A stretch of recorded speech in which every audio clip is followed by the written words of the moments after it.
bloody 9:30 start. What am I like?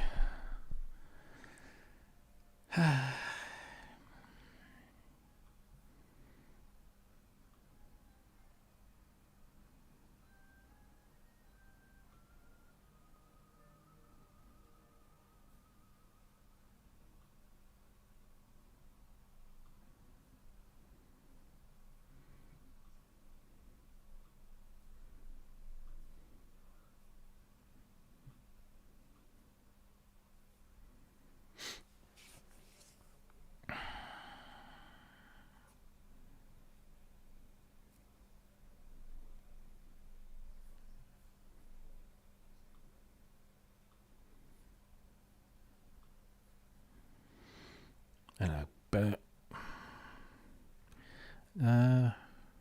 No. Greetings, Mr. Block. Or Ms. Block. M. Block. I don't know. But whatever. Greetings. I feel like I'm talking to myself. That's why I'm talking quietly. Got the times all wrong anyway. But never mind. Even Steve? Oh, no. Kent's not here because Kent's a lazy bastard. No. I asked if he was doing the pub and he said fire one up and he'll be along shortly. So it's just stand-in landlord for a short while. Hello, Paul. Hello, John. Sorry. Oh, blimey. Just a little light refreshment this evening.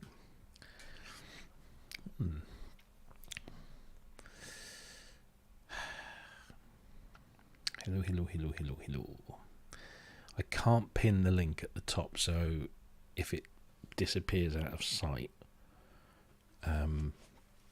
remind me and I'll pop it in the chat again. I don't have Kent's ultimate power to stick it. Only he can do that, apparently. So, there we go. Anyway, how have you all been? I hope you're well. It's been busy here, as always. Still waiting for that thing to be picked up. Company. Hello. Hello. Hello. All right. Yes. That's better. I can hear you now. There you go. Yeah. How are we diddling? All right. Yeah, fair to middling. Yeah. Cool. That's how I'm diddling. Very good. Indeed. Oh, dear. Well, I've been fasting for the last 3 days because I'm trying to lose some weight. Oh, okay. Yeah, it's not for any other reason than vanity. 3 days, though, mate. I know, I tell you. I've just had my first stir fry and it was bloody gorgeous. I bet it was.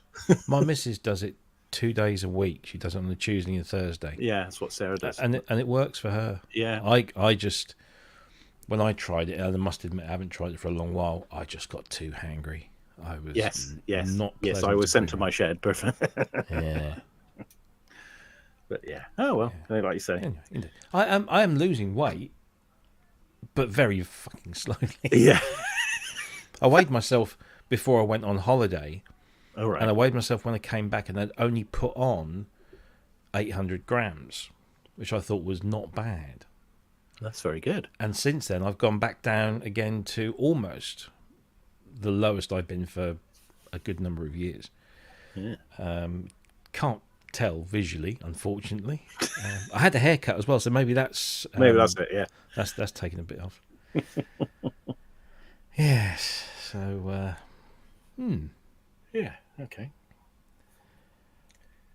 I just had this delivered today. This is the new Jamie XX album. Oh, okay. Which is very good. Oh, that's a bit dazzlefish, isn't it? Oh yeah, Wow. no, you wait until. Hang on a minute. Let me do this.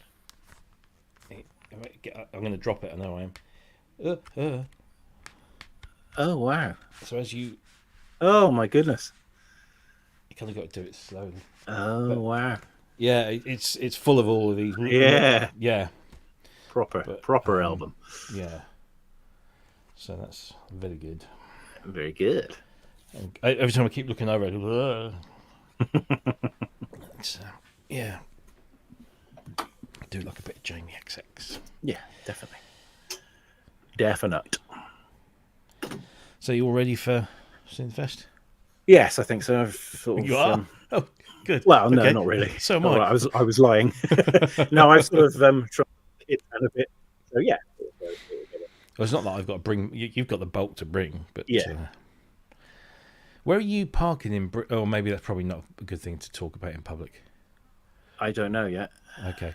We'll discuss that later. I've booked my hotel. Which for where? Same one as you. For where are we now? Bristol or? In Bristol, yes. Oh, right. Okay, Bristol. Right. Yes. Yeah. The Moxie. That's the one. Yeah, but it doesn't have a car park, so. No, there is a multi-story next to the venue. Yeah, we'll figure something which out. is pretty good.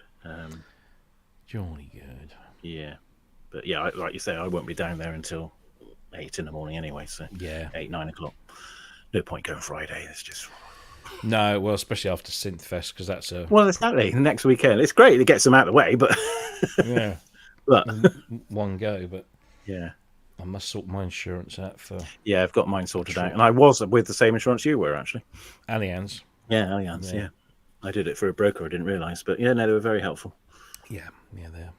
He said, "Hang on a minute, you've only got insurance for your kit in your studio." I thought, right, so we had to put that on as well. But I only did the E2 really. You know, that's the thing, isn't it? That's the main thing. Yeah, indeed. Yeah. Yes. So we're on our own on Friday evening now, then.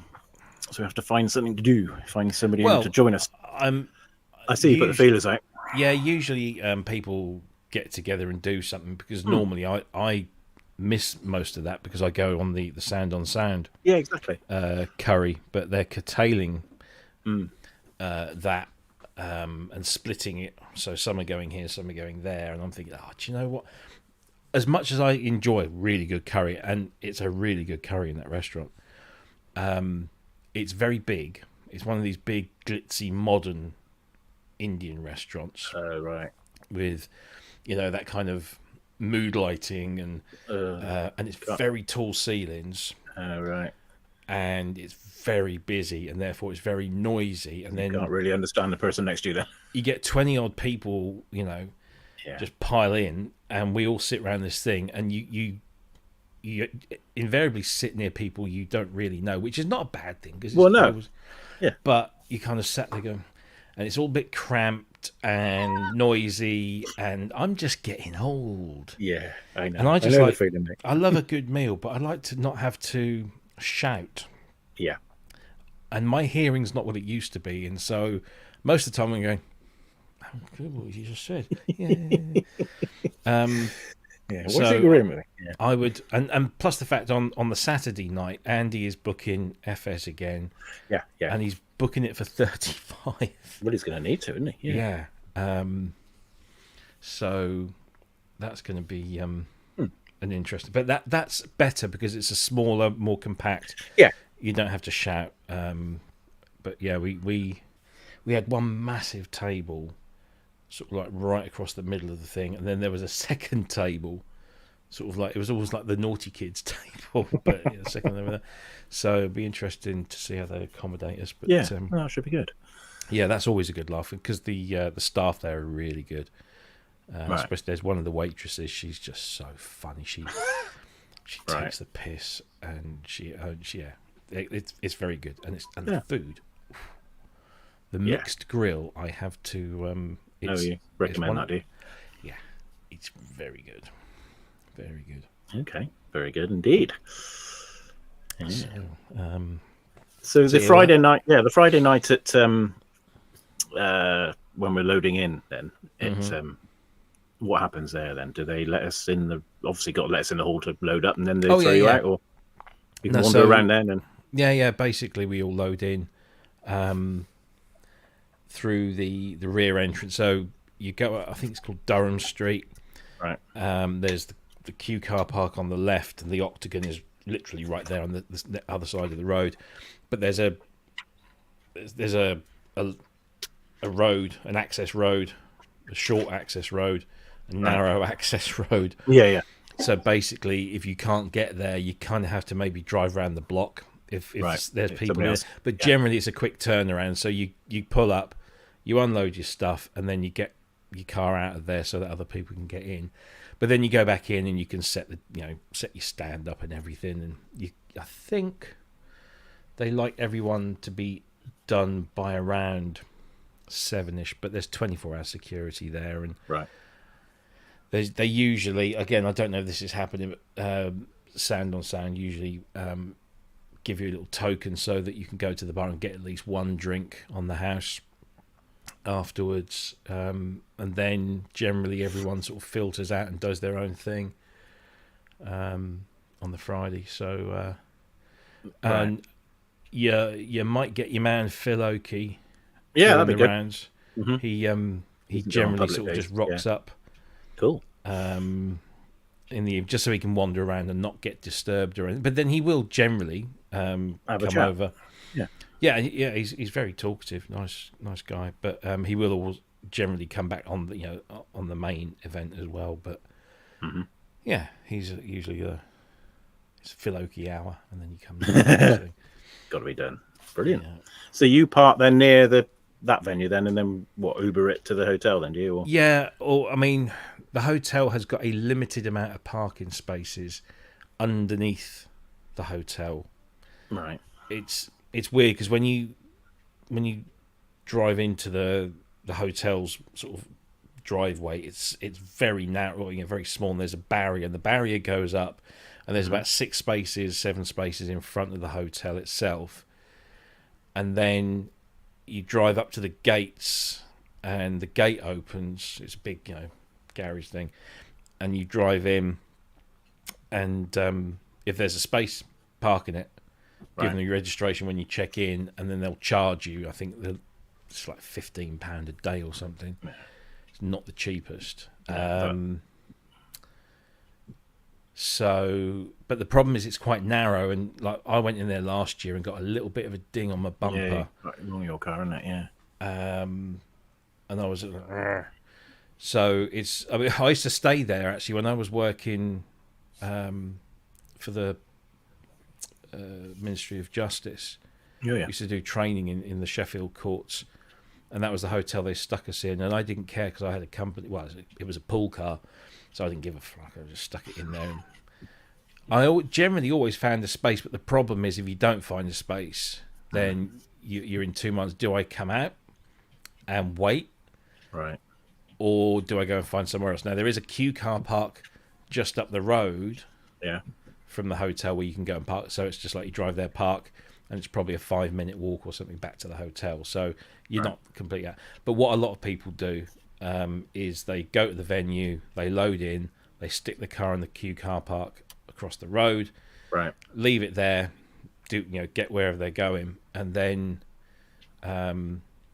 obviously the next day when they're loading out, they can just pop across the road, pick up the car, pop it into the thing, load up, and then you're free to do what you want to do. So I'll probably do that this year. It's because it's a queue car park. It's pretty secure. Yeah. So okay. Yes. Yeah, it should work well. And it's not awfully expensive. No. By city centre. Well, quite. One thing I'm not entirely sure of. I know Bristol has a clean air zone. Yes, it does. So I don't know if your vehicle is. No, mine's okay. No, mine's okay. Yeah, good. Yeah, 2019. Yeah. I got. Yeah. So. Oh yes, they're very hot on that. Yes, I have a feeling Sheffield has now too. It's got to have, yeah. Well, Bath has it, but they don't enforce it. It's really weird. They just sort of put the signs up and say, "Please don't come in with your." It's really odd. That's very polite, isn't it? Yeah, it is, isn't it? I can't see that lasting either. Yeah, no. Mine's ULEZ compliant, so that means it's pretty much compliant everywhere else. Yeah, until they change it. But I did check, and it's all right. So. Yeah, that's all right then. Cool.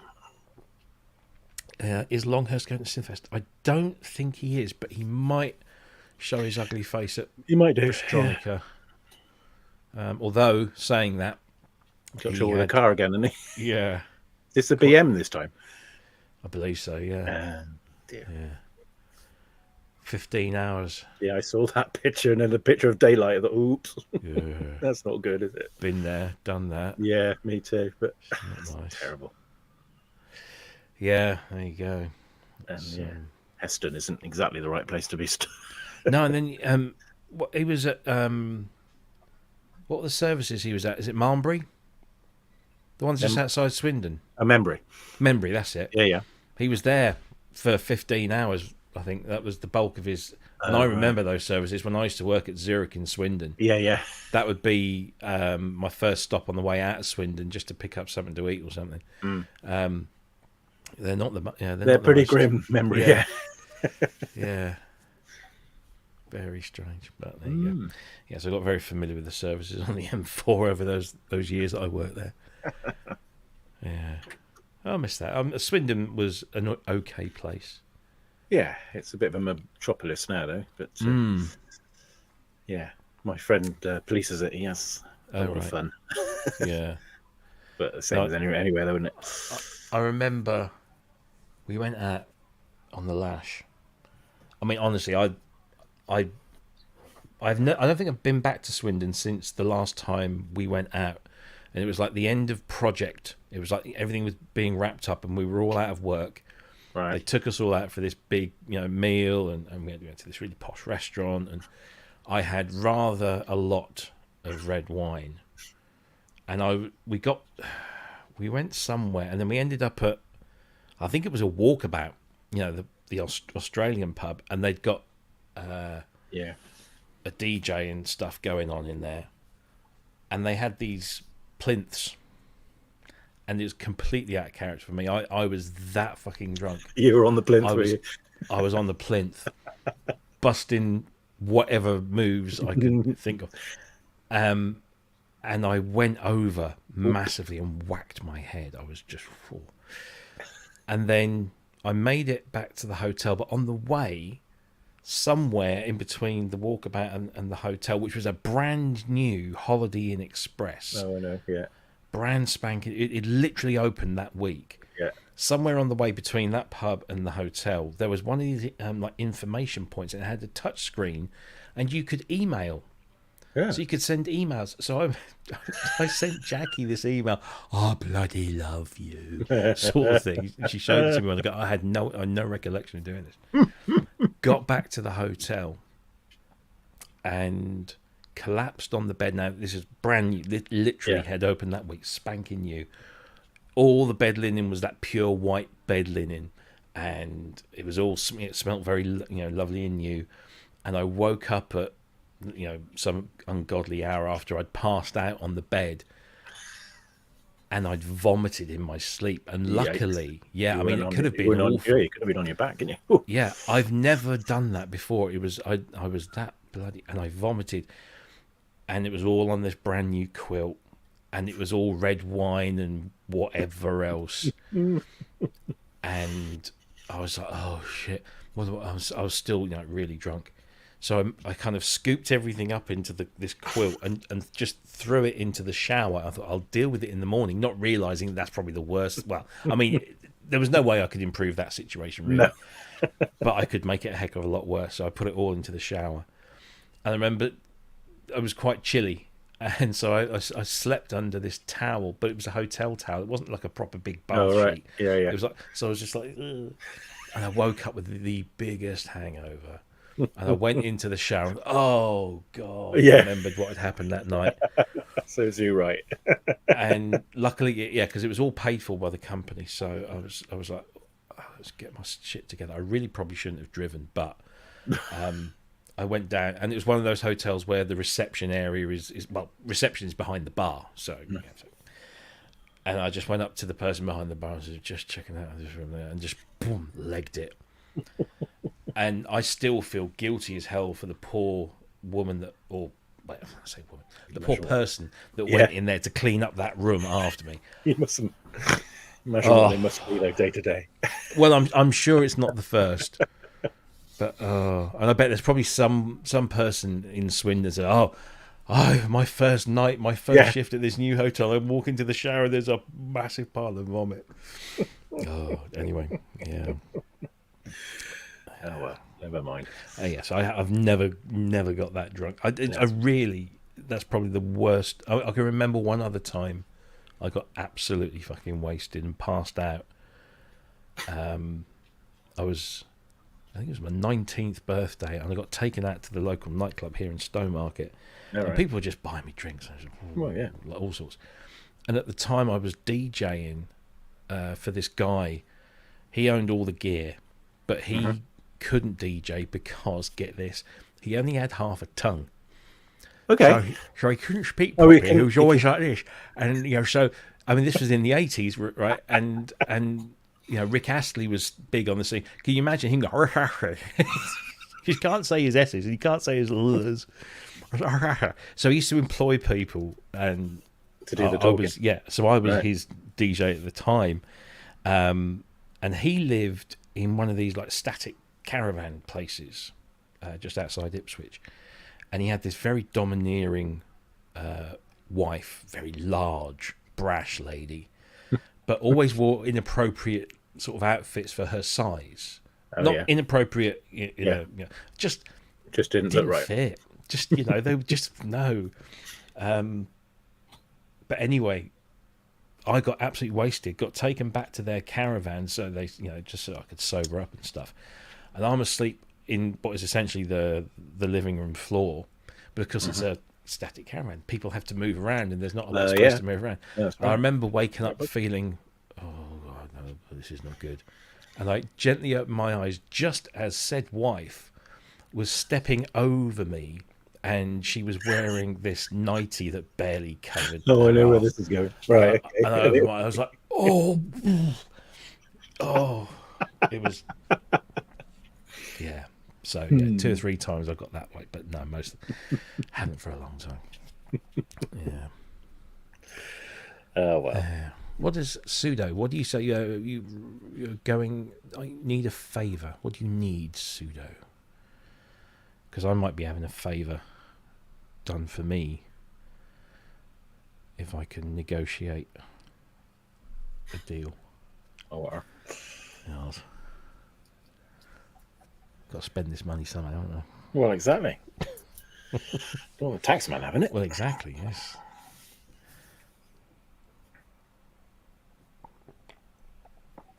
Oh. Where's Mr. Kent tonight then? He's at home. I just said to him, "You doing the pub tonight?" He said, "Do you want to fire one up? I'll be in later." Oh, okay. So I was like, "Yep, okay." Robbie wants a 99. Yeah, with a flake in, please.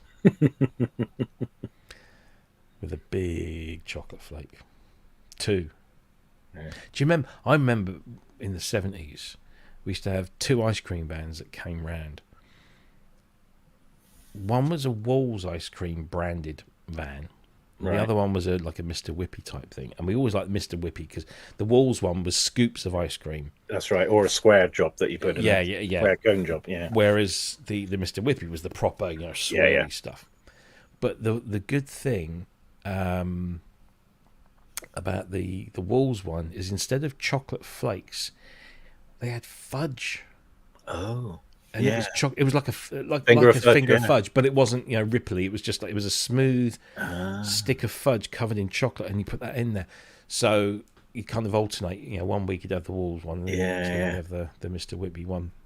But the fudge, yeah. Cool, dear. If I'm going to be there, that's enough. We'll tell you at the event. Okay. Ooh. Oh, well. Curious. Intriguing. So we're going to put a for sale sign around the E1 then, are we? Yeah. Wants to sell it. That's the best place to sell it, really, isn't it? If somebody's going to... Well, the market is... It's the collectors for that. It's no use to anybody doing anything serious with, is it, really? No, it's all a bit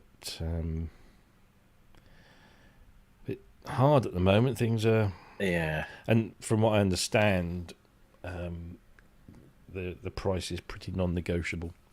Well, that's going to stay in Kent's shed then, isn't it?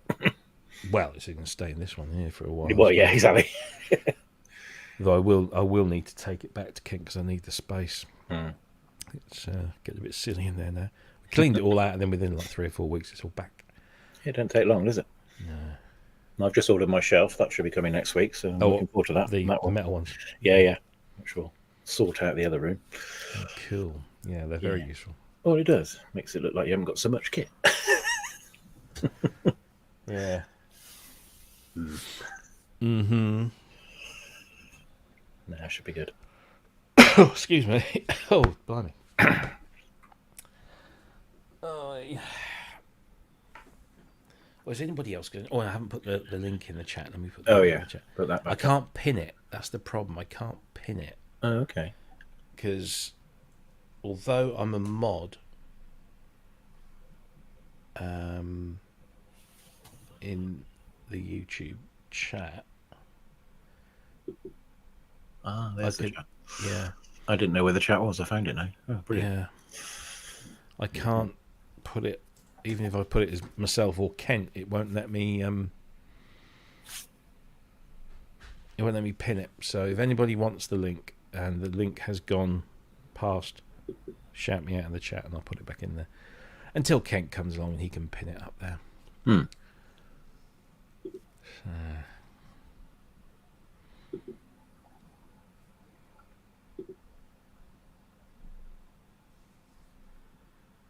I went to this, I think I said I was going to this VIP event at my local VW dealer.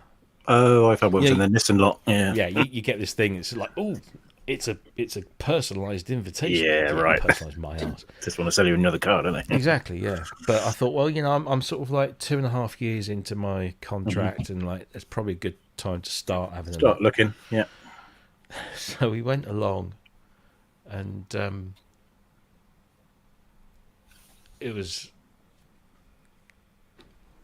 we were told that we had to wear these passes, right? These little lanyards with a VIP access badge on them. Okay. So we put them on, thinking that because it said, please make sure you wear your lanyards as we because this is a closed event, invite only. There will be security who will check. So I'm like, okay, well, don't want to piss off the security. The security was some young girl in a Dayglow jacket sat on a stool with a little list of all the people that were coming in. And she didn't even care about the badges. So they came off pretty much straight away. Right.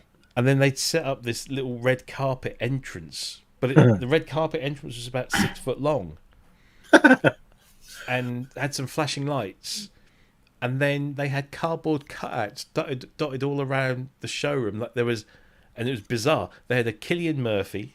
Oh, right. They had an Anton Deck. They had a Kylie Minogue. I bet they didn't have a Hans Zimmer. They didn't have a Hans Zimmer. They had a Taylor Swift. Oh, right. Can't remember. They were just like randomly dotted around the showroom. And then the showroom was pretty much as it normally is. But with all the cars with these big stickers on saying how much extra they were going to take off the already discounted prices. Right. And some of them were just like, really? Is that you're going to knock $1,000 off? Is that it? Yeah. But there were some with like 4.5, 5 grand knocked off. Yeah. And one of them was a newer model of the one I've got the Arteon. Right. And it had 4.5. So I'm like, oh, is that? Because it looked immaculate. I thought, is that old? Is that a used one or a new one? So we sat down with the guy. And he said, no, that's a brand new model. Oh, fuck that. 4.5 grand off the list price of that is still not going to be anywhere near. No. And when he crunched the numbers, it was slightly embarrassing. No. Yeah. Sorry. Are you sure you can't put a bit more? I'm positive I can't put any more down. And the really insulting thing was I took along my early settlement figure that I got from the website, and I know my car is worth more than the early settlement figure. If you go on somewhere like Auto Trade or anything, I know how much it's worth on street price sort of thing, and it's somewhat more than the early settlement figure. And they turned around and they said, they come back and said, it's good news. We would offer you part exchange for your vehicle the same as what you owe on the real good news. Oh, that's not good news. No, that's at least 4 to 6 grand light. Yeah. of what I could get if I sold it privately. I know you've got to make a profit on it, but you want to sell me a new car. Yeah, exactly. And you know damn well they're going to put that on the forecourt for Exactly 10 grand more than what you're getting for it. Exactly. So, Yeah. yeah, they had 2 cars there that were possibly interesting, but none of them were anywhere near as well spec'd as my one. So I might be getting a newer car, but I'd be getting a lesser car. Yes, you know? that's no point. And what it did, I came away and it was all very nice, and we got some nibbles and what have you, but it actually made me realise that what I've got is actually a really pretty good vehicle. But I told them what I was looking for, and I told them how much I was willing to part with. So yeah, they said, "Well, take your details, and if anything comes up." Well, you never know. You never know. But like you say, if you're happy with what you got and it's doing the mileage you want, then yeah, that's why I keep that busted. That Nissan is brilliant. I just get so much rubbish in it, so much kit in there. And Sarah's running around in a little Evoque, which is great for her, but not very practical for anything else. No. So, they had one of those ID Buzz, the new camper vans. Yeah. Do you know there was a part of me that went, do you know that? Serious money though, aren't they? They're not particularly cheap. No. But I think it's a brilliant idea. Yeah, the missus was like, we could just go away for the weekend. Yeah. One of those and just not have to worry about hotels or anything. It's like the old bongos, isn't it? Just perfect. Yeah. Day van or whatever. But it's a little bit out of my range at the moment. So. And in fact, I think I'm gonna swerve electric as long as I can, because I was reading something in Car Magazine, I think it was, or one of the motoring journals, that said the value of electric cars is plummeting. You can't get rid of them. No, that's the trouble. Absolutely plummeting. So I'm thinking, no, I'm not going to buy into one of those to then just end up with something that's... Well, then you've got to get a new battery, which is half the price of the car, isn't it? Exactly. So, and I saw the ID7, the new saloon that Volkswagen are doing, which is more of a Passat replacement than it is for my one. Fucking huge. I mean, it's not that much longer than mine, and mine's pretty long. Yeah. But because it's got all the batteries in the bottom, it's just like... It's massive. Yeah. I mean, I don't like SUVs, and that's not supposed to be an SUV, but from a distance, you'd think it was an SUV. Yeah, because it's all battery, isn't it? And that's weigh a ton. Crazy. Yeah. So. No, they haven't got it right yet. A nice Golf GTI there. Oh, right. I think maybe when I'm a little older, I might go back to a small car, but it'd have to be something nice like that. But exactly, yeah. It's like my missus has got a Golf, and it's done like 140,000 miles. But they're great little cars. Yeah. Like keep going. Yeah. Built like brick shit houses. Yes. This Korg thing down in changing the subject totally. The Korg thing down in London. Is that in Brentford, permanent thing, or is that a sort of a? I think it's a permanent thing because it's at a museum. Yeah. So I think it's going to be sort of like a permanent exhibition. I didn't see anything that said it was only for a limited time. I thought Mark got to play on the PS, which was good. Finally because they didn't like him at Super Booth, did they? I spoke to a guy at Korg in the US afterwards, and I said, what's the deal with he said, my friend, he beta tests for you, and he's done a huge amount, loads of stuff. He's always singing Korg's praises. Rocks up at the stand and gets told that he hasn't got enough Instagram followers to warrant being granted a few minutes playing the bloody thing. And this guy was like, yeah, we know, we're not happy about it. But it was the distributor. Oh, it was the German. Yeah, it was the German distributor. Right, okay. And they had this weird policy that you had to be someone. Go figure. It doesn't, does it? I'm obviously no one because I didn't even ask because I'd spoken to Mark beforehand, so I thought I'm not going to embarrass myself. No, you're going to embarrass yourself. No. Synth what? Who are you? Synth what? 9. So I'll wait until I'll either go to this place. Apparently, there's still only 2 in the world. There's that one, and there's one in Japan. Oh, they're not building them that quick then. No. Well, the one in Berlin, I don't know if you remember, there was a little guy from Japan there with a laptop, kept going up to it, and it kept going wrong. Yeah, it did, didn't it? Yeah. Are you doing Berlin again next year? Yes. Yes. I looked at flights today. I will be. Yeah, I'm looking at flights as well. In fact, I've lost you now. Hang on. There you go. What I might do, because Bristol's a nightmare, because you only get in the middle of the night. And now Amelia, granddaughter's living in Colchester, which is just down the road from Stansted. Yeah. I might stay with her for a couple of days and then get her to drop me at the airport. I think that'd be a lot better, because you got there at sensible time in the daytime, didn't you? Yeah. Well, there's they've changed the flight times a little bit. They keep every year they keep changing them. I guess it's just the way that it is. But the one I caught going out last year was about midday. I think this time it's a little bit later in the afternoon. But you get local time. You arrive in Berlin about 4:30. Well, that's perfect. Not 12 at night when I got there, and there's just nothing in the airport. And I thought, exactly. Yeah. So. Yeah. Right. Okay. Yeah. Because the one before that is at 6:30 in the morning. Yeah, it's a bit. And yeah, I no mean, need, is there? Well, it could get because Wednesday is press day, right? So I could get in there then, but I really don't have a need for it. So no, I should probably just do the Thursday, get in the afternoon, rock up at the hotel, and try and choose a different hotel this time. I'm definitely going to choose a different hotel. That one was very East Berlin basic, and they didn't speak my lingo. Where were you? Right next to the venue, really. It was first stop. Oh. Yeah, it was very East Berlin. Oh, wow. They were lovely people, but I'm sure. Yeah, I had trouble with dietary needs. Yeah, I don't know whether I'll do like an Airbnb. I honestly, I don't mind, because the place that I've been at the last few years is it's in Mitte, which is like central Berlin, so it's a good 20-25 minutes on the S-Bahn. Yeah. But I like that because it's like a bit to unwind, haven't you? Yeah, it's like a bit of a decompression in the evening. Yeah. So you have a nice long walk to the stop, and then 20 or 25 minutes on the tube, or the tube, on the S-Bahn, yeah. On the S-Bahn. Which it works perfectly, that does. Yeah, and then it's another sort of 5-10 minute walk to the hotel. It's just this nice. By the time you get to the hotel, you've just kind of your ears have kind of come down. Yeah, exactly. So it's nice, and it gets these steps in as well. So that's always good. Yeah.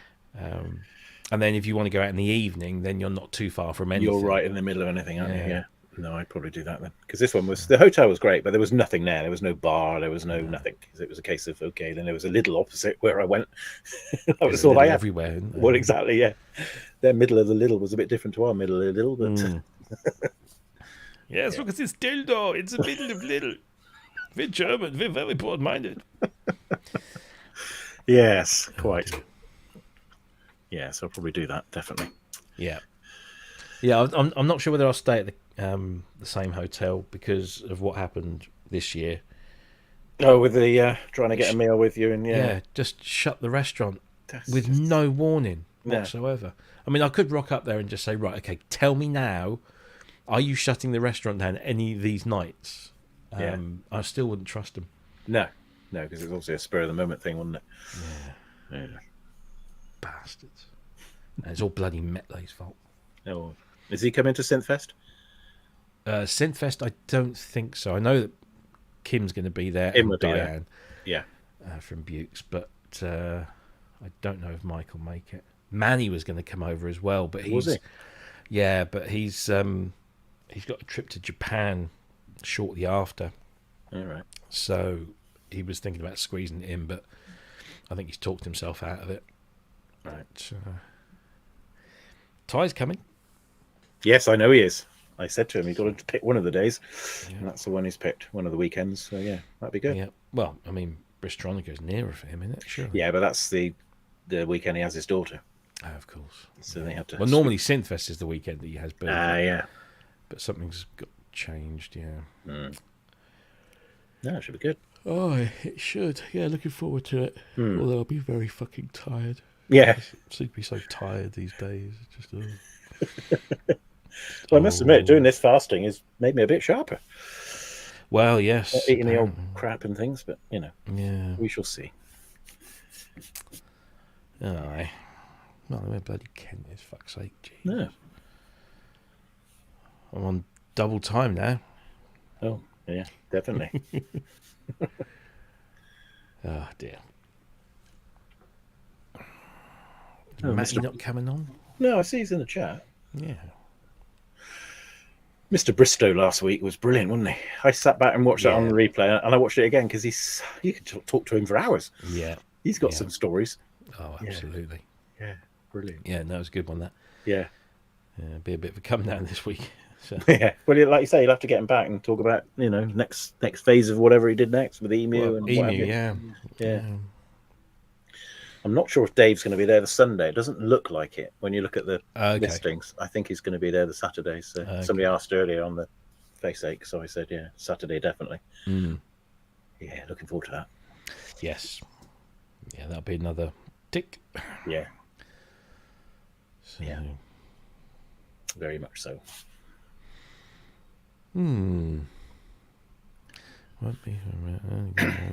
Dan, excuse me, is that a euphemism? Dan the good lady's doing the Apple updates. Oh yeah, I've heard that one. Oh yeah, I'm going to leave that for a while. Well, I've done my MacBook. Oh yeah, that's I ought to do that. Everything seems to be. I spun everything up and loaded a bunch of plugins, and they all seem to work fine. Okay. No, well, I mean, I've not really properly tested it. I always do that first, and this one's still on. Sonoma. Sonoma, Yeah, no, I did that one. I've done everything else up, phones and watches and Apple TVs and all that kind of stuff. But they're generally pretty safe to do. Yeah, I do like the some of the features on iOS 18. You can make all your icons like dark icons now, or you can tint them. You can tint them in different colours. Oh right. As well, there's a bit more of sort of a customization thing going on. And I know all the Android owners will be saying, yeah, well, whatever. And what yeah, so I was actually looking because my phone contract runs out in 2 months, which is that I then get the latest. Yeah, right, yeah. And then I'll have that for 3 years, and then I'll get the. I'm not one of these people that has to have the new one every time. No. But my provider is still showing out of stock for pre-orders. Oh, really? On the 16? On the 16 Pro Max, yeah. Which is the one I'm going to go for. Yeah, which I got the 15 Pro Max here, but I got a better deal with Sky. Just bought the handset from Sky. And then carried on with just a tariff thing on O2, and I got a much better deal than what I was doing direct with O2. Yeah, it was just something came up. So no, I'm with Tesco, which is basically Tesco just sits on the O2 network. Yeah. But they do some pretty decent deals on the handsets and stuff. And it was really good when we got the kids on. Yeah, the family contract, because that does work well. Yeah, exactly. And if they go over, you can give them a little buffer, but once that buffer's done, so and then you get told, you get little email or little messages that say, this one's getting close, and you so it was great for sort of just keeping them in line. But I'm still flummoxed as to why mobile phone providers are still charging a big premium for lots of data. Yeah. Surely we must be in a place now where with most of the country on something like 5G and that kind of stuff. Well, yeah, definitely. I don't know. Yeah. But I was looking at the difference between me having, I think I have like 12 gig of data, which is generally more than enough, but every now and again, like especially when I went away on holiday, I bet you used a bit there. Use a bit more. But the difference between like having 3 gig of data and unlimited data is nearly sort of like 20 quid a month. Yeah, which is bonkers. So and they don't roll over like they used to either, do they? No. But I tell you what, the one good thing about, I'm guessing it's the same on O2 because obviously Tesco is on O2. they're still not charging roaming fees in the EU, No, they're not. No. which is brilliant because you just use your phone just like you would at home. Yeah, no, I found that in Berlin, no problem at all. And they're doing that until 2026 now. They kept extending it from Okay. when we went over, Brexit and all that crap. And they kept. I think when we went over, they said, "Yeah, we're keeping an eye on the situation, and it will probably change things, next year." And then that next year was like, "Oh no, we'll probably do it next year." And then they keep sort of extending it because at the end of the day, O2 is a German company anyway. Yeah, exactly. Yeah. So, again, roaming fees. Why do we still have roaming fees? Yeah. I can understand maybe if you go, to say America, but again, I'm sure O2 have probably got their stick in something over there. Yeah, bound to. So Yeah. it's silly, isn't it? I mean, we got all this bloody tech. They just want to milk you for it, don't they? They can't. Of course they do. Yeah. Yeah. There's a story of people in Kent that were getting on the French ban by accident, weren't they? And they getting charged roaming fees, and they were living in Margate in Kent or wherever, and it was. I suppose. Yeah. You got to be careful. Yeah, absolutely. What do you want? Hello, big boy. What are you doing? You trying? What have you seen that spooked you? You're all on edge. Come here. Come here. Hey. No. Why no? I came in here this evening. I could hear the sound of cables pinging off the edge of the racks, and I thought, My one. yeah, Right, the little bastard was in the wires, as they say. Really? So is anybody else going? Hello. Oh, Buggy, what are you up to? Is anybody else going to join us? Because It's a bit quiet, isn't it? Well, there's like over 30 people watching. Yeah, watching paint dry. It feels like I feel like I'm in a goldfish bowl. Come and look at me. Yes. I don't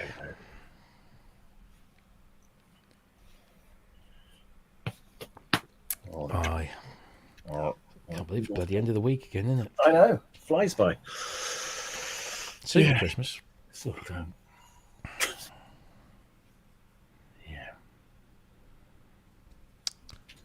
No, don't mention Christmas.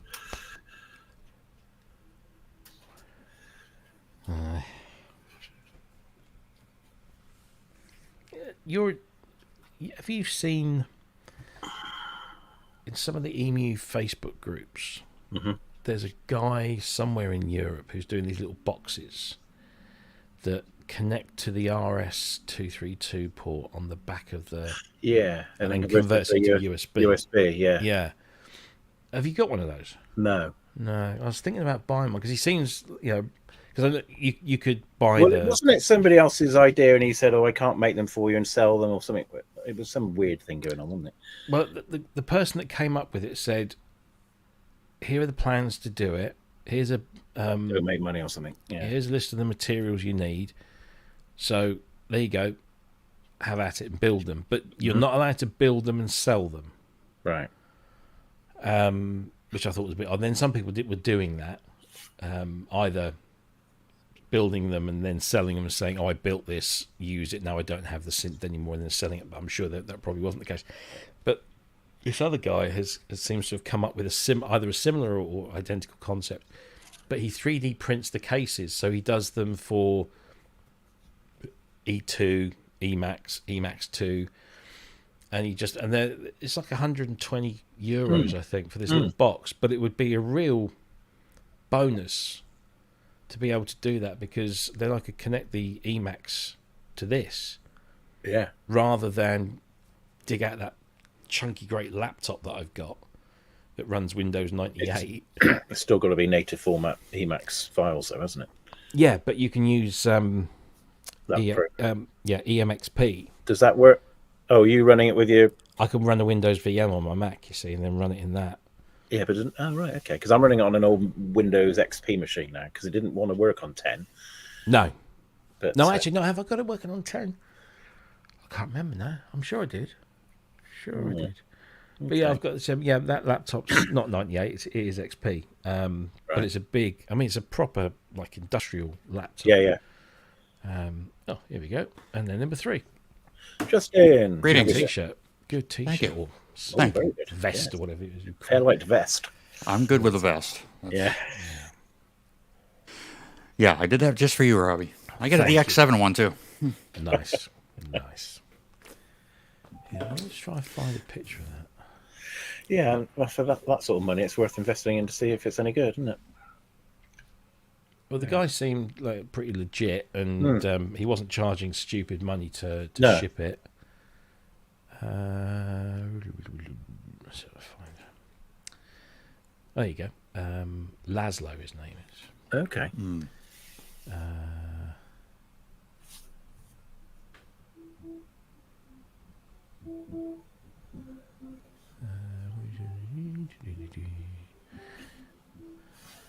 Oops, I didn't mean to do that. Hello, cat. Oh, Where is it?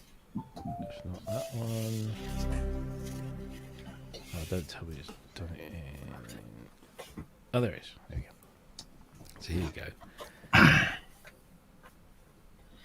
go. Okay. oh, So there we go. he does them all in... Oh, I like the graphics. Yeah. Oh yeah. And then you RS-232 it to the back of your sampler, and then you put a USB in there, and it just converts, so you can then just speak to the machines directly. Mm. And he's asking... Well, Chuck sound designer in the bin, then, isn't it? Price is €139 plus €16 insured shipping from Budapest. UK shipping is a little more, which is hardly surprising. Thank you, Brexit. Works with Emax 1, Emax 2, Emulator 2, DPX 1. Oh, right. Bidirectional, works on XP 7, 8 and 10. Works on Macs as well. No power needed. Specify which sampler so he sends the right cable. The writing lightly illuminates when connected to your computer. Well, that's important. Yeah, absolutely. So, If you Emax, the Emax 1 has to be 3.2 or above OS, but if you don't have it, he'll supply it on a floppy disk for an extra €1. Can't argue with that, can you? Really? Yeah, that looks. I might invest in one of them. yeah. Because that's the thing with the Vampire rack. We had a SCSI lead that connected to the RS-232 port. We had a clever little thing that worked it that way. But It's not 232, is it? It's 422. it's 422. Yeah, that's right. Yeah.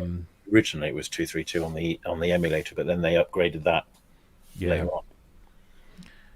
And you can convert any AFs, WAVs. Oh, he's got the software to convert as well. Yeah, that looks like. Yeah. Well, even better. That'd be useful. Might just have a. Yeah, that might help getting Ty's machine up together for him. Got most of the stuff in there now, but I'm struggling with the floppies. Finding something to read them. Yeah. Yep. I might just order one of those tomorrow. Very good. I'd forgotten I've got birthday money that I haven't spent yet. I keep thinking, I better go on, because half of it's in Amazon vouchers, so I'll go on Amazon, and I completely forget. So it's always a nice surprise when I remember that I've still got some money to spend. As long as the kids haven't used it for the movies, of course. He almost did. The boy. Yeah. Oh, yeah, I remember you saying. He rented a movie, and I see this thing come and says, "Thank you for your movie rental order." I'm like, "I haven't what?" First thing I do is I go in and I reset the Amazon password just in case I have been hacked. Yeah, well, exactly. And then of course you've got to go around all the bloody devices in the house because they were all on it to reset the password with them. But yeah, he he thought it was included in Prime, and then when he saw it had charged, he immediately cancelled it, which apparently you can do. Yeah, as long as you don't start Got it watching it, they let you off, don't they? Yeah. So, but it took it out of my gift token balance. But luckily, they refunded it back to the gift token balance. That's the first thing they go for, though, isn't it? Yeah. Like PayPal stuff, having on It PayPal. is, Isn't it? yeah, it's just like, Oh, I saw you know, loads of stuff. Oh shit, where's that gone? yeah. You have to be very careful. Schweins. Yes. Yeah, my debit card got hacked, so I got to go through Oh, that yeah, crap again. Oh, So I no. got to wait for the bank to send me a new one, and then when I get the new one, I got to go and change all my payment information with everything that I've got. That's a pain in the ass, isn't it? Or I just start using Google Pay and just do it once. But then there's a whole nother set of issues. Yeah, Aye. yeah. Yep.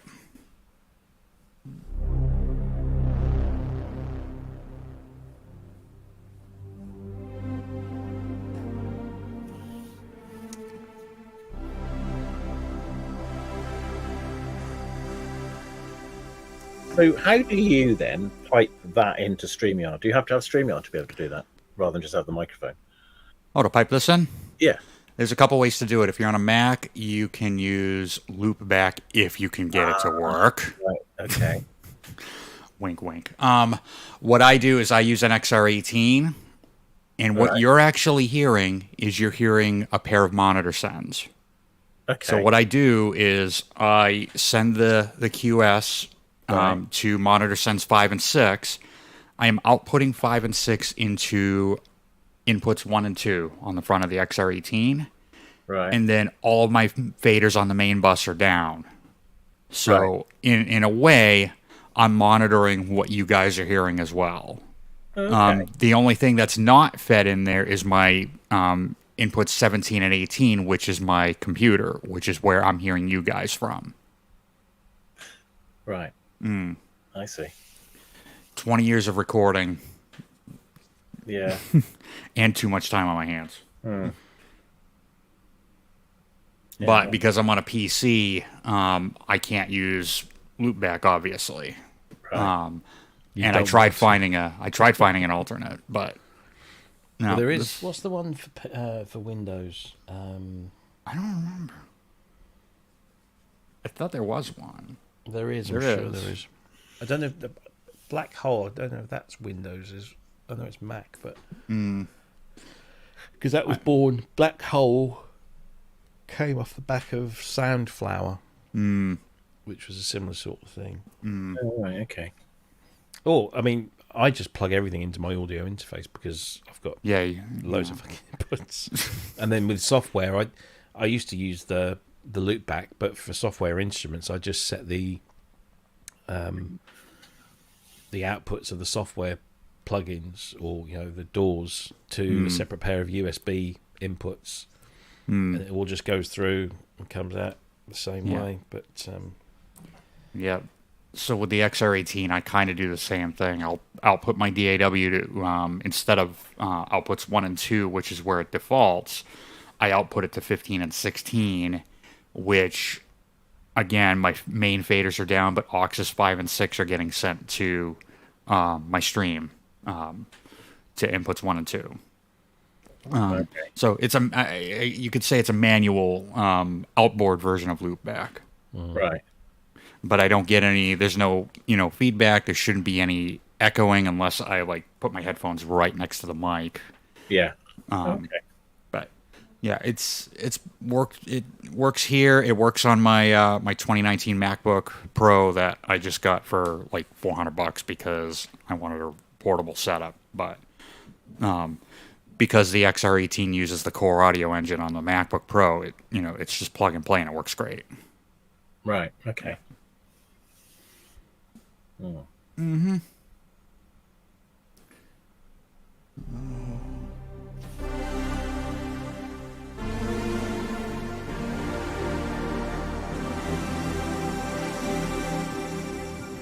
Not bad for a 93 digital instrument.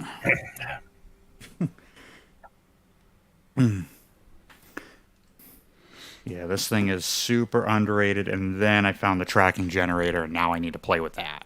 Um, so for 93, I believe the tracking generator has 10 points to it.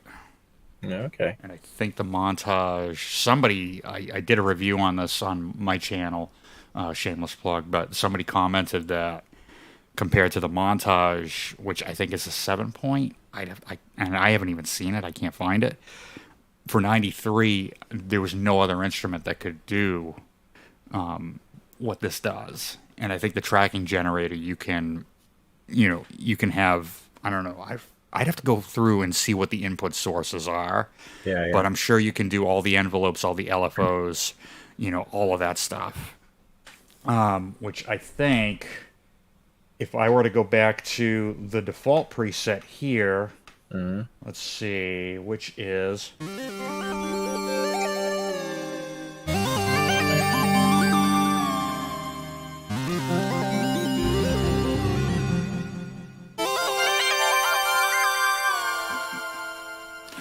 So it's 4 layers per program, or 4 sounds, 4 elements, 4 partials, whatever language you want to use. And I think each partial has its own tracking generator. Right. And then each one, I think, is delayed by a certain amount. So, I mean, for 93, and for a non-resonant 6 dB filter, low pass, Very underrated. Yeah. this is really underrated. I mean, 93, you're competing with what? The O1W, the JV, Yeah. JV80, Yeah. Just looking up here. Yamaha's SY series. Yeah. And I think the 85 had just come out. Yeah. And this kind of, flew under the radar. I mean, the follow-up, the QS series, the 6, the 7, and the 8, I think got a little more traction because I think, they had more things, under their belt. And even those are still, I think, quite great sounding instruments. But there's just something about this one, about the original Quadrasynth, that I really, really like. Oh, yeah.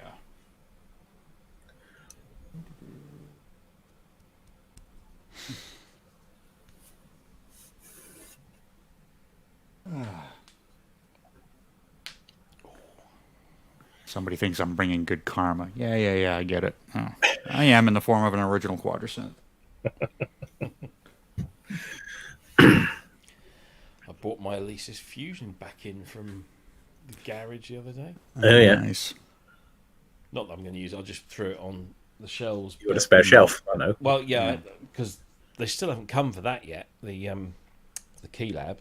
Oh, they want that back, do they? They wanted it, but they emailed me last week and said, is it possible if we could have that back if you're not using it? And I said, yeah, you can have it back, that's fine. So went in the garage, got all the boxes, boxed it all up, sealed it. Still no sign of a shipping label. But I brought the Astrolab back into here under the desk. Okay. Which then gave me a free shelf there. So I thought, well, I'll take the Hydrasynth off of there and put the Hydrasynth there. Move the Mask 1 up because I'm more likely to want to play that. And then put the Fusion back in over there. They ever completely debug that OS? Because I heard there were a lot of bugs on it. By the time we got to, I think it was at 1 point. I think it's 121. Yeah, 1.2 something. It was okay. Yeah. It certainly wasn't as bad as it was when it launched. Like you had an 8-track digital audio multi-tracking system, and then the MIDI multi-tracking thing, and they wouldn't sync. And this is this is key selling point. Just wouldn't do it. Yeah. Well, that plus the 4 engines. Well, the 4 engines were great. Apart from yeah. the physical modelling was a little bit weak, and the FM was nice, but it was different. Yeah. It wasn't like typical algorithmic FM. It was just their own way of doing it. It was just, it got some good sound. No, the VA is the best thing on there because it's a really powerful virtual analog, and the sampling, of course, is very good. But you still had this stupid voice transfer system. So if you want, if somebody produced a bank of sounds or whatever, and you wanted to put it on, everything had to be created in 3 folders. There was a folder for programs, a folder for samples, and a folder for multi-samples. So if you produced a bank of sounds, that's how you had to deliver them in those 3 folders. So what you would do is you'd hook your Fusion up to the computer, and it would be seen as an external hard drive. So then if you were to take this, I think this was back in the bad old days when if you dropped a folder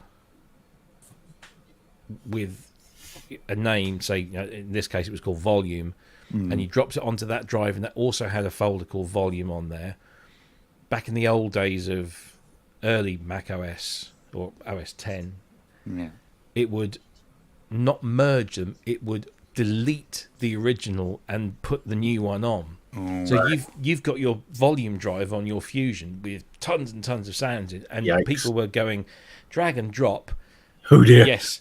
And then finding that the only sounds that they'd got left on their Fusion was factory jobs. The stuff that they just put on it, got rid of everything else. Oh, I see what you mean. So thankfully Mac OS, that changed, and but that was one of the things I was making at the time. I was making videos to show people how to copy the stuff over so it didn't wipe everything out. And then once you'd copied everything over and put them all into its into the proper places, you then had to disconnect the Fusion, and then in the Fusion system you used to have to go to the utilities section and then verify every folder individually so that the system could build a database file with all the file locations in, which was just an absolute pain in the arse. I mean, and that they never changed that. That was still the way it does it. So every time you loaded banks of sound, you had to verify every single the program folder, the multi-samples folder, the samples folder, and if you imported things like MIDI files or whatever, those would have to be verified so that it could then build the database file that would tell the system where to go and look for this stuff. Because we say working with Hollow Sun, Steve would put out this bank of stuff, and we'd get all these emails saying, "I've just loaded it all the same, the way that you've told us to load it, folder by folder, and I've disconnected my Fusion, and none of the sounds are there. What's going on? Did you verify?" "Yes, I verified the volume folder." That's the volume folder. You need to verify the program folder. You need to verify the multi-sample folder. You need to verify the samples folder. Oh, fucking hell! I said, "Well, that's not us. That's Fusion." Yeah, it was a great idea implemented poorly. Yeah, because it had so many things that the competition didn't have at that time. Digital audio multi-tracking in a workstation keyboard. Wow. Yeah, that was a very large add-on to the Trinity. That was. This thing came with it all built in with all the balanced inputs. But it even had an external SATA drive connection. Oh, okay. Never got implemented. Wow. So you can plug a drive in there, and it just never got switched on. All right. But yeah, there you go. That's the way it was. But Killer laces. I hung on to it because I thought, if I lost everything and that was the one keyboard that I had, at least I could make music on it, even if it was a real pain in the arse. Yeah. And then eventually I just thought, I'll keep it because it's got a really good virtual analog synth on there.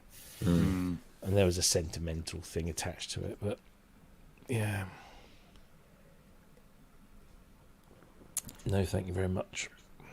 I actually let my son have it for ages as his main keyboard, and then he got a controller, and then he was just all in the box now. So yeah, as the kids are these days. Yeah, I know. Boring. Indeed. Let me just post the link again because I can't pin because Kent's still not here. He's on a promise or something, I reckon.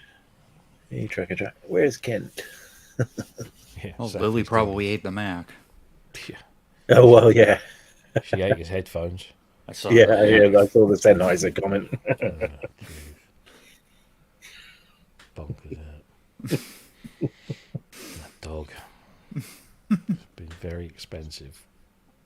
Yeah. I will for a price lucrative. Oh, man.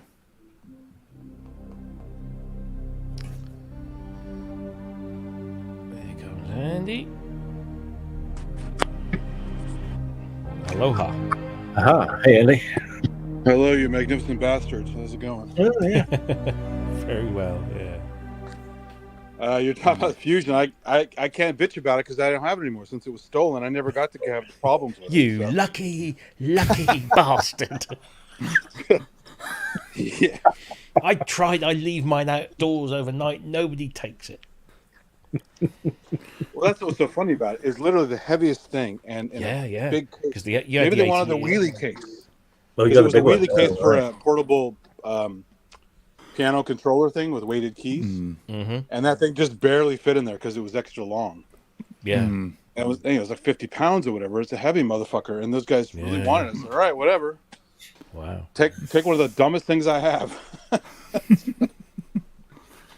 That'll be on Craigslist for like $2.50. Yeah. No, I Well, as expected, I went to the local stores and assuming they're that local and not hours and hours away, nothing has come through. So, like I suspected, they kept it for themselves. yeah. Well, unless they shifted it further afield. They could have gone online, but I mean, who's going to pay to ship a Fusion 8 HD, right? Exactly. Exactly. Did you get any footage off your neighbour yet, Andy, or not? No, that's what I was saying. Don't rely on your neighbors. Gotta cover your own ass, because they had stuff in place, but it was either the wrong angle, it ran out of batteries, or some other stupid reason why. And Maybe I'm not it was faulting them. Maybe So- it was them. Maybe they stole it. Yeah, it's mostly old people, so yeah, they're not going to do shit. So, I just, even with the serial numbers and everything, there's no guarantee of getting anything back. No. But, anyway, the stuff I lost was fun while it lasted. I did get to use most of it, at least. Some of the stuff was like on hold for a while for like future projects, and a couple things I played maybe once ever. So Yeah. kind of a bummer, but yeah, that's the way it goes. But I discovered one of the things also missing as I did more inventory, because again, when you have too much stuff, it's very hard to keep track of what exactly you have and where it is. So they got my prophecy as well. So Oh. That's not good. yeah. Ooh. Now I've only used it 3 or 4 times, but it is very nice. I love my Z1 though. Luckily, my Z1 is still here, and I like the prophecy a lot, but I like the Z1 better. Yeah, I got the prophecy card in my Trinity, so I never went for prophecy. It's Do you all know, in I've got prophecy and a Z1. I'll humour my American friends. And yeah, I actually prefer my prophecy. Yeah.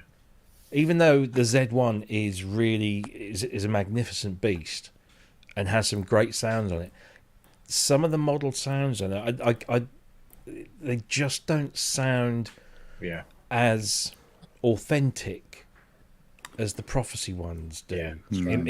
In my it's a wonderful thing. Don't get me wrong. And what it does do, like the model tines, and stuff like that, exceptional. Well, we really, got really Polyphony #1. Yes, You there's got that, huge keyboard. You got amazing arpeggiator section. and nice controls as well. The wheels and the pad. Yeah, and- all that stuff. So, and the XY pad is cool. I mean, I like the little barrel wheelie touch strip thingy. It's very clever. But the XY, log. I'm just I love XY pads. So Yeah. Yeah, I bought the prophecy off of the back of not just hearing the prophecy, but also hearing the Z1, because I couldn't afford a Z1, No. and I'd slagged the prophecy off because I couldn't, back when it came out, I couldn't understand why people were prepared to pay £1,200-1,300 for a mono for a synth. 37 key monophonic synth.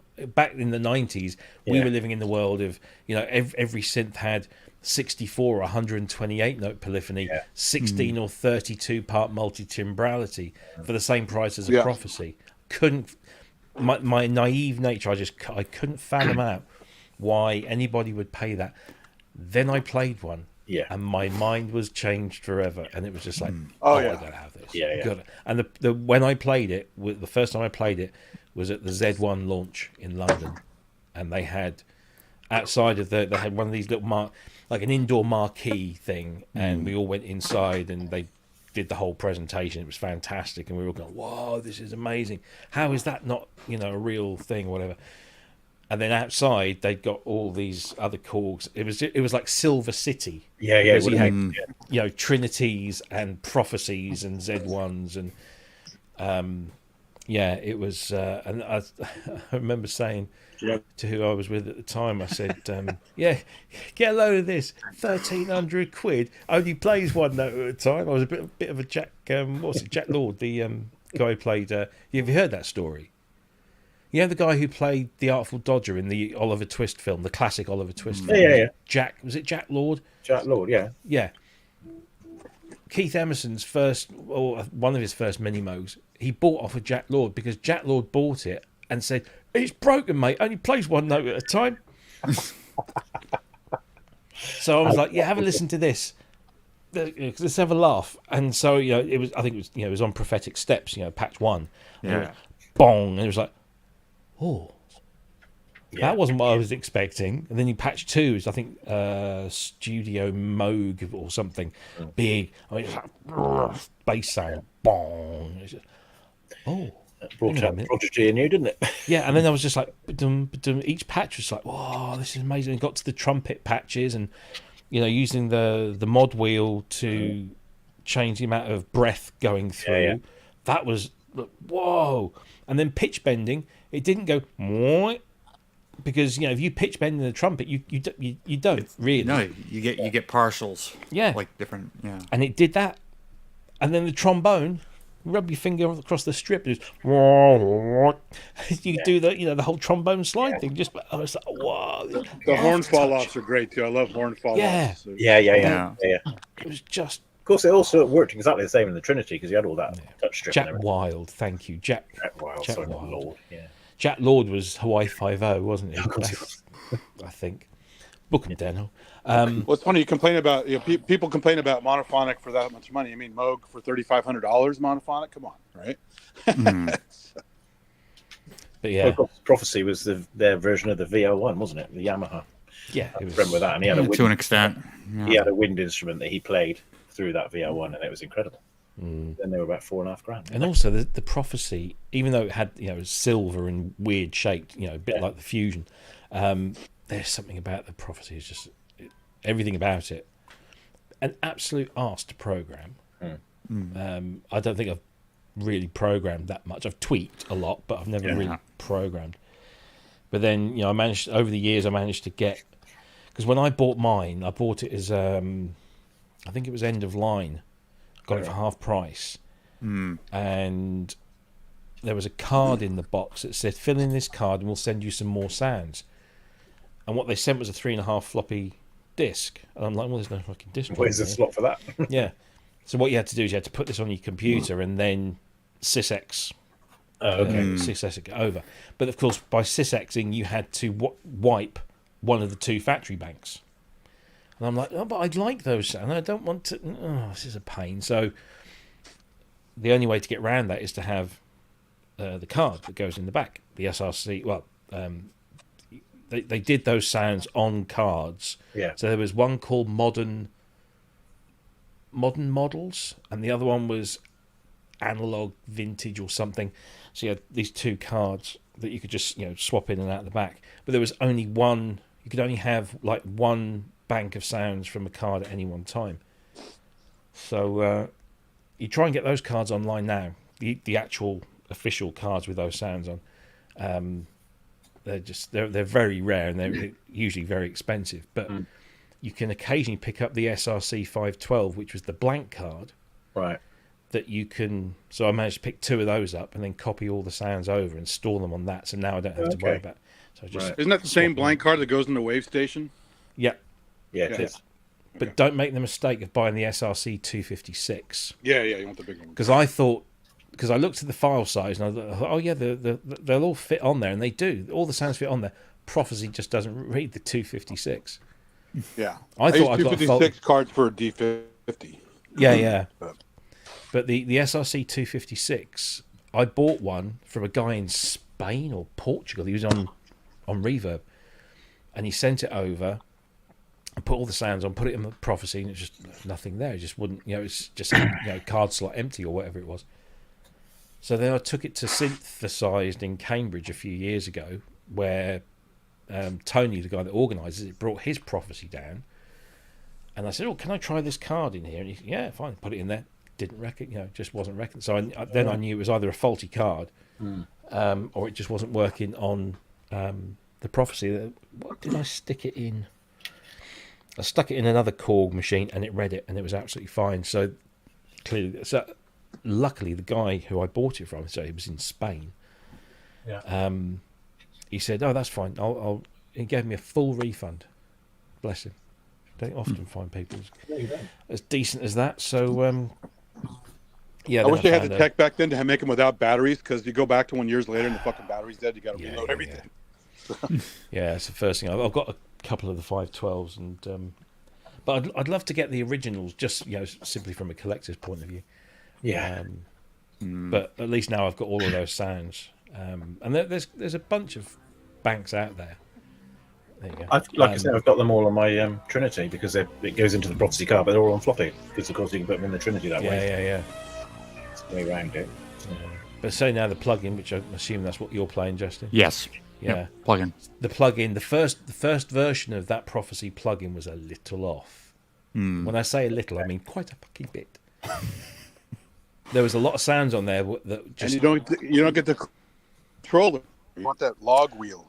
you don't get the controls. Yeah, that's you don't true. get the log. Yeah. But to Korg's credit, they updated Yeah. it, and they've got the sounds pretty much nailed on now. I was doing a whole bunch of AB stuff when it first came out, and yeah. there's a great patch. I think it's in the Modern Models bank called Eerie Comb. Okay. You find that, and then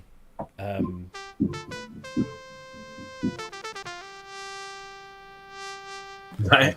Forgot my pitch bend doesn't work. oh, I see. But no, yeah, Eerie. I think it's Eerie Comb. That's what it's called. Yeah. And that is one of my all-time favourite synth patches, let alone Prophecy patches. That's a great sound.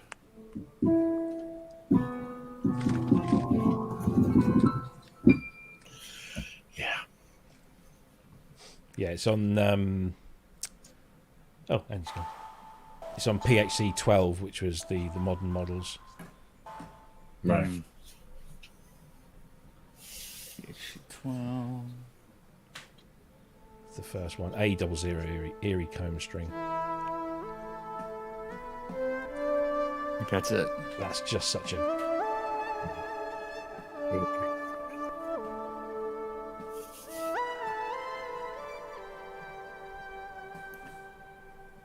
Beautiful reverb. Yeah, it's Yeah. lovely sound that. Oh yeah.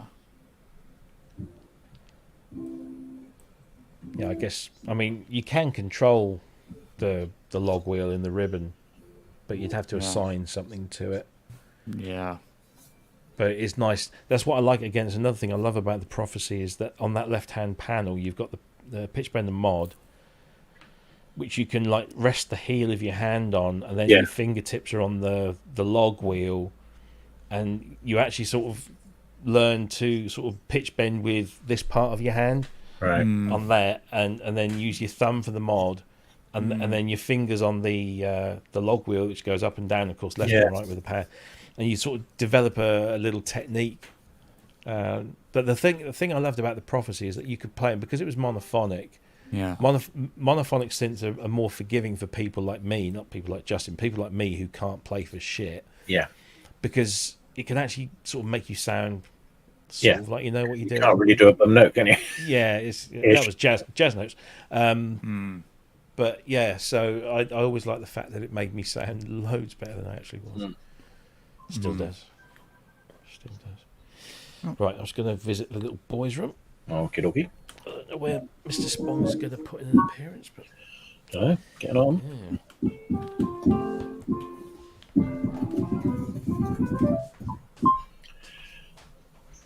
So where have you got the Yamaha at the moment then, Justin? Down in the main hall? Yeah, it's in the church. Yeah. Don't really get the room to haul it up a couple flights of stairs, every week. Yeah. So yeah, that's down there, and then I just got a couple things up here that I'll swap in and out. Yeah.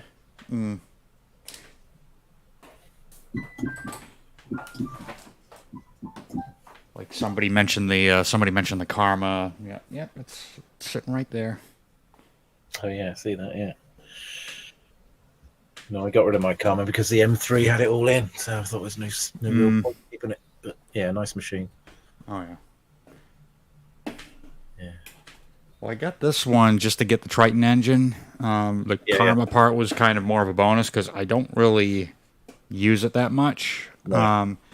It is good as a tool of inspiration, I guess. Because it can generate like drum grooves and things like that. Yeah. It's more advanced on the later models, but yeah, no, it's good. Yeah. Well, somebody wants to know what the turntable is. This is a 1979 Dual 1264. I think I've had it since like 2019. And just put a new belt on it. And she's a lovely thing. Yeah. Yeah, I love vinyl. Yeah. Can't be vinyl.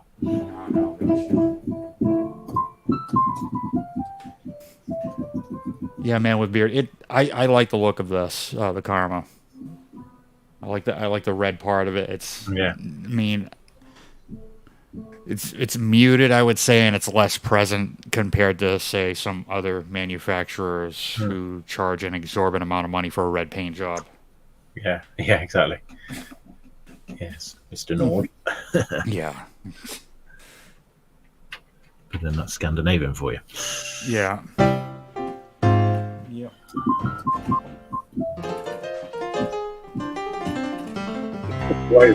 We'll be hiding under his desk. Pretty much.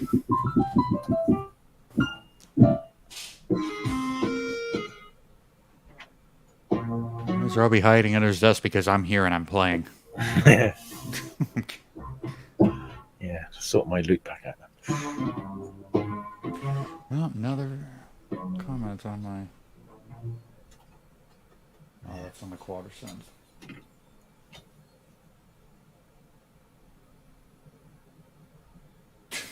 Sometimes the world is too much for poor Robbie. So you know what? I'm gonna go ahead and patch that Karma in. I just gotta set it up on my desk, that's all. Yeah. Give me a second.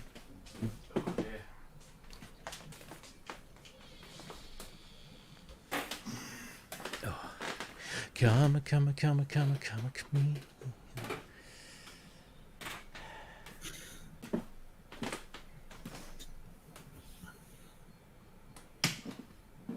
Why's Robbie hunting Yeah. his desk? I got kicked out from my Wi-Fi's going up and down. This fucking Xfinity stuff is nonsense. Yeah. Because my provider's not very good at my own place, which is really sad. So my phone, I often have to go onto Wi-Fi for certain things. Okay. Sometimes I wish we had the Japanese monopoly, where basically NTT Docomo is like the whole country, and it's just like you got signal everywhere. You're just saturated with signal.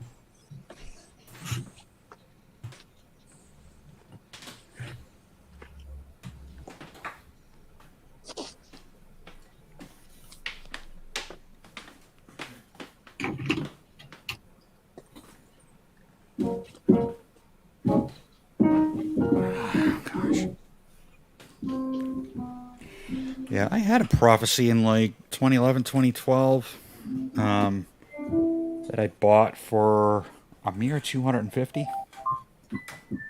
That's very cheap. and I wish I'd have kept it.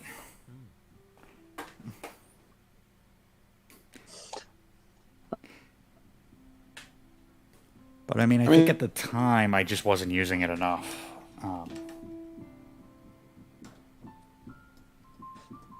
I was moving a lot, so I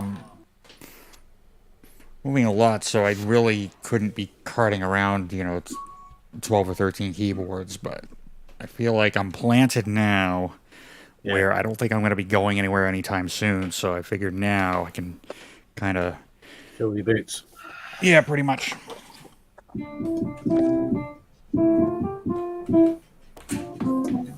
that, and there's... You think?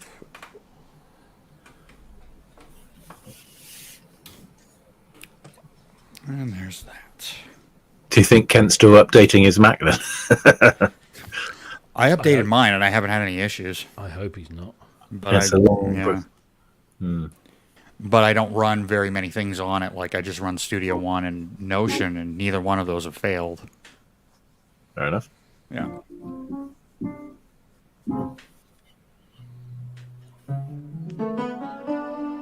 When I was younger, I used to update and do bleeding edge everything, but it's not worth it anymore. It's just I want stuff to work. Yeah, exactly. I still generally update day one.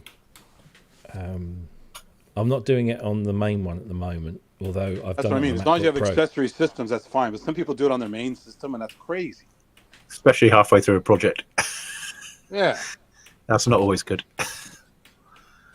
No. But you know. One of the problems I have that stopped me from doing the main one on day one was that because I remote into my work computer, which is back in the corner there, which is a Windows machine. So I remote desktop into it, so I don't have to have different screens and keyboards and stuff. And I think when I updated to Ventura or Sonoma, one of those, the Microsoft application that I use on the Mac started to play silly buggers, and then I was in a real tight spot because I had to basically run cables so I could work until that thing was okay. So and Microsoft have actually, they sent a message out the other day to say that they're about to roll out a new update to the remote desktop client, Right. to bring it in line with everything else or whatever.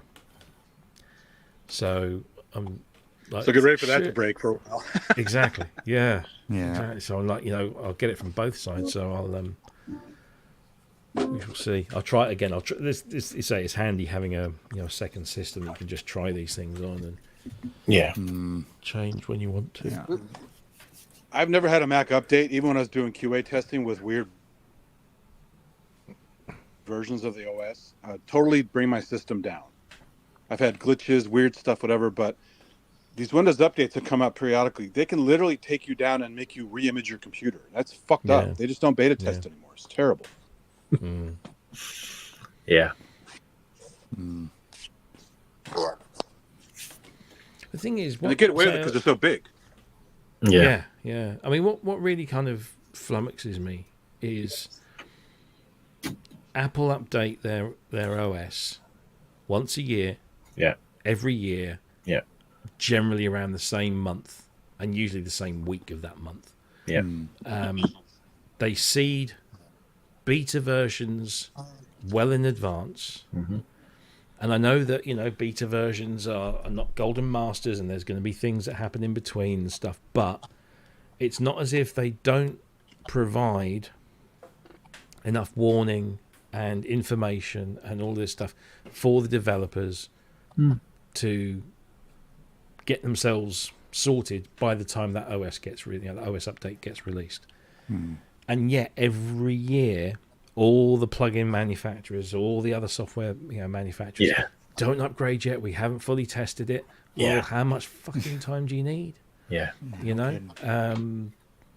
Because the one thing you don't get is on iOS, when that updates, everything works.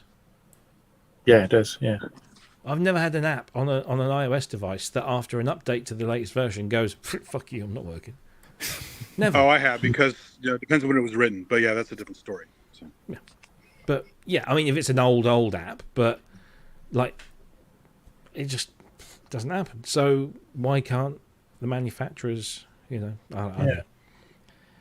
The important thing I is know the system doesn't break. It's the apps or some driver or something. But with Microsoft, the whole fucking system can break. Well, yeah, that's true. Yeah. Right. Yeah. I don't know. It's just, that's unbelievable, especially this late in the game, right? Yeah. They rewrote Windows 10 to a point, and I haven't used Windows 11 that much, but they've changed it enough considerably from Windows NT and 2000, all the old kernel stuff, that they should be better at doing this stuff. I don't know why they're so terrible at it. No, I don't. I've just been followed on, or should I say, ProSynth Network has just been followed on Instagram by an account that goes by the name of Modular Synth Sex. Okay. Hey, There's no sex involved. that's a new interface they have for it. Yeah. It is just like pictures of modular gear. No, it's a new CV interface where you can.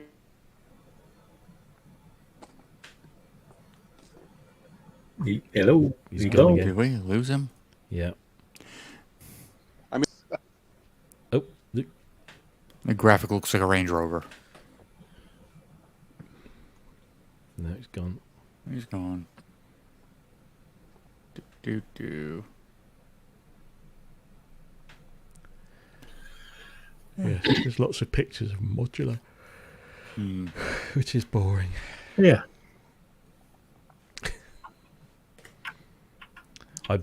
I did an article for Gear News yesterday. I put something in there, and I was just waiting. I'm still waiting for the comments, but I don't know if anybody will. It was tucked away. I was talking about Robin Vincent's new module. Oh yeah.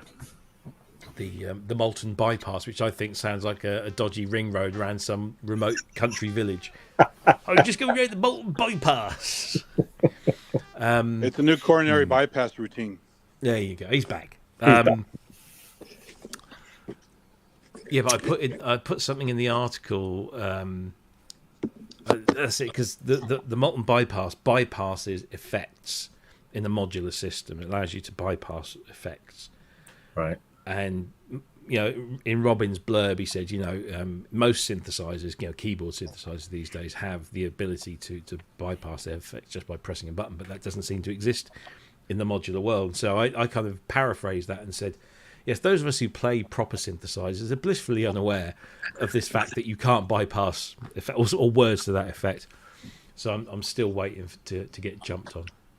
Actually, there are plenty of modules that bypass. There's even ones that do like Bernoulli gates and clever switching and stuff. Yeah.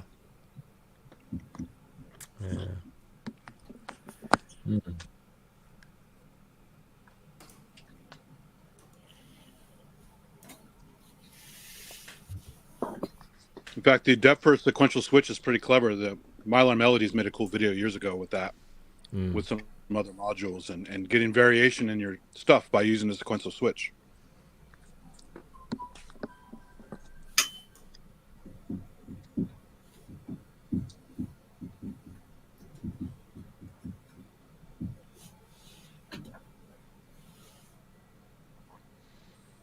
Blimey, the comments on Gear News these days.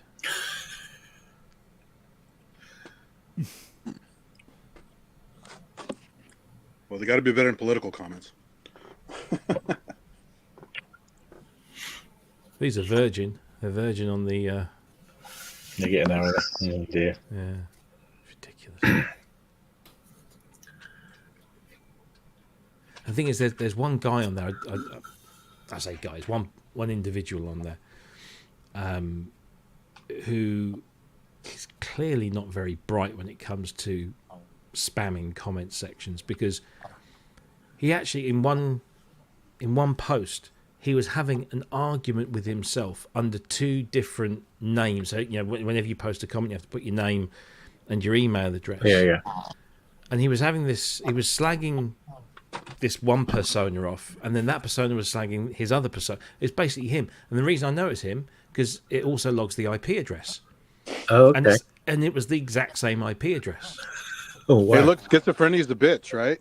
Yeah, and I was just like, Schizophrenia. do you not think we don't see this?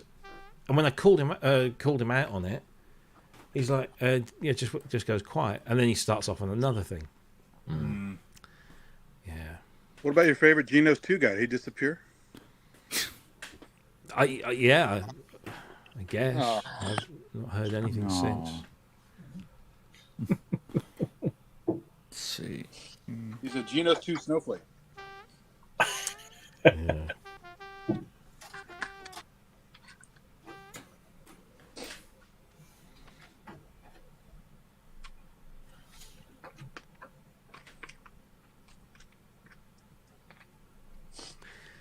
There are some very odd people. Yes, he should use a VPN. I know. It's just like, in an era when browsers come with VPNs built in at no extra cost, you'd think someone who was going to spam the comments on a website would just use a little bit of nous.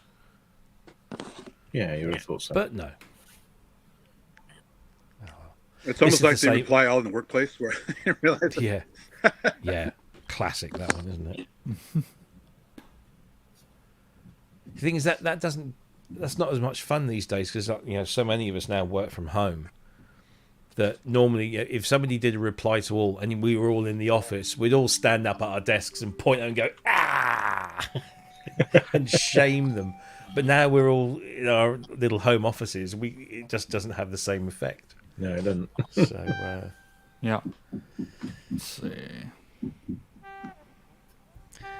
I must stop. I've got this new chair, Yeah, right, yeah. and it's got removable armrest covers. It's a real fiddle factor. Yeah. Yeah, and I sit there and I just keep doing it. I think I shouldn't do that because I'll probably break them. But they're lovely. It's this kind of cooling gel. It's Okay. it's like a firm gel, but it's cooling, and it's Do you get the lumbar support with that chair? yeah. It's Yeah. built in. It's not my other chair was just like a cushion that you just moved. Yeah. This one is like a car, so Okay. it's built into the seat, and it can either come out like this and that, or it can go up and down the spine. So right. just get it just right. Yeah, it's a lovely chair. I'm glad I spent the money I did on it. Yeah. Well, you're sat on it 18 hours of the day usually. Pretty much. Yeah. Yeah. Bloody hell, Kent, where the fuck are you? All right, now this trumpet thing should work. There you go. the sad drunk trumpet. I love it.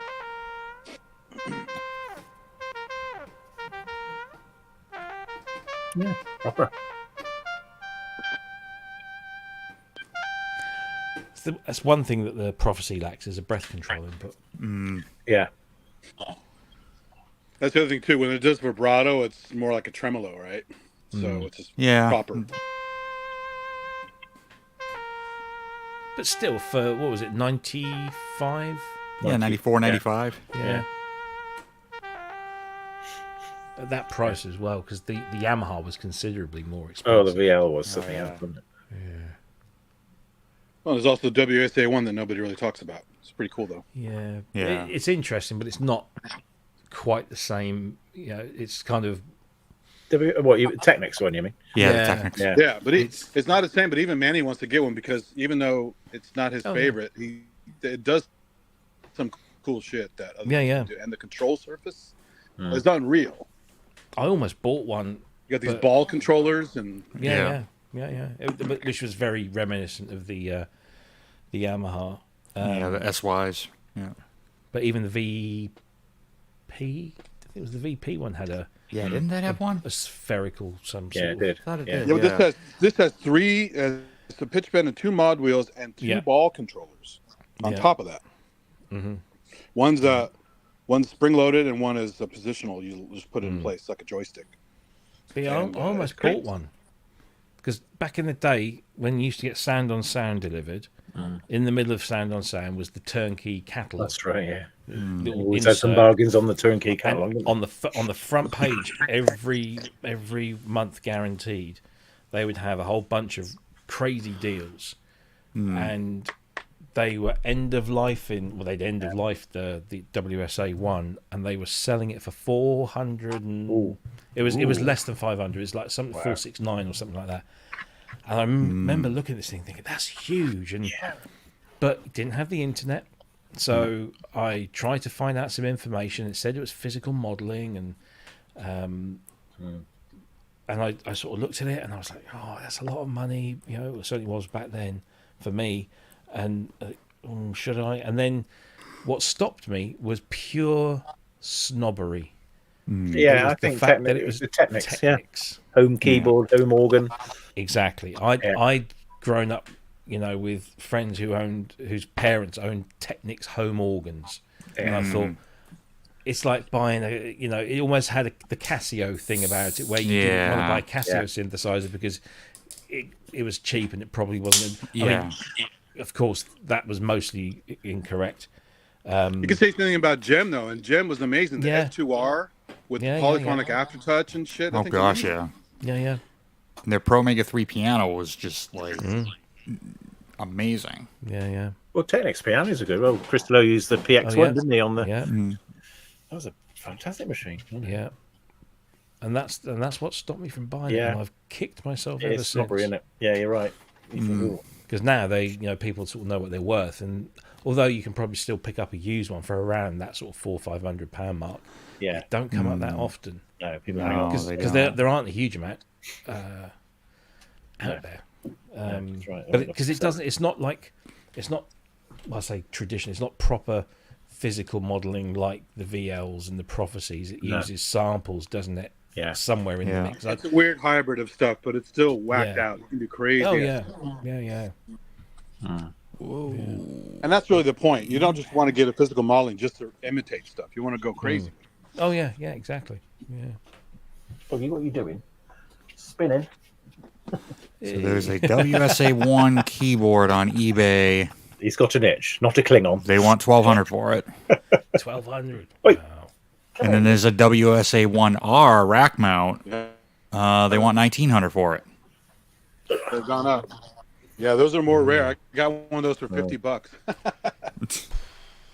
The screens they go bad, don't they, on Do they? the rack mounts? Yeah. See, I wouldn't want the rack mount because it's very you not want so to be far, hands on. Oh right, okay.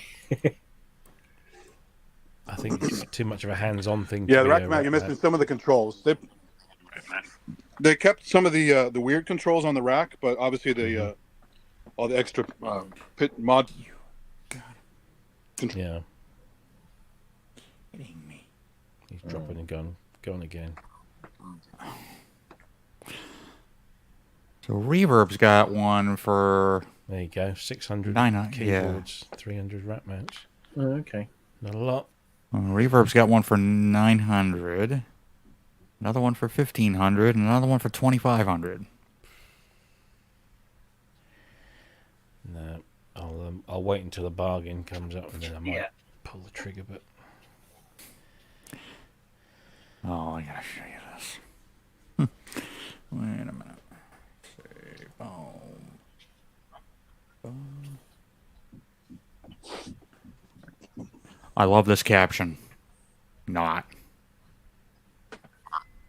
Rare, like the Yamaha VP1, but better. Do enough? Apparently he hasn't seen the PSN video. yeah, whatever. I highly disagree. Yeah, that's one keyboard I would sell my mother for.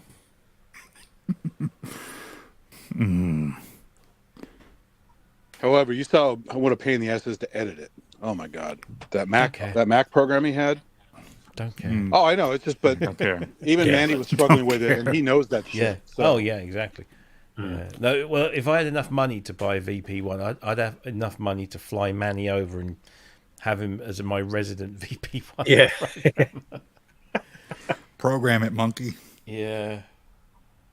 Poke him with a stick every now and again. He can use this chair. Look, it goes back enough for him to get in the old teeth.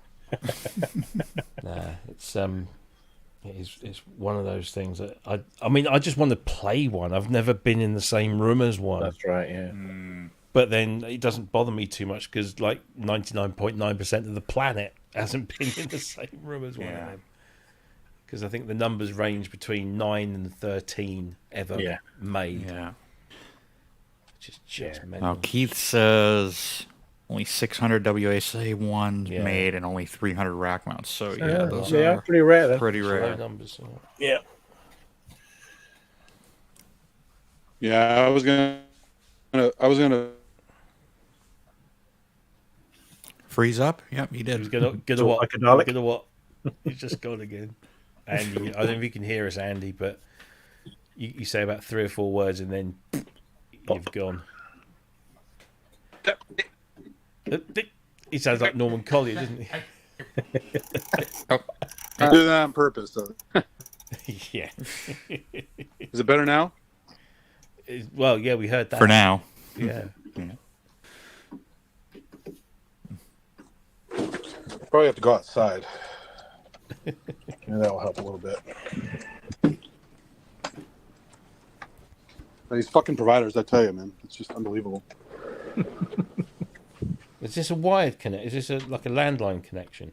Is it dial-up? This is 5G. Oh, 5G. right, It's okay. just a bad spot.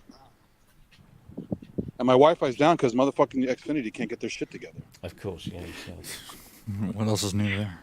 But Andy's Now I'm not better mad. probably outside.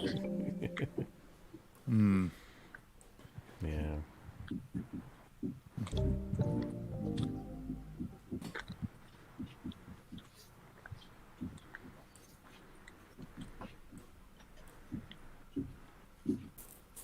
So, Justin, have you programmed stuff on the Karma? Or are you just using mostly presets now?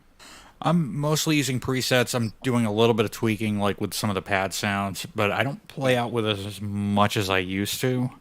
I mean, right now it's kind of mainly a studio piece, but some of the presets that I was playing around with when I was doing the review video, really I was doing that off the cuff and just kind of scrolling through them and then doing some category search stuff. A lot of them are really good. Yeah. Yeah. I love it, man. I need to use it more. Yeah. It is a very nice instrument. The only thing is with this and the Triton instruments, and I talked about this, is it can be very thin sounding. And it can also have way too much bottom end. And the reason is... You said they targeted hip-hop, right? Yeah, for the most part, the Triton, a lot of hip-hop guys would use it. And what I've come to find was most of the presets in here, if you go to the Master EQ, like this one, the low end would be boosted quite a bit, the high end would be boosted a little bit, and the mids would be cut. Or really, everything would be boosted. Yeah, right. So what I found works is you cut the mids, cut the highs a little bit. No, cut the lows, cut the highs, but boost the mids. Right. So this is factory preset. Here's my slight little EQ change. Yeah. Makes all the difference in the world. Hey, you can do a little James Newton Howard with that. Oh yeah.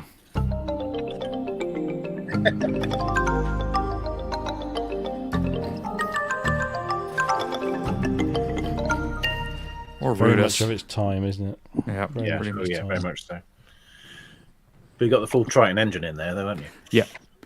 Yep. So unlike the LE, which only has one insert effect, Yeah. not all the multi samples are in there. No. This has the entire Triton set of multi samples, 5 insert effects, and then 2 masters, Yeah. and then plus the 3-band EQ. It's got the full Triton sequencer on it, Yeah.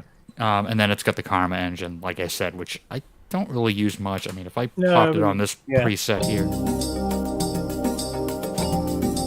It's clever.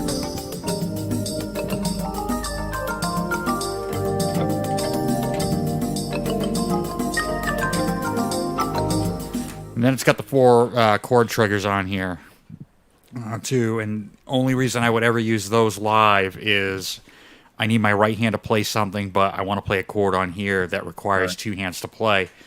You can assign up to 8 notes per chord trigger. So if I was gonna do this,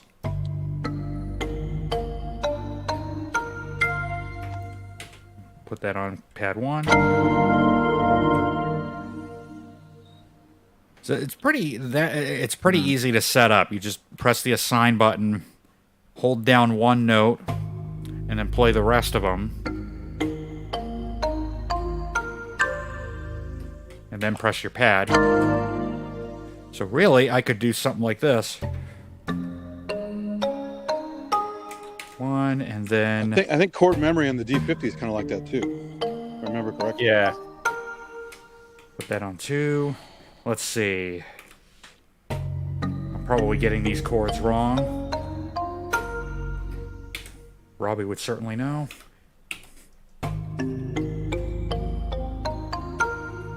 Oh, let's see.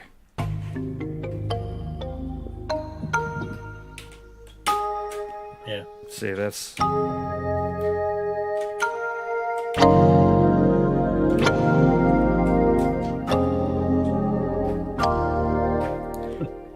It was a while back. It might have been last year.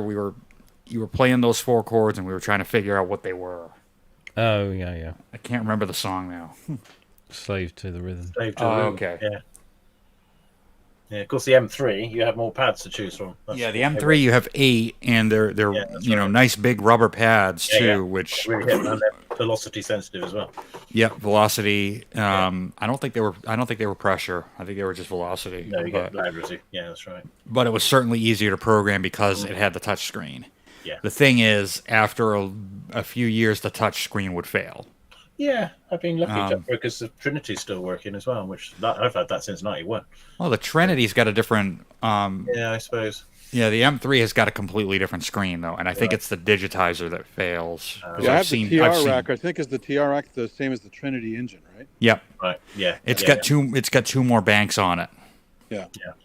So it would be the same thing as if you put the PBS tri-board into the original Trinity. You'd unlock 2 more Yeah. banks. Yeah. Okay. Right. And then the only other thing, the TR rack, and I've got a TR rack that just needs a new screen because like half of mine is like not even showing up. It's almost like it's trying to, like some of the dots are trying to come in, but they're not quite. Okay. Yeah, the M3 touchscreen's a weird thing. It's kind of like the V-Synth XT. where you Yeah. have the time trip pad on the screen, Yeah, you can. Yeah. but the real time trip pad on a V-Synth is always better. Yeah. It just feels better, tracks better. Yeah. Yeah, that had the built-in chaos pad that would... You could Yeah. even record the tracking on it. Yeah. Oh, it has Doesn't modes, look so you can too do like XY filtering. You could do reverse forward playback, like a vinyl Yep. simulation. It's crazy. My favorite part is it takes about a minute to start up. Yeah. Well, Longer if you have the so- expanded. Yeah. Yeah. I got the expanded. It takes forever. Yeah. It's good when it gets there, though. It is. Honestly, I think the stock piano is a lot better than what was in the original M3. Have you ever loaded samples into your M3? I haven't tried that yet. Yeah, with the USB stick in the back. Yeah, where it's straight. Yeah. Takes WAV files straight in. Yeah. I got an Mhm. upgrade library, but I haven't used it. So No, it's worth it. Do you have the radius card in yours? I do. No, I haven't. I'm not in mine. Okay. Yeah. Yeah, I did. I mean, again, a radius eventually will be fun, but I just wanted to get some of the sounds. Oh yeah. So getting the card was pretty cheap. Mm. Yeah. The one thing I have not even seen or not even tried was on the 73 having the Radius and the M3 on the same, and then the 88 having two M3s. Yeah. I did try and find a keyboard on eBay like Well, that's that. the one thing I don't have. I don't have the keyboard part. So I wanted to Yeah. get the little ribbon and joystick thing. Yeah. And it's hard to find the keyboard by itself for anything You less get a than few like on eBay, $800. show up. Yeah. I got mine because I had the module before the keyboard, but That's what I do. Yeah, I have the module, but the keyboards are never cheap. no. Yeah, no, Yeah. and Korg, I don't think ever, Korg never sold them separately, and unfortunately, it's a concept that I don't think caught on. No. The what do they call it? The Korg component system. It's like just the Radius and the M3, and that's it. Yeah. I saw one guy who chopped his because it was too deep. Yeah. So he did a chop job on the back of it and made it really skinny, like a Privia. Oh wow. Really? Yeah, it's really weird. Huh. Interesting. It's mostly plastic, right? Or metal, plastic. Yeah. Whatever. There's nothing behind it. No, you're right. Yeah. No, it's just the underneath. You have the connector that goes to the keyboard. Yeah. Yeah. Yeah. But it looks Actually, nice. Yeah. One of these days, I like to get that. It does. It's cool that you can kind of tilt the panel up, down. Yeah. It'd be nice if you could have that panel at like a deeper angle, like Well, the almost ribbon's like great because yeah. that's The what ribbon's makes an the adjustment. JP1000 cool and the AN1X cool. The little ribbon. yeah, Now it's yeah. That's the one thing the Karma doesn't have. The Karma doesn't have the ribbon, but I've got a Hydra Deluxe, so I've got all the ribbon I need. yeah. Well, yeah, exactly. What else do I have that has? The only other thing I have is the I've got the Hydra, and then we've got the M8X downstairs.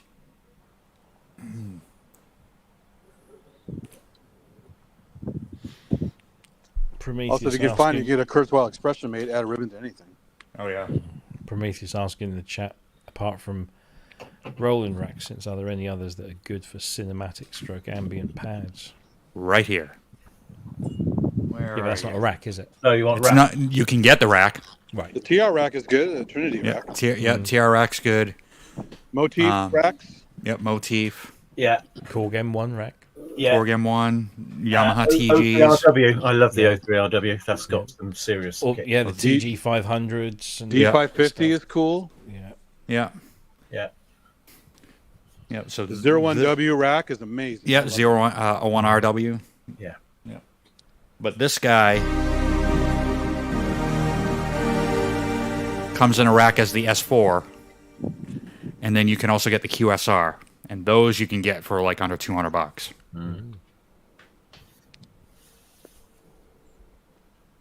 Yeah.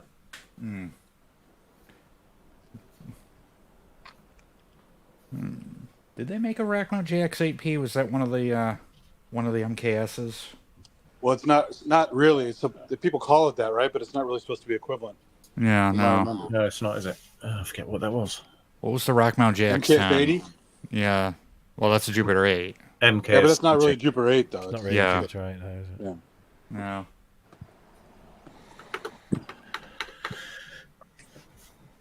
Yeah, the old JX10. Although MKS50 is pretty much an Alpha Juno.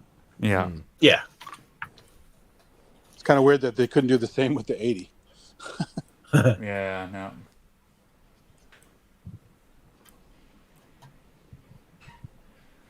Yep. That's the JX10's 40th birthday next year. 85, isn't it? Mm-hmm. Yeah, I wish I'd have kept mine. Oh, I love mine. Except Actually, one came couple up of really keys went cheap. dead. I got a message from Lady Aptitude that one that was at a Goodwill of all places in LA for a while. Oh, wow. Really cheap, like because no one knew what it really was. Yeah. Hmm. And but people started to bid on it, and it was down around $300, and it was going up. So Yeah. Hmm. I just got the D-Tronics plug-in programmer for mine. Oh, It's yeah. brilliant. Yeah. 280 quid I can pay for it. Hmm. Because you can't get the P800s or anything, any money, can you? They're not that good. They usually crack, and Yeah. this thing's solid bit of kit. It's brilliant. Oh.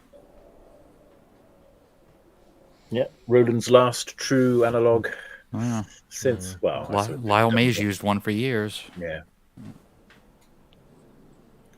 Yeah. Yeah, maybe they'll bring up one to the rolling cloud. Yeah, they haven't yet, have they? Yeah. No. You Well, got saying that- JX8P on the Rolling Cloud, don't No. They have a 3P. Yeah. There's a JX3P in the legendary stuff, but there's a JX8P in the Xenology, I believe. Double it up, and then you got your JX10, anyway. Yeah, pretty much. But did you see Roland Cloud I got the... discreetly snuck out the DW drums as part of the Ultimate subscription now? Yeah. So before you used to have to pay for the plugin. It was $199 for the plugin. Took them long enough. And then you had to buy all the library packs. And I think if you bought the DWE kit, which is ridiculously expensive anyway, it's a brilliant kit because it's an acoustic kit that you can convert into an electronic kit and back again. So you just, whichever you want to do, swap you the just triggers use out and stuff. Yeah. And then, man, because obviously Roland bought DW back in 2022, I think. Yeah. And so they're using Roland Cloud to support all the software stuff, and it all appeared in the Roland Cloud Manager. And then I was like, "Oh, that'd be great! Another drum plugin, £99." But it was about a week ago. They very, very quietly just released, or should I say, included it as part of the Ultimate subscription package. So those of us on Ultimate could just download it and install it. And yeah, but you have to have the upgrade, Matt. I think for my JX10 doesn't have the upgrade to allow it to talk to an iPad. I don't think, but I will check that actually. Yeah.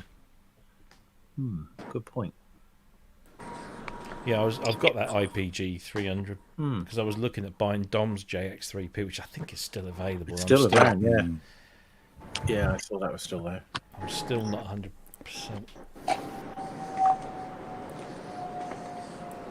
Andy's now wandered into an airport, San Francisco airport. Yeah, I'm on a flight path. Sorry, there's a fucking planes over all the time. In a pinch, the little boutique JX3P is great. So, how many voices has it got? 4. I'll definitely try that then, Matt. 4. Well done. Yeah, that's that just because it has the built-in editor on it, right? You used to have a separate module. Yeah. And it has all the knobs for the module. So, but what use is a 4 voice? Yeah, no.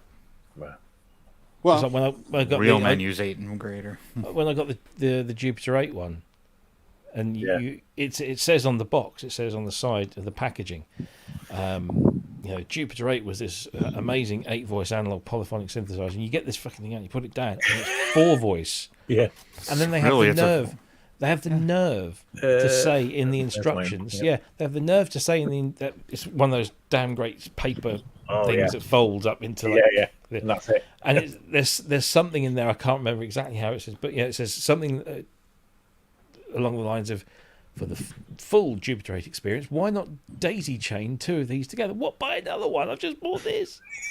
I thought that was going to give me the full Jupiter 8 experience. People okay with the Prophet 5 though? I mean, you only have 5 voices. So. Yeah, I know, but the Jupiter you do 8 was an bass and 8-voice some melody synthesizer. and a simple chord. You can't do 7th, 9th, 11th. I know, but the you want the Jupiter 8 Jupiter was 8 an and the 8-voice The Jupiter 8 was 8. You want one of them? Yeah. No, I know it was 8, but Roland wasn't putting nicer chips in their shit. So. That's it. Oh, I Behringer still took don't them all. understand the difference between a Jupiter X and the Juno X. I don't, because they seem to play the same things, don't they? There's probably not a huge amount of difference inside. Yeah. It's just maybe a little tweak. But I played both of those. I played the Juno X and the Jupiter X in Roland's store in Denmark Street. Yeah. And I think for me, what won it over was that just the Juno design. Yeah. Yeah. For me, it was just more. It just felt more authentic, and it sounded incredible. But the Jupiter sounded just as good because it's the same engine.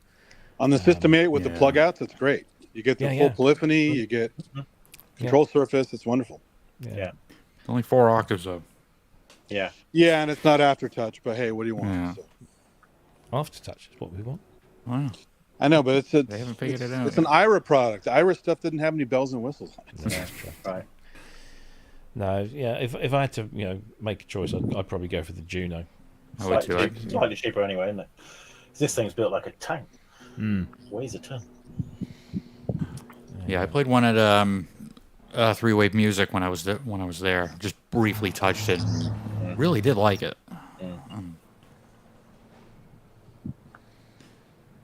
I mean, I had built-in speakers on it too, so it's one of those things that if you didn't want to fire up your studio, but you just wanted to play, just turn it on and go. They're very quiet though.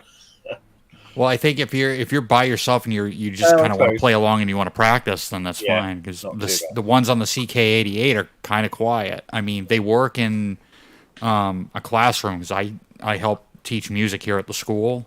Oh, okay. And I use, most of the time, I just use the CK88 by itself. Right. And I thought those speakers were a little quiet. They are, but in a classroom setting, they work. Okay. I just thought it was Prometheus was asking about cinematic modules. I'm staring at one, Yamaha FS1R. Oh. Yeah, but man, have those gone up? Holy moly! I know. Yeah. I'm glad I got mine when I did. But that's, I mean, I say that with authority because that FS1R features that actual FS1R I used on the movie soundtrack, on the cinematic soundtrack. So there you go. It's a cinematic thing. But it's lovely. Just an absolute bitch to program. So I don't. That's all right. So is the Karma. It's funny you playing that stuff on there, and I'm thinking, yeah, that is a sound, isn't it? That's of a time and a place. Yeah. Oh, I went on eBay and there's none on eBay. No Karmas? No, there's an M3 with the whole Karma stuff in it. Yeah. For like 800, but there's no actual Karma keyboards. There's got to be one on Reverb. There's a bunch of chameleons, but not keyboards. All right, now you got that joke. Back in a sec. Oh, there's some on Reverb for like. Oh, one of them's 800. That one better have the Moss board. There's one for 350. Okay. There's one for 700. One for 600. This is why I randomly check Guitar Center, because that one I Yeah. found one time was super cheap, in perfect condition, Yeah. and you never see them. And it's like, yeah. oh, look at that. Yeah. Plus, I got the upgrade chips for it. I got like 4 or 5 upgrade cards for it. Yeah. Oh, you got the PCM The ROM expansions? Yeah. And they had all the floppies and everything, so you don't have to worry about not being able to load them. Mm.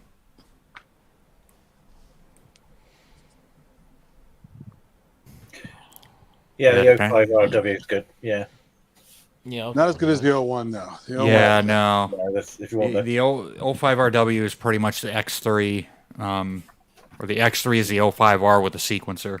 This is the one to get as well. The 03RW with all the cards. That's something else. That is. If anybody's got a volume knob for an 05RW, I will happily take this. My the 3 module- still isn't as good as the 1. The 1's the best one. Yeah. Mm. I got Well, the one's got the wave shaping, doesn't it? It has all the cool and the great presets, and oh man, I mean, Jar loved that thing. He used it on several albums. I'm so done with Jean-Michel Jarre. Yeah. Yeah. Oh, No, come on. well, I don't do his recent stuff, but his old stuff's great. His old stuff, right? Yeah, 40-odd years old stuff. That's okay. 40. Oh, you don't like Teo and Taya? No, not really. No. If I want to see what's her faces for JJ on an album sleeve, I'll. His collaborating albums he did a couple of years back, they were all right. But the one he They did just wheel him out now, don't they? Well, it's funny how they all wanted to sound like him. It makes you... Yeah, and just I'll put on a good light show, you know. That was his downfall when he did all of that big, you know, the whole. I mean, it was Houston Leon was brilliant. Docklands was brilliant, but after that, that's what he became known for doing, and he became more about doing big visual things as well as sound things. I love Jean-Michel's art. Just go in the fucking studio and do some new The stuff. Moscow one was pretty cool with the buildings and stuff. Yeah, and so Docklands and Houston and Leon, and they were great concerts. But it kind of set the tone for the rest of his career, you know. Well, he had the 2000 one that got canceled. It was supposed to take place in the desert somewhere. Yeah, okay. All right. I read about it somewhere. It was just it didn't work out. It fell apart. But it's supposed to be a massive thing. I felt massively ripped off. Do you know when he did Oxygen in your with the original instruments? Yeah, and he so he he did it in the Albert Hall. No, he did this in I can't remember where it was. It was in a small venue, but he filmed it in 3D. Right. And it was presented in surround sound. And you could buy different versions. So if you just wanted like the stereo CD, you could go and buy that. If you wanted, I can't remember the configurations now, but basically, if you wanted surround sound, you had to buy one version. If you wanted the 3D thing, you had to buy another version. Mm. And yes, but movies get away with this all the time. So. Well, this was ridiculous because you had to. So if you wanted like the stereo, the surround sound, the DVD, the regular DVD, and then the 3D version of the film, which you still had to wear glasses, the red and blue glasses, and it wasn't that great. I mean, I have 4 fucking versions of Blade Runner. Yeah. I mean, I'm not saying he was the only person, but it was a massive rip-off. And I'm sure that he probably didn't have a huge amount to do with those decisions, and that was a marketing thing. But it just felt like, oh God, I've got to buy it. Because I remember buying the DVD and then realising it didn't come with the surround sound or whatever. I can't remember the exact configurations, but it was a real ball ache and a very expensive ball ache at that to get. And I think that was at the point that I lost Jar. Well, the ultimate slap in the face was that virtual like VR kind of party he had. It was a concert. You go in as a character. That was so stupid. Yeah. It looked bad. It didn't sound great. It was just the dumbest thing. I think somebody somewhere convinces him, this is going to be great, Mr. Jar. It's going to be fantastic. You're the technology guy. You must do this. Yeah. And that's the thing. Again, that's another thing. He's kind of viewed as, an innovator and early adopter of stuff, and so I think he feels kind of compelled to do it because if he doesn't do it, then it can't be any good. Because he had that guy make some custom instruments for him, so that helped his reputation. Yeah. But yes, I mean, Devo used to hack their own instruments as well, so Well, yeah. No, I just don't think he's done anything that's been musically valid for. No, he's just a shill now. Like the Motor Synth guys are like, hey, please plug our product. You must get Motor Synth. It's the best thing ever. He's just a French Jordan Rude, isn't he? Yeah. He doesn't seem to age either, which is really annoying. I hope he doesn't watch this because we've just blown our chances of probably. We'll be getting him on the show, will we? He better have a sense of humor. If you're that public figure, you got to have a fucking sense of humor. Yeah, but unfortunately, that's not always the case, is it? Well, Trump certainly doesn't have a sense of humor, but there's a lot of things he doesn't have. Yes. It's it's a shame because his stuff was pivotal in so many people's. Oh my goodness, yeah. So many people's lives. Well, did you see the video Yamaha put out today of Dom Sigalis and Matt Johnson? Yes, facing off with a CS80 and the first thing he started go straight into Van Gellison. Honestly, why? Yeah. And I thought I wondered what was the point of that video. I know it's like 40 years of Yamaha synthesizers, and here's one of their greatest and one of their latest, and I thought maybe they're going to try and show that the M8X in the right hands can really do some great CS80 stuff, and we know that it can get ballpark, but it just seemed a little bit weak. I don't know, maybe I was expecting too much. And they I think they deliberately didn't put the CS80 through any effects. No, that's right. Yeah, it was very flat, wasn't it? And it was just like, you need the reverb. Because Matt was then going, oh, look at this, and look at the reverb on this, and and come on, just stick it. Even if you don't stick it through. Start the video playing and then put the effects on, just so people can hear the difference. Yeah, I mean, it's not like, if they had trouble, we can't put it through a lexicon, we don't have it. They must have an SPX or a Rev 5 or a Rev 7. They've got to have something in that place. Just stick it through that. That'll just give it a bit of life. Or a Cubase plugin for crying out loud. Well, exactly. Yeah, it's not like they can't do it in house. So, Put it through Supermassive. It's free. Yeah. well, yeah, Exactly. exactly.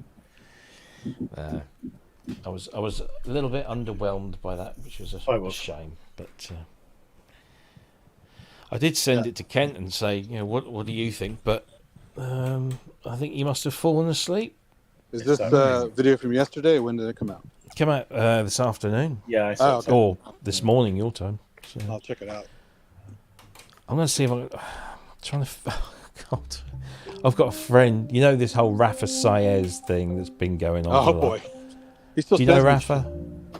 So a friend of mine keeps me informed with the latest and the greatest Rafa memes. The guy's just asking for it, right? I mean, Future Rafa. Because apparently this was a post, right? This is a real thing. Somebody posted on a music group. Who is the most famous musician you have ever spoken to? Rafa says, Gosh. Dave Garn. Okay, and then somebody responded. This is great. I'll just blow this up.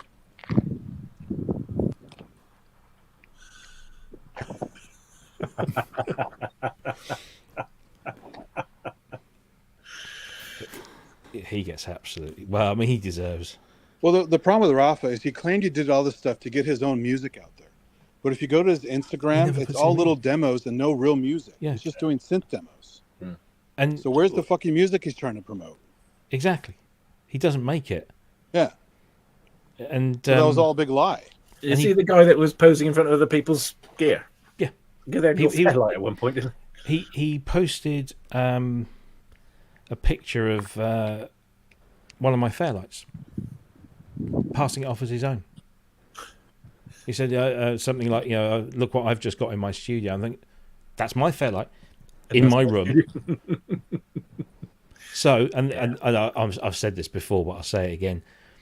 I let rip, and this was in a chat or a forum thing or whatever. And he sent me a message, on Facebook Messenger, but because we're not friends on Facebook Messenger, it went into my message request, so I didn't see it for a little while.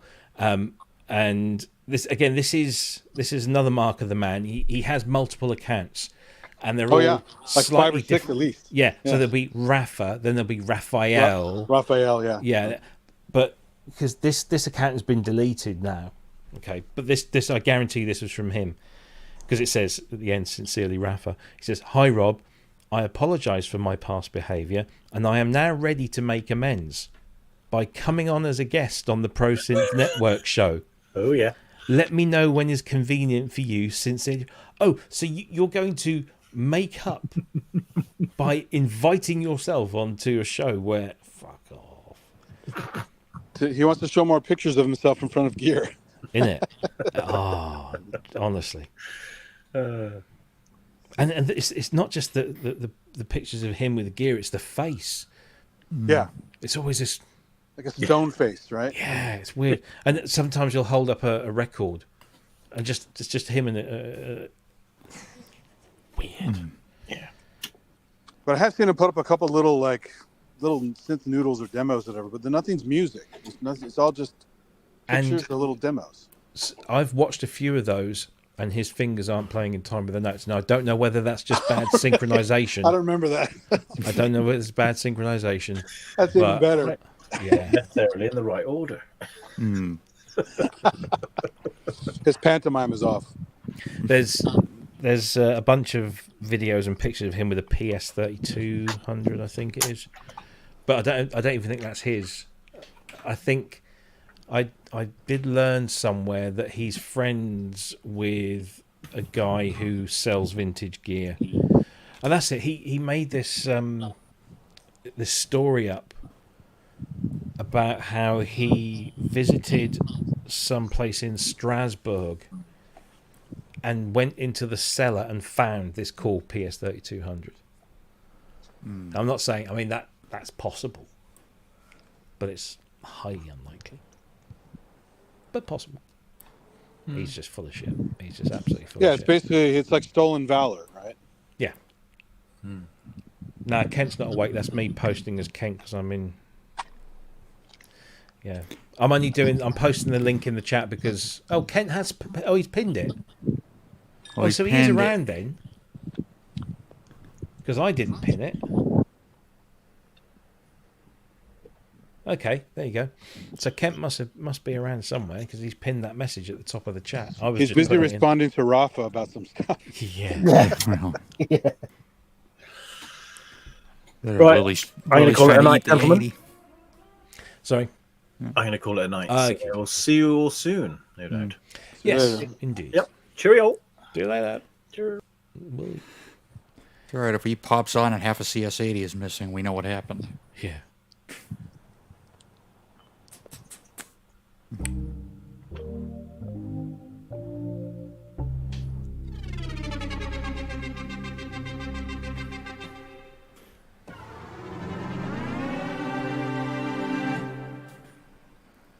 It's almost THX sounding.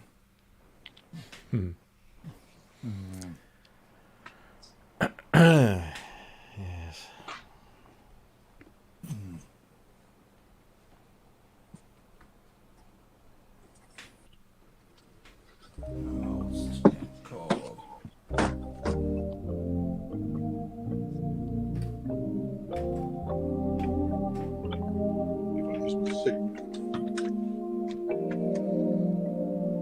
So most of those sounds in the Karma are Triton sounds or Yes. So yeah, most of these are going to be ported over from the Triton and then with Karma stuff added to them. For example, the oh, look who that is. Hello. There you go. Put in the boss spot. Oh, Hey. boss spot. Oh, how's it going? It's going. All right. Where you been? Yeah, been better. In the sleep? Oh yes, as it says on the screen, been better. Yeah. Oh, what a day. Can't talk about it. That's can't talk about half of it. But Because yes, Lily ate the half of it. Oh, is this the mate. thing that we've been talking about? it's part of that, but it's Okay. also but there's been some other bits. Okay. Sort of like it's just. Do you know what?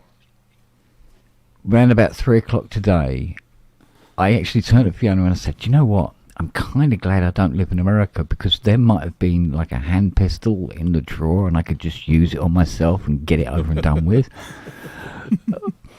And she goes, "Yeah, it's a shame we don't live in America. You could have done that." Yeah. I was like, "Thanks, babe." Nice. So, yeah. So I don't know where Cerberus is. Cerberus. Do you know what she did tonight? Oh, So what's she eating now? well, you know where the Carvera is. Yes. Standing on top of the Carvera, Oh God. trying to get a Mars bar. But that's after she stole half a packet of chocolate chip cookies off the top of one of the speakers next to the TV. And then she stole the toilet brush and took it down the garden and started chewing it. That's today. One word: muzzle. No, I refer back to the revolver in the kitchen drawer. I know she's delicious, but my God, she's so naughty. I mean, really naughty. And funnily enough, I had a customer of mine who's a dog trainer, and I said, no, she's terrible. And he goes, "Oh no, people say that and everything." And he spent an hour with her. I went, "Yeah, she's pretty unruly, isn't she?" I went, "Yeah, she's got a mind of her own, badly. And if things don't go her way, she has a tantrum. It's not something I don't think I've ever seen it in a dog. I've heard that they can have it, but yeah, I mean, she has literally has a fit on the floor. If you say no, you can't have that, and she just like that. There you go. And I just go, "Would you call me?" So, Do we talk to Daddy that way? yeah. So we bought this dog whistle, which apparently is supposed to at least get her attention.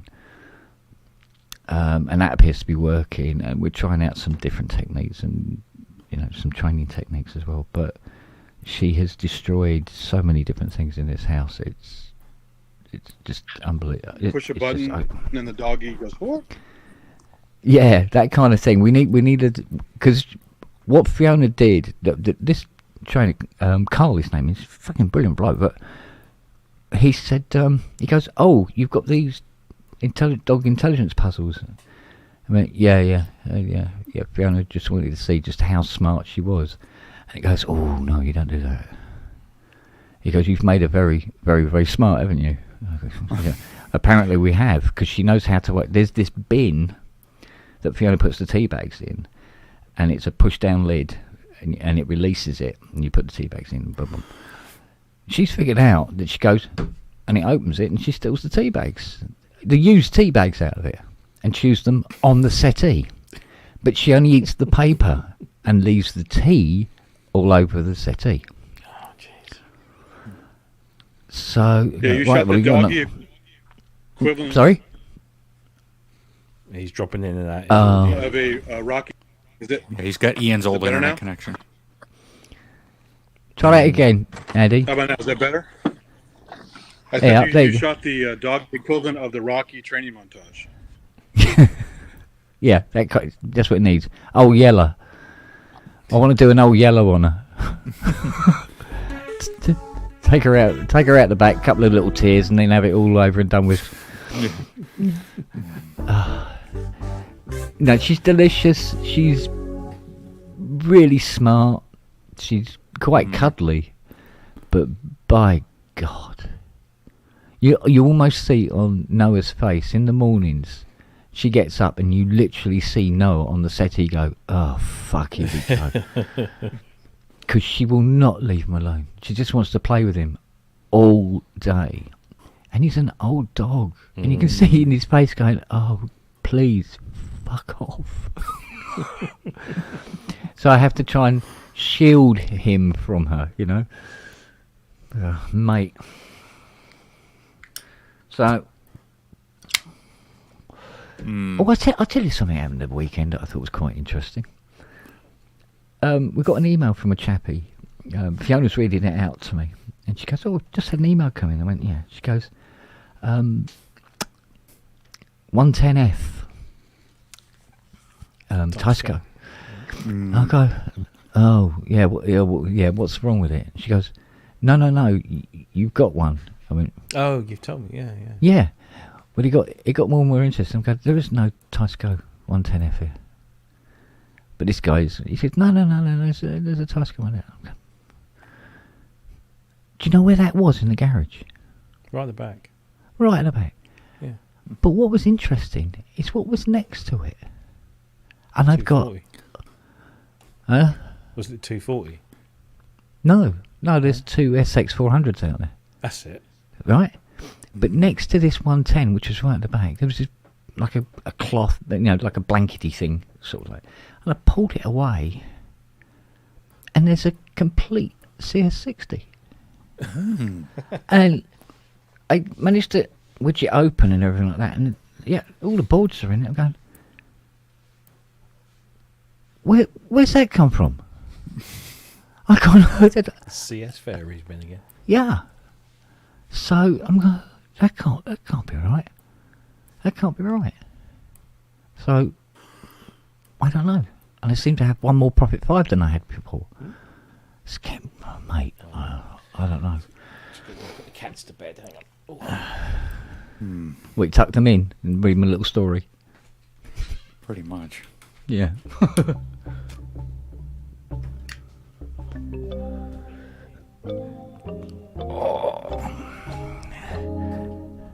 It's LeBlanc. Mm-hmm. I don't know. Fucking hell. Matt LeBlanc, yeah. Yeah. How you doing? How's it going, Dylan? Fucking computers are driving me schizoid. But that's what they're for. Well, Haley's laptop is refusing to fucking update. We got Okay. Hit it with a really big hammer. Yeah. we The got update hammer. Marshall's laptop and his phone's back from the police yesterday. part of the looking into how he passed. Right. God, they dragged that out a bit, don't they? Nobody knows the passwords. So I've been on to Apple, and we've got to get a fucking court order to access his Apple ID so we can get into the computers. Really? Yep. Yeah, they've got to have a high court order. I'm very quiet, apparently. Hang on. Yeah. Audio. Let me turn my mic up. Just tell me when it's okay. Yeah, keep going. A bit more. Yeah, you got plenty of headroom there, babe. Is that all right? Yeah, that's okay. Okay, well, hang on. Needs more cowbell. Yeah, so, yeah. It's, You know. that was entirely too good. Yeah, I know. But it's the only bit I can do. So, yeah, it's been a bit of a fucking arseache with computers the last 2 days. Yeah, I remember those days. Now what I just do is throw it in the bin and buy another computer. I can't be asked for it anymore. Done. No, that's too easy. Correct. But I mean, the reason that she's so desperate to get into his computers because there's going to be a lot of photographs and things that he's taken. He was a Of course. he was a fucking amazing photographer, and we don't want to lose any of that. So yeah, we've got a lot of work to do yet. So yeah. Yes. No, it wasn't that CS60, mate. Prometheus, it wasn't that one. That's another CS60. For fuck's sake, can you believe it? There's a 70 out there as well. Oh wow. Yeah, and a 30, and a 30L. Were they all there when we were 15. Not a 15, no. I wonder if there's an 01 up the back. Oh no, it's it might it's a very heavily modded something, Like a 101? but about the same size. Oh. The same size. SK1 probably. Could be an SK1. Yes. Yeah. Could be an SK1, but it had like toggle switches, about 14 toggle switches. On it. So it's probably one of those circuit bent SK1s. Yeah. Well, bent anyway. Yeah. Yeah. Oh well, that's the next thing. I've got an OLED coming for the Juno. Oh yeah. I've got another emulator 3 turned up yesterday. With an SP12 1200. Oh wow. Got display issues. Surprise. Apparently he was fitting a new backlight into the E3, and that was the last time it was seen working. So I'll have to investigate what he done to it. And apparently something else on the SP1200 as well. Yeah, But of course, if I fuck up this Juno, it may be coming up to you. but you know, the thing is, it's a little crowded here at the moment. And when he said he's got this E3, and I go, yeah, well, I know it's big, but it's not too big. And I can stand it up in the corner. You know, you can stand it up on I can put it in the little slot next to the pool table in the front room. It's in a fucking flight case on wheels. It's like, fuck, oh no. Yeah, but the first time I came to your house, the synths were stacked up like Cadillac Ranch. They were fucking like that against the wall. Oh, it's worse. Yeah, it's like that now, but there's more. There's more of it. It's like a music store in New Jersey that I went to. Mate, you have to see it to believe it. Well, what kind of went wrong was we kept pushing bookings back and going, yeah, no, we can't look at it at the moment because we are up to our arse in work at the moment. And you push it back, bring it to us, you know, next month. Of course, next month comes around and 40 keyboards turn up at the front door. And you've still been trying to get through the backlog anyway. So, like I said to Fiona yesterday, I said, look, we've just got to stop taking in gear for a while. So, I mean, I have 4, right? Count them. 4 up 2600s to do. With keyboards. And is it 2? No, one of them's a tonus.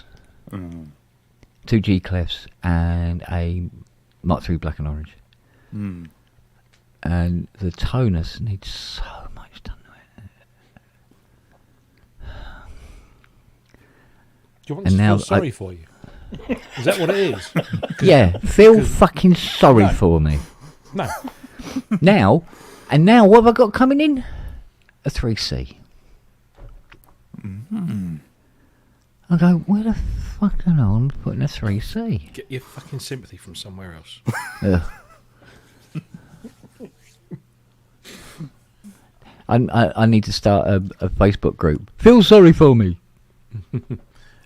You should feel sorry for poor sods that Hey. get stuck in car parks for 15 hours. So you made it to the end of the day without killing anybody then? And memory services, all that as well. Jesus. It's not over yet. Oh, come on. He's still there.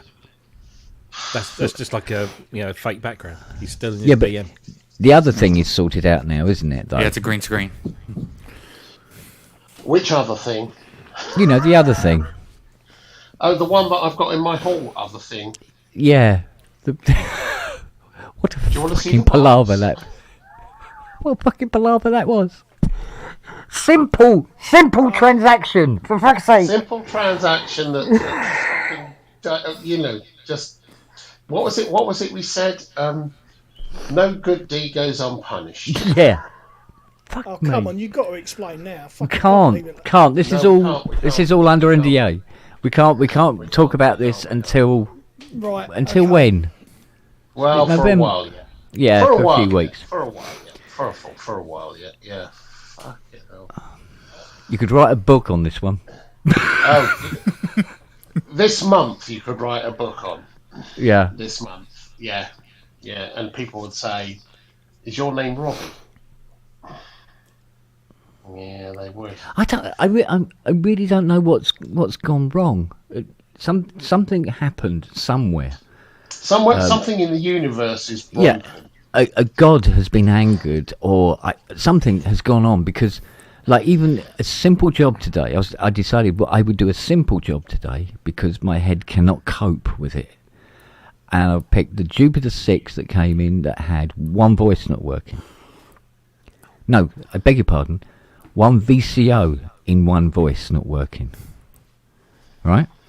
So because the voice works, it means that the only thing that is not working is the VCO, which is a 3340 in a Jupiter 6. It can be a bit tricky getting out the board, but it can be done. I get the VCO out.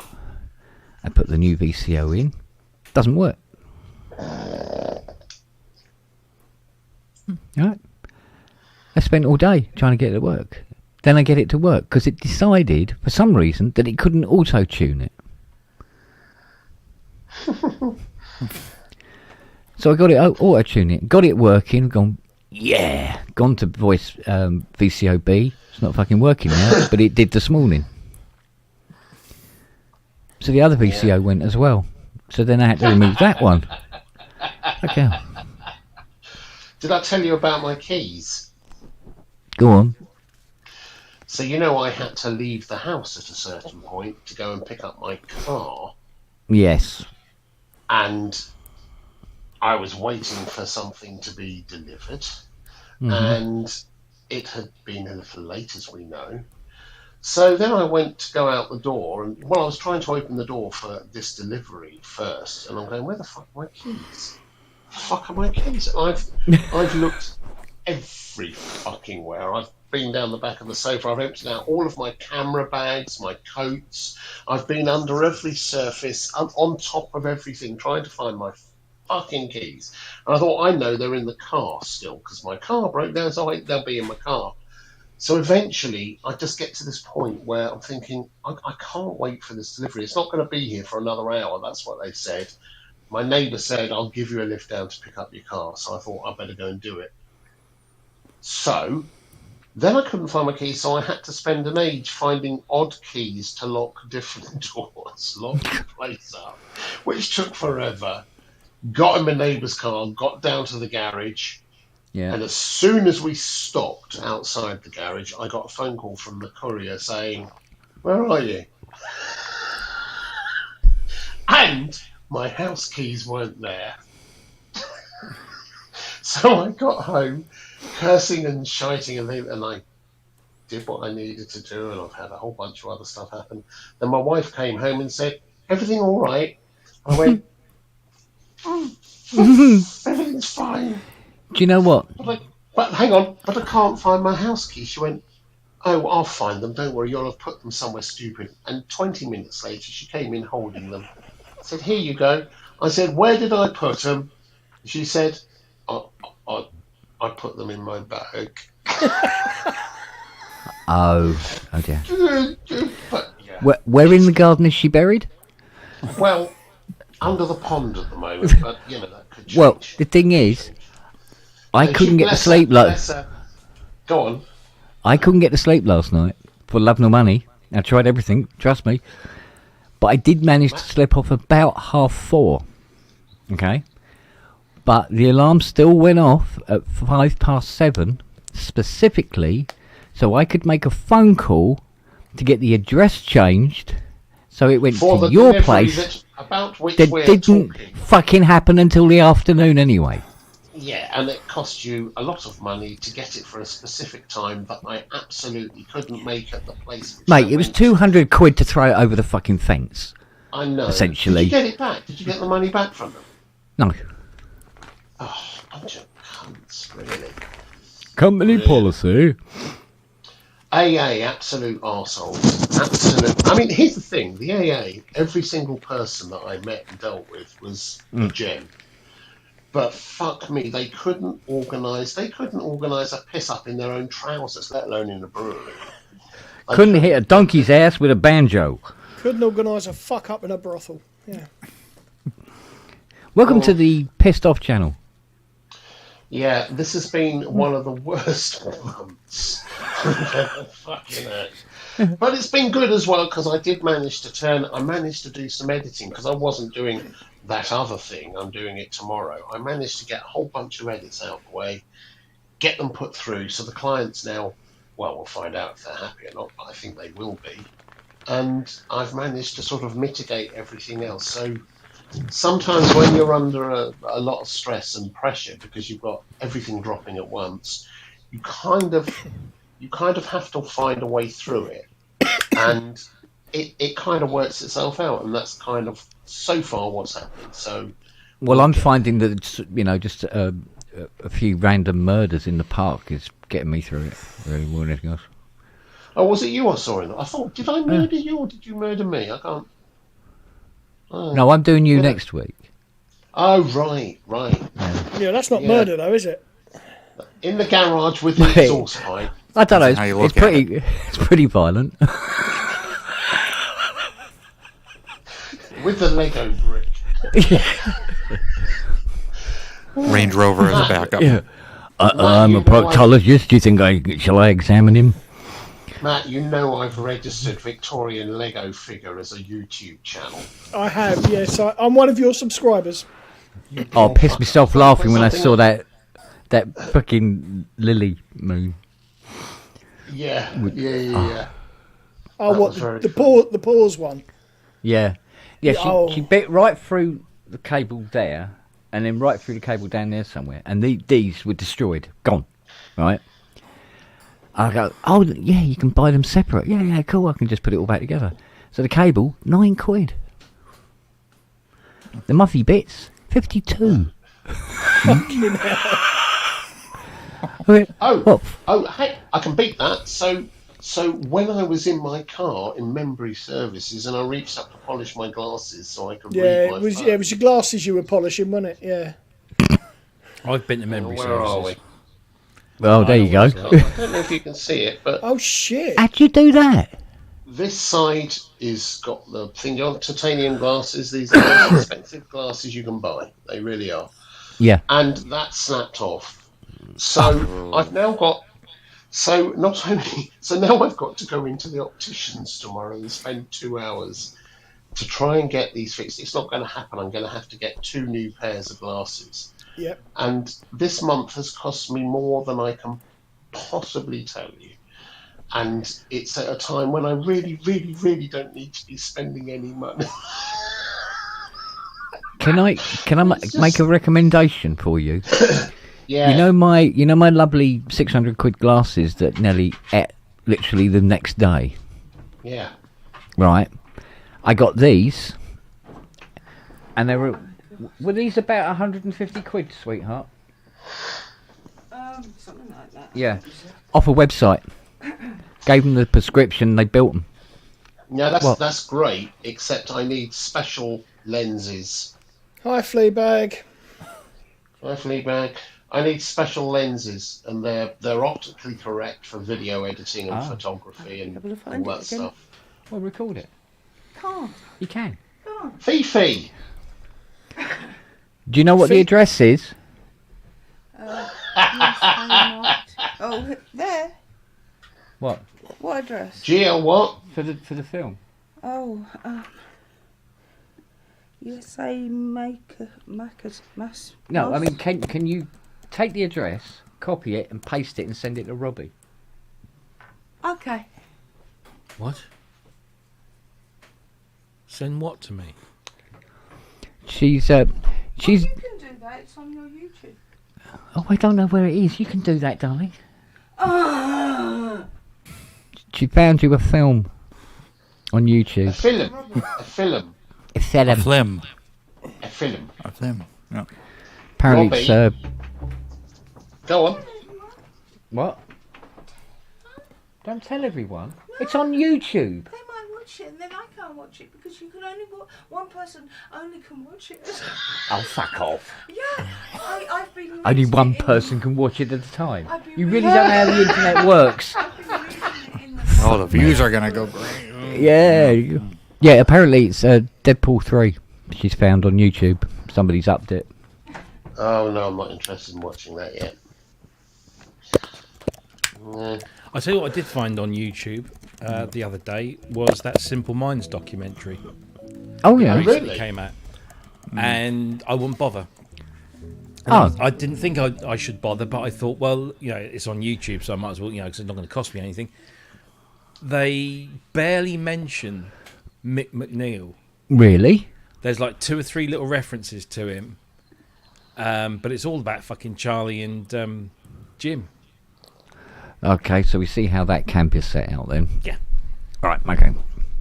Rightio. While we're on the subject of videos, that link you sent me, Robbie, to that CS80 up against the The MAX. montage, yeah. Oh, that was odd, wasn't it? Could he Yeah. have chosen a shittier CS80 articulation? Well, it wasn't that. It was literally, dude, how about moving the fucking LFO a little? Like slow it down so it doesn't sound like a fucking dog whistle. That would be nice. How about in half an hour just changing the sound a little? Just a little. Well, he had it up here, didn't he? Up here, sorry. Yeah, Was it? it was yeah, that was odd. Not that fast. Steady on. Yeah, and the MHX sounded kind of thin, which was Why is odd. everything biased to the right with Kent? You changed That's your how I cables, roll. Yeah, I don't know. That isn't. Oh, there you go. Your voice is a little to the right, just a little though. Well, his second name is actually Mosley. Didn't you know that? It's showed. It's No, showing he them would be as, then completely on the right, Oh, and then a little bit beyond. yeah, yeah, around the back of your head. Yeah. a little bit With a thanks. dagger. Yeah, he's got a special brown ProSynth Network shirt. Yeah. Oh, that reminds me, I've got to take that tomorrow. Got to take the ProSynth Network. Can't forget that. Where the fuck have I got? Yes, right, gotcha. Yeah. Yeah. Does that sound a little more centered? Yes, it does. Yes. Yeah. Okay, cool. All right. It's just that on the mixer it shows it's centered, but of course then there's the additional Okay. master thingies on the thingy. But this is What about now? That's still hard, right? that's still hard, What, right? what yeah. about now? What Whom? about I don't know. Somebody tell him. what? I've got to get up early. I've got to go to the opticians. Oh, early. that sounds like that. Studio. Rob, it's because he's holding his iPad like that. iPad. Well, Oh dear. Now what? Yes, boom. Yeah. Oh, that's such a nice sound. It is a nice sound, isn't it? I really should try playing a different sound on this. But, one sound at a time.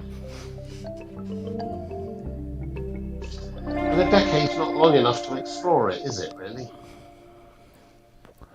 Nothing new So what- there, mate. What's that patch called? God, what fucking name? Justin. Oh, so this one is called Isle of Indigo. So would these be the same names on the Triton? Yes. So the first program in the A0 slot is Noisy Stabber. That's like the first one that's on the Triton. But so they've taken some of the Triton sounds and ported them into the Karma and then added Karma stuff. And then there's all kinds of other... there are some Karma-specific combinations. Like the first one that comes up is this Voice of Karma.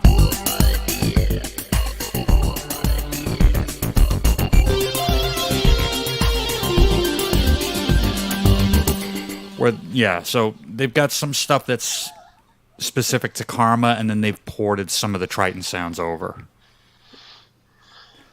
And then you play it like a freaking genius. I hate you so much, Justin. Oh, no, that's the I Karma. appreciate it. Yeah, that was Karma. Yeah. No, so- the bit at the top wasn't. The... oh, Was it Yeah.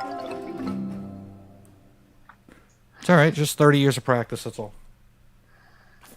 Oh, is that what it takes? Oh, no.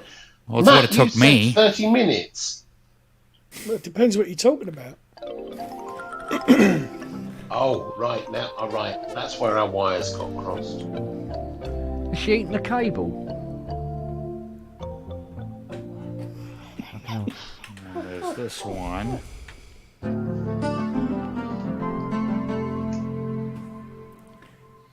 So this one is called My Baby's Asleep, and this is a Triton patch.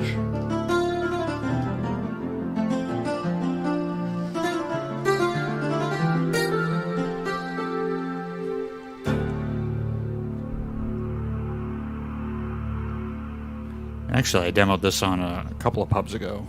My favorite part is that maybe about 3 seconds in, you get that kind of breathy kind of sound to it.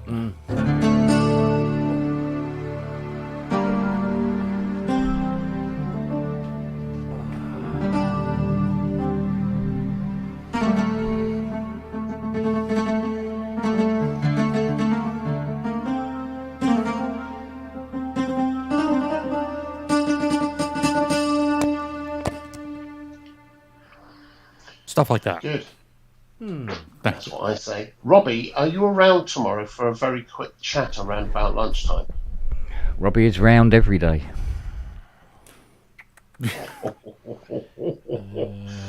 I wouldn't put up with that. No, you're right. I won't. So seriously, Robbie, are you around sort of lunchtime-ish? I'm just checking my diary.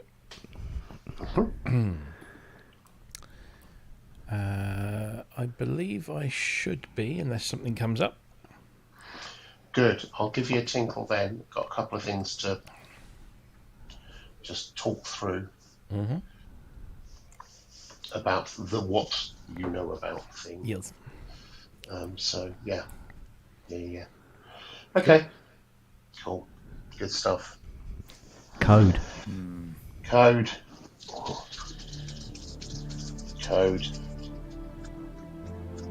Does everyone else know we're being sponsored by Behringer from this weekend? Does everyone know that? I don't know. Ah, that means everything's going to be made of plastic and don't work properly. Oh no, I let it out. Oh no.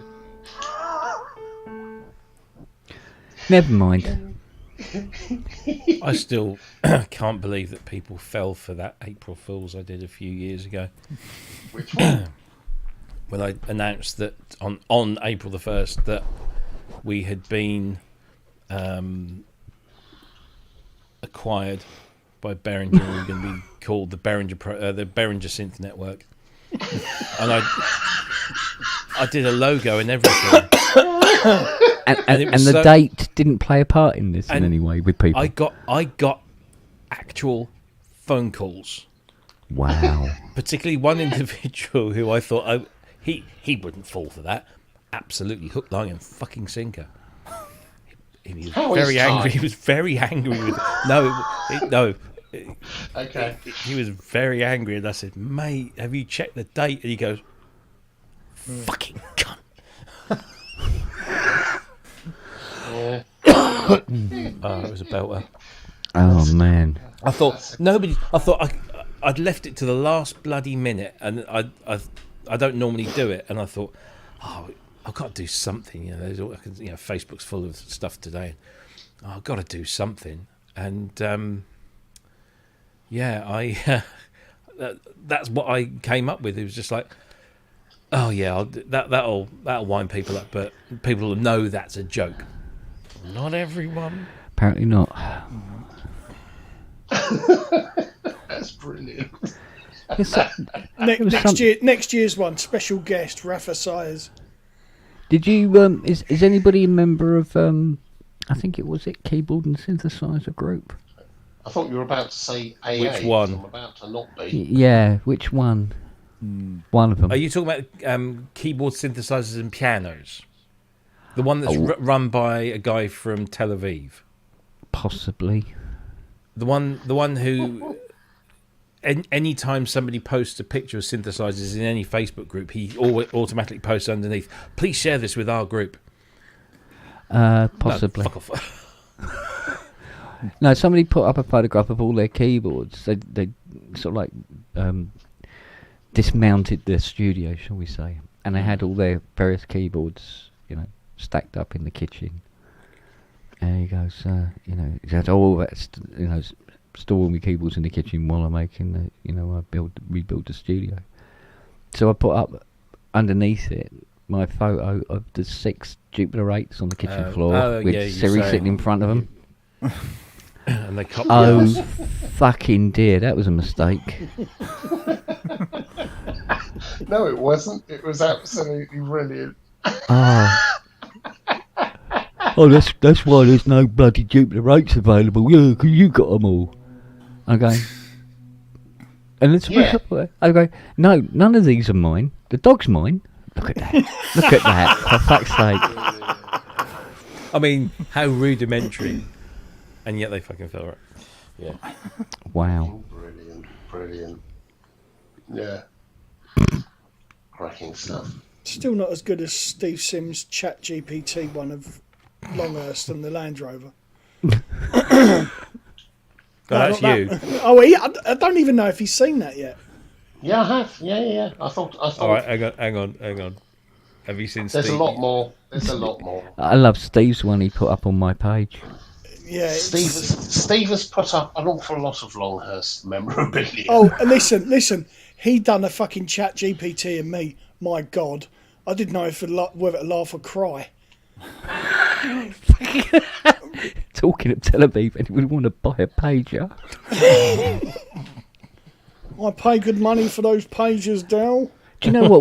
When I read that story, I looked at the piano and went, "Who the fuck still uses a pager?" Do people use pagers anymore?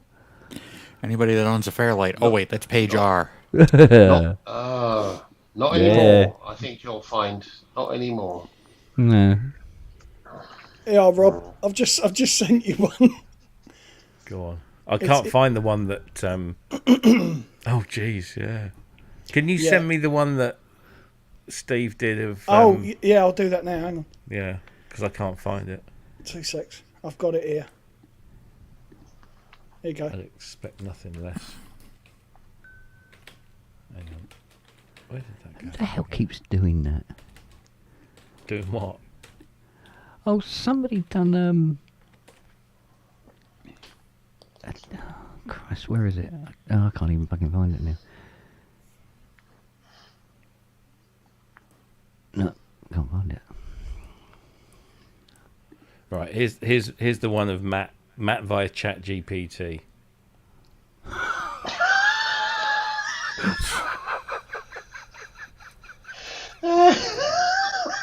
Did he put the moobs tag in or not? I don't know. I think he may well have done. Subtle. It's Oh subtle. wow, that's brilliant. But this one is brilliant. It's the arse on it that So you got- cracks me up. Okay. It's sort of before and after photos. Leaking Wow. exhausts, yeah. Oh man. He's getting his money's worth for his month's free trial, isn't he? Where the, And he hell, just. Certainly. Oh, fucking hell. where the hell is that Lily one?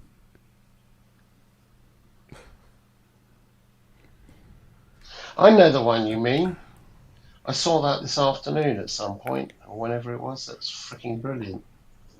Oh, hang Was on. it last night? I wonder if I can Can't track. remember. Can I track that across? I might be able to track this across. What would it be? Apple and all. Well, you're used to drag. Well, quite a lot. Ah, now can I drag that across? Oh, you mother of pearl. Wait a minute. Copy image. Paste. Paste image. Oh, I apparently can't do that. Just save the image. Save it locally and then Yes, post yes, yeah, all right, okay, I will. Honest, Gov. Just get on with it, will you? Yeah, I'm fucking doing it, aren't I? So I'm Save waiting the for a download. delivery, this. Oh, yeah, I know what that's like. Waiting for an AA man. Oh, that's so much worse. So much worse. Just under 100 miles in 15 hours. In fact, What was he driving? A fucking Sinclair C5? no, the first one was driving a van which said everything was fine with the car, proceed. And then it broke down. The second one turned up to give me a lift, as it were, a relay, and he broke down in front of me. So The third one turned up to fix. Oh, there we go. I thought it was fucking brilliant. Oh, Hey! Brilliant. Bonsoir, that's monsieur. Good. Not playing it. That's so good. Yeah, I had lots of different drivers. I had one that took me from Heston services to Membury and then had to turn around and go back because he was out of hours and range and everything else. So I had to wait then another, I can't remember how many hours, but I was picked up, I think, at 8 o'clock or 8:30 in the morning, something like that. I can't remember now. We're still talking about your fucking comedy routine on Monday. Why don't you fuck off? I told you, you got what you deserve. You drive a fucking BMW, you get what you deserve. Well, it's only because when I bought the Ferrari, some other fucker had been in it. It smelled of spinach, and I thought, that's got to be a tie on. He's sat in here that's and let one go. No one's going to buy it now, and no That's one a has. downer, No isn't one's it? bought it. No Yeah, it one's gets bought into the velour and you just can't get it out. Velour. It was an Austin Princess that smelled of tie Yeah. on. Mind you, Austin Princesses did smell of farts anyway, don't worry about it. They did. Evening tie. hello, Ty. Evening. No, it's as not. I It's my said, best t-shirt. as I said to you, a message I sent to Andrew the other day. Honestly, when all that was going on, I turned around to Pip and just said, "Oh, honestly, I've just got to call Andrew and I've just got to laugh at him for at least 10, 15 minutes down the phone, and then just put it down." And she turned and went, "You can't do that. That's just evil." And I'm there going, "Yeah, Yeah. I know." Yeah. But Sorry, and your point? And I agreed with you you wholeheartedly. You did agree. And then I called you a cunt. I agreed with that. Yeah. Yeah. So what time did you eventually? I've literally not seen anything of tonight's show, so I've literally just Nor have I, don't worry about it. switched on. Yeah, you said to me, "I'd like to talk, but I've got to go and have dinner." And I said, "I hope you don't choke." Yeah, you did. I didn't. with sincerity. What Yeah, I what time did know. you eventually get home? 9:30 in the morning.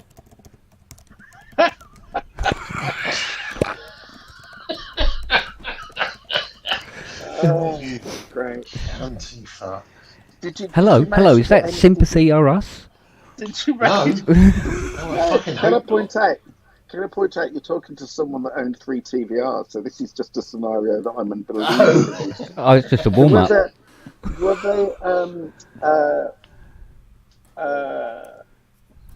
I know. So the only bit I kind of got of it, the comedy sketch bit was, so the first one that came to come and get you, that broke down as well.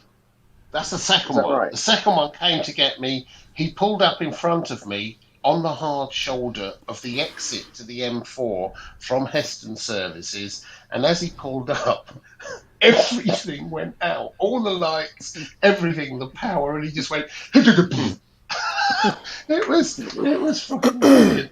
I actually did laugh. I laughed very, very hard. Oh dear. And it took 2 hours for an AA man to come out to him to fix him, by which Yeah. time they said, well, he can take you, but he was over his hours at that point, so he couldn't. It was just brilliant. It was just brilliant. Wow. Absolutely brilliant. Well, did you manage to So, get yeah. the main question is when you're actually in the services? Did you manage to get any kit overnight or not? in Heston, no, because there were too many people around, and I had Too many lorry drivers. I How much, mate? How much? too many exhaust suppliers. I had about 15 grand's worth of kit in the back, and I didn't dare, even though I locked the car and all that, I didn't dare leave it. And then when I got to Membry, I wasn't going to, and I fell asleep for 2 hours. So yeah. I woke up with a crick neck and this lovely bloke looking at me in the window going, "You all right, mate?" With his cock out. All right, mate. Go fuck yourself. Going for a chicken mayo sandwich. Excuse me, no, let me savour this one a minute.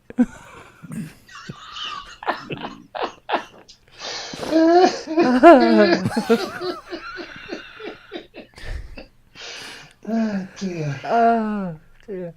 You have to laugh at these things. They're Oh so God, that gross. looks nothing like an exhaust. Oh dear me. Oh, Oh dear. That was an funny. exhaust with hair. That can't be right. Yeah. Yeah. Oh. But I managed today to turn around a whole bunch of edits that I didn't think I was going to get out. I've got so many projects on now, but I turned out a whole bunch of edits, sent them out to the client. I kind of went, fuck, I did that. And I wasn't expecting, fuck, I did that. So I'm kind of cool. I'm kind of feeling like, okay, someone up there is keeping an eye on me somewhere. So, yeah, it's not Ty. No, I couldn't give a fuck. No, don't actually give a fuck. I can tell. Do you have some sort of special protective guard on your armpits? Why? He just glued his hands to the back of his head. Have you got anti-jizz guards on your armpits or something? I was just wondering. Only when you're around. Yeah, well, you do look like a lorry driver. Is that why the invitation was rescinded quite so swiftly?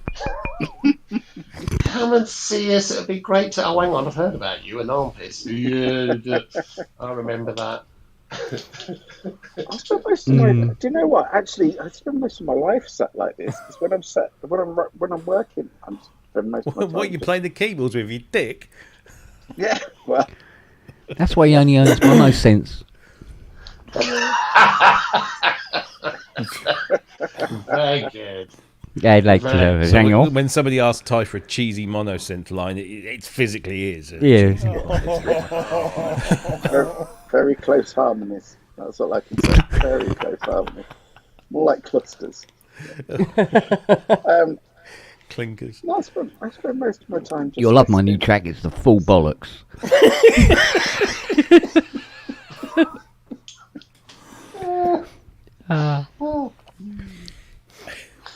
Yeah, I know what you mean, though. You kind of do. You kind of, if you're spending all your time playing, you're not thinking and considering, Oh and God, so you do I an awful literally lot of considering.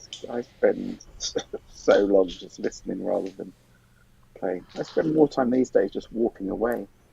I'm actually, if someone turned around and said, "What do you do for a living?" I walk away. I'm very good at it. And there, Your Honour, the rest of the case for the defence. Yeah. Yeah. Oh dear. But anyway, I'm only sticking my head in briefly because, hey, guess what? Yay! No shit, Charlotte. It's not going to be an all-nighter tonight. It really was last Thursday. Yeah. That was an all-nighter. I got to bed at whatever time it was. Got 9. Are they happy with what they got? Yeah, everyone's happy. Everyone, yeah. Good. But So it won't hurt so much when you disappoint them next week. yeah, exactly. or tomorrow, basically. Yeah. No. They go, what do you mean it's not ready? I've got to spend.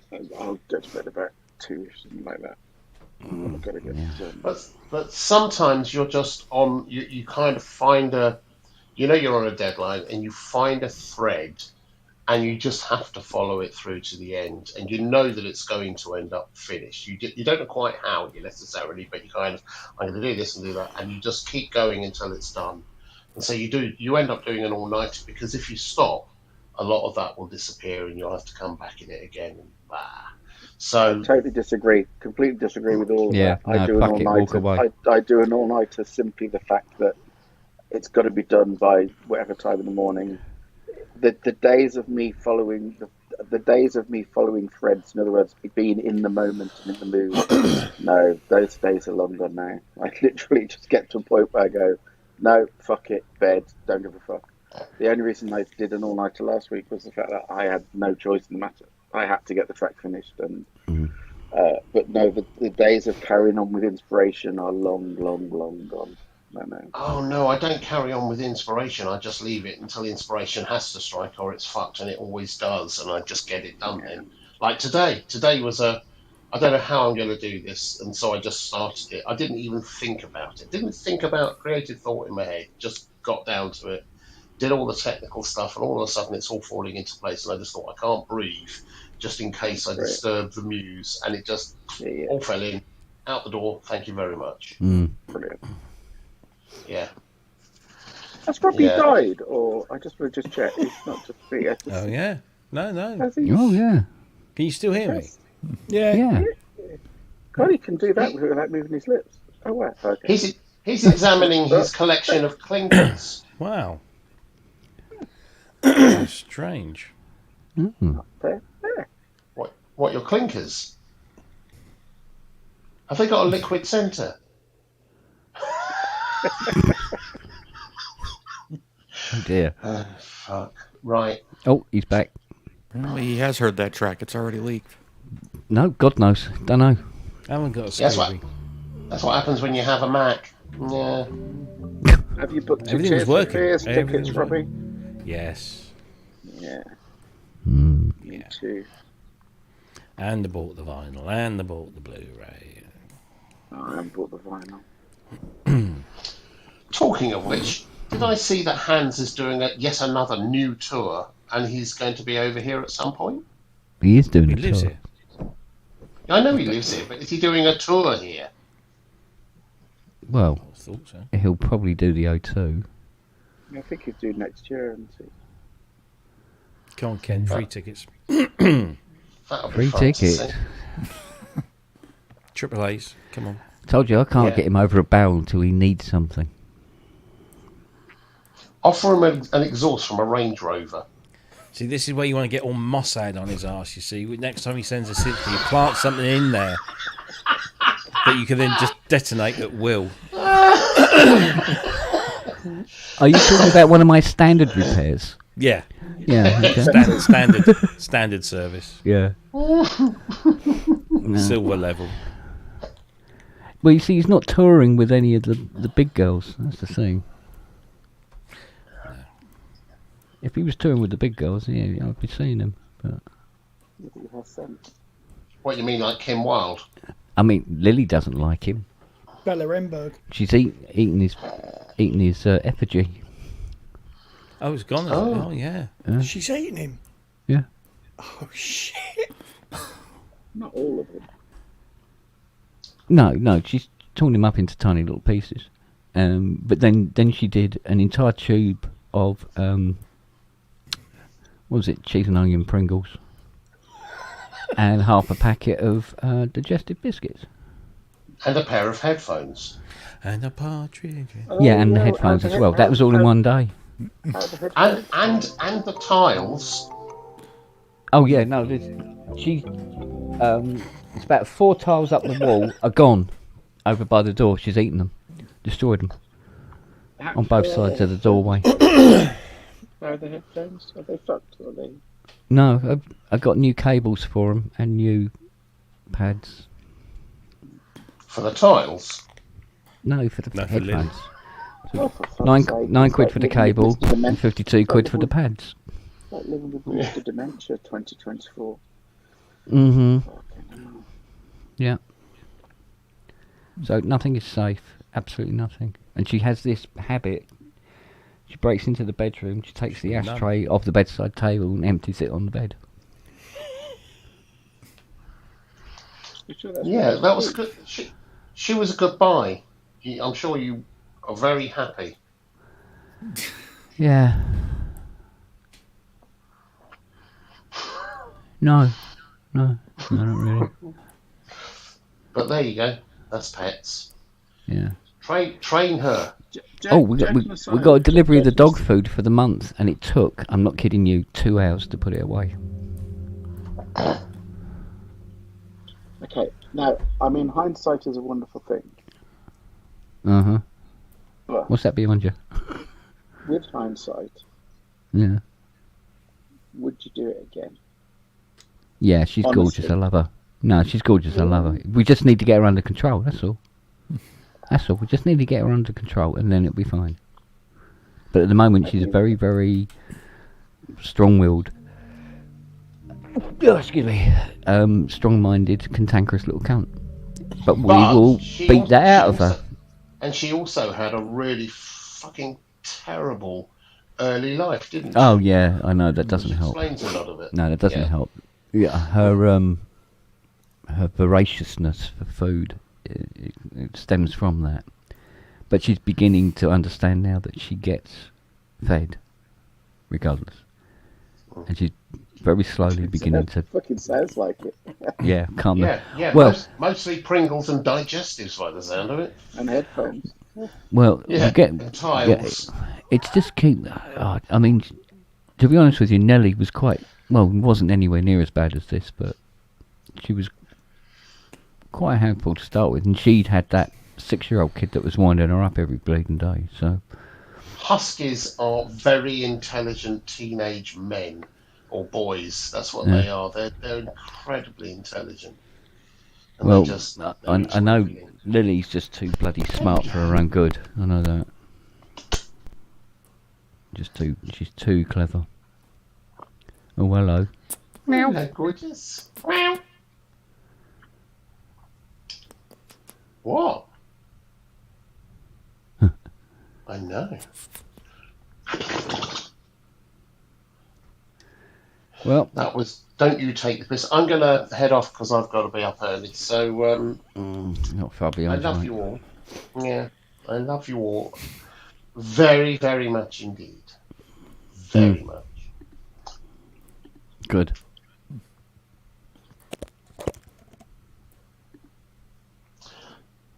Ty. A yellow ribbon rounding. What? Ty. Tongues. The other side. Apart from the fact that was going up my armpit. Yeah. You just. Okay. You just done your proctology on Matt there. There we go. That's why he left the earbud out. I think Ty's about to puke. Colour of your underwear there, Robbie. I mean, whoa. Yeah. That's not my underwear. Oh. Oh. I thought hairy underwear. That reminds yeah, me, where's my pencil sharpener? Tea towel holder. Yeah. Don't. I've actually got a tea towel holder in my kitchen, and it's the back end of a cat. Oh, yes, I've seen them ones, yeah. Right. So I'm going. Cheers, boys. Good to see you. Take bye. Oh, See you darling. later. I'll speak to Look after you yourself. lunchtime-ish, Robbie. He'll Cheers, speak Bob. to you lunchtime, Robbie. Bye, Robbie. I'll speak to you lunchtime, Robbie. Ty, can you call Robbie and tell him I'll speak to him? Matt, just Yes. remind Ty to call Ken, if you could give Justin a call, right, and he could get in contact with Matt, who could tell Ty that I'm going to... Anyway, bye. Which one of us is Kent? Who's Ty? I probably won't The spelling remember. mistake. I won't remember. What am I supposed to remember? Oh, that's better. Better out and in, that's what I say. Depends where you put it. Yeah, that's true.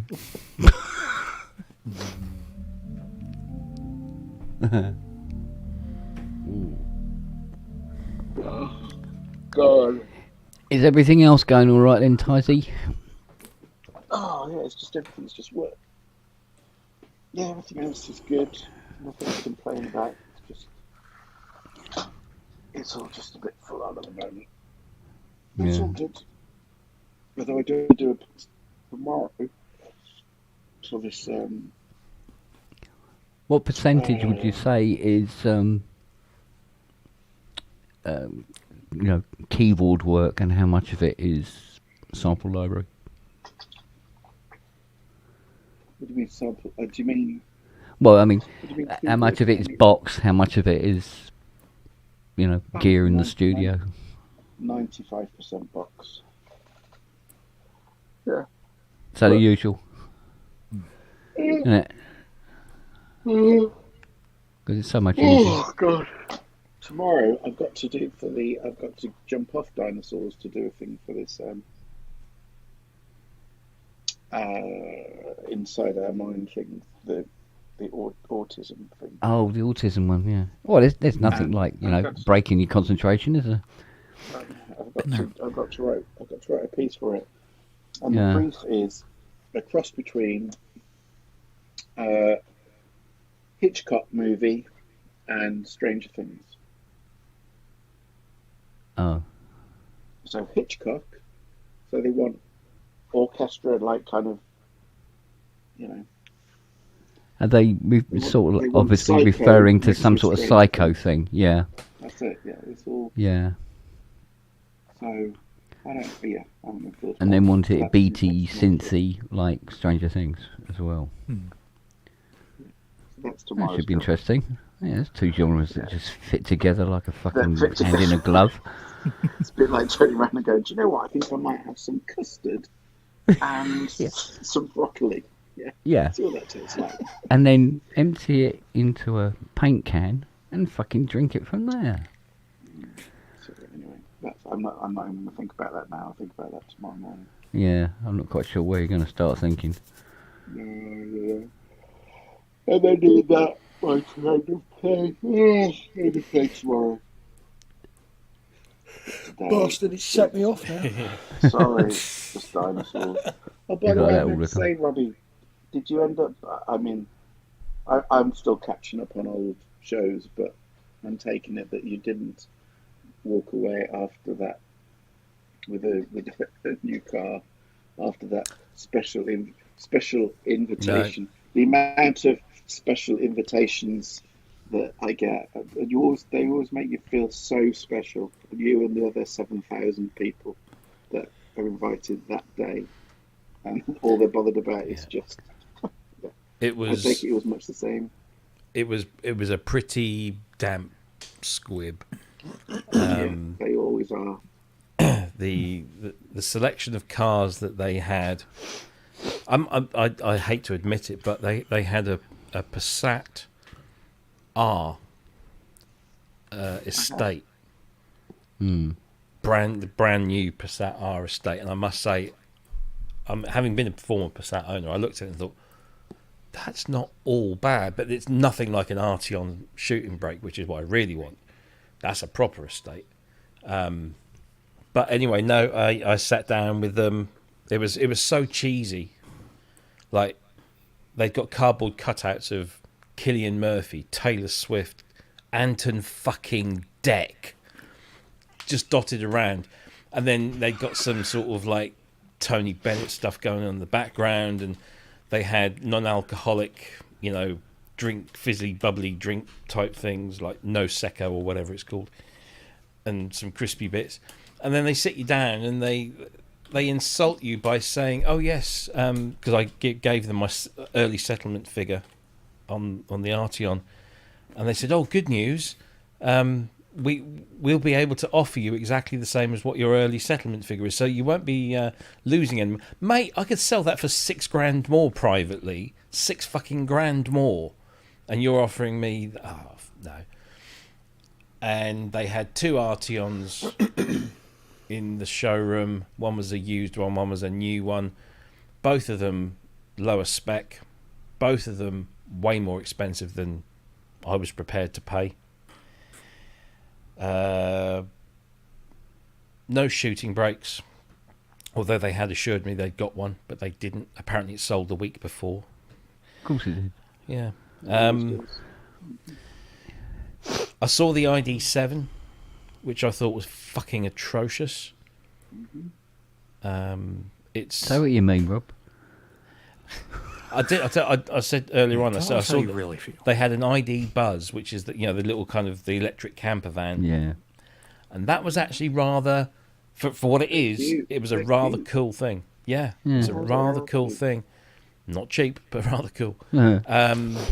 So the bloke, I was expecting a hard sell, like, "Oh, come on, Mr. Pubaliciousness, only today we're giving you, because on the new Arteon they were going to give me $4,500 off the already discounted price."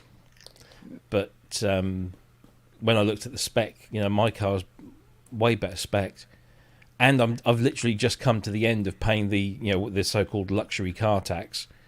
If I change, I'll be back up again, paying £500 and something a year on fucking car tax. So no, I came away with nothing other than the quiet satisfaction that the car I currently own is actually rather good value for the money I paid for it, and that's it. That's all I came away with. I do have to say, because as I said, I'm just kind of catching up on the shows while I'm working. And when I was watching that bit when you're turning around and going, well, hopefully they'll offer, they'll make me an offer that, would be fantastic. I swear I sat here going, "Oh, yeah, you haven't been to one of these before, have you, Robbie?" No. And the reason I've never been is because I was as cynical as that. I thought there's no absolutely, but they are. And this one was just like expect them to be. Yeah. It was just that the timing was, because I'm 2.5 years into my PCP with this one, and I thought, this is about the time I'm going to start looking anyway. So it was just like, oh, that's and I'm not doing anything that Sunday, and it'll be a bit of a giggle, I suppose.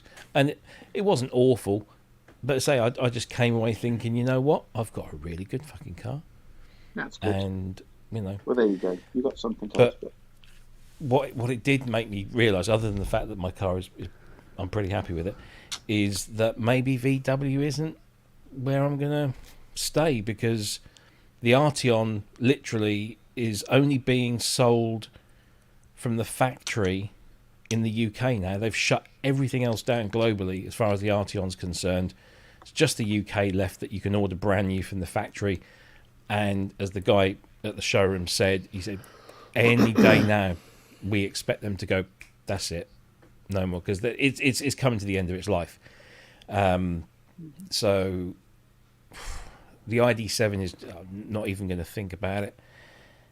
So there's nothing really more and I don't want to do electric just yet, because the value of them is plummeting, used values as well, and I happen to mention in earshot of my children that the BMW 8 Series Grand Coupe had caught my eye, and the children instantly said, don't you dare get a fucking BMW, Dad. Don't you dare get a BMW. You're not one of those wankers. I'm like, yeah, but it's a really nice car. Yeah, I'm with them. Sorry, I'm with your kids. Yeah. But it's a really nice car. No, it doesn't matter. It's a fucking BMW. Yeah. But that's Audi nowadays, isn't it? Audi's kind of taken over from BMW and those... No. Audi are just joining them. I mean, I've got, I did have 2 Audis. I've still got an Audi. But it's Still a wanker. I'm still a wanker. But no one is ever as much of a wanker as BMW drivers. No, I don't know what I must be getting old because I saw a Volvo, one of the new Volvos, and I was thinking, oh, hello. So I must be getting old. I've said this. Do you know what? I've said this before. When I was growing up, actually not even when I was growing up, right until about 15 years ago, I could give you a list of cars that I really wanted. Do you know what I mean? Like a proper, you could go down and you could give a list. I could at least give you a dozen cars that I really wanted and would quite happily get into tomorrow. Now, honestly, I'd be struggling to come up with 3, 4 cars that I'd really, it's just, I don't know what the fuck's... Would you still want another SX220? A VX220. VX220, yeah. You'll fake your lease. Yeah. I had an Elise and then went from an Elise to a VX220. It's the best thing I ever did. Yeah. Don't look at me like that. Did you see the new Lotus? Whoa, there. No. Have you ever driven a VX220? Have you ever driven an Elise? I have. Okay. Have you ever driven a VX220? I have. I had a friend who had... And? Looks-wise, Elise every day. I'm not going to argue with looks-wise, but that isn't what... And it's the badge as well. It's the Lotus badge. I'm sorry. Lotus over Vauxhall. Every day. Okay. I went from an Elise to a 220 and then went from a 220 to a 220 turbo. And honestly, it hasn't driving experience. It shits all over the Elise. It really was. Yeah. If you think what they changed in the 220, which was essentially the gearbox and the engine, that was basically it.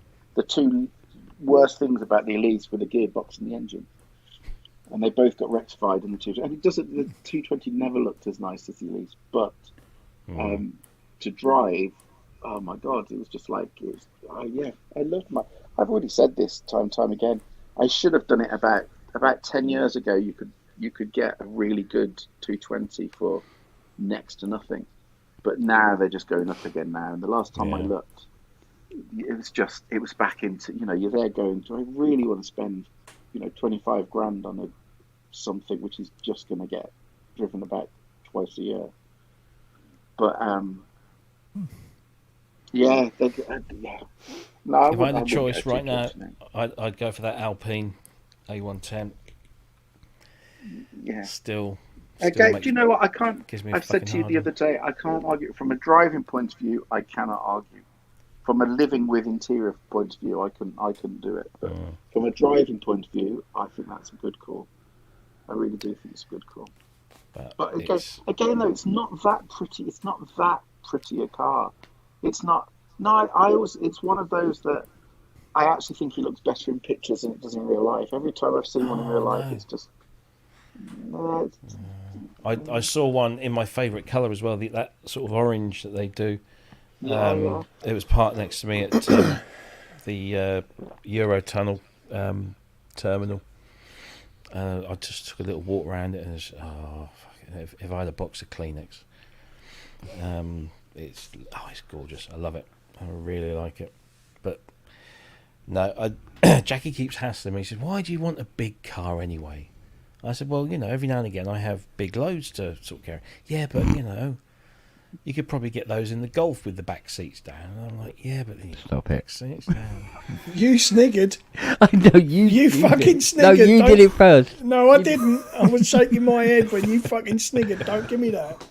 I was just old Andrew's put a big load in it.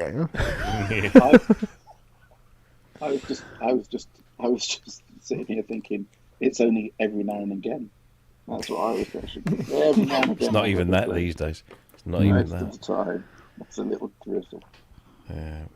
But they had a nice Golf GTI there, actually, at this thing on Saturday. Oh, Was that in the that's vintage contradiction section? of terms. No, Contradiction it's of brand terms. new. Nice. Golf It GTI. was, Mm. Yeah. but no. I'm still wanting a biggie. Ain't I'm we fighting a losing battle because everyone's kind of dropping saloons and they're all going fucking SUVs and I can't fucking stand them. Well, I had a guy, what was that, a couple of months ago now, knocked on the door saying, he says, oh, I really, really love your Mustang.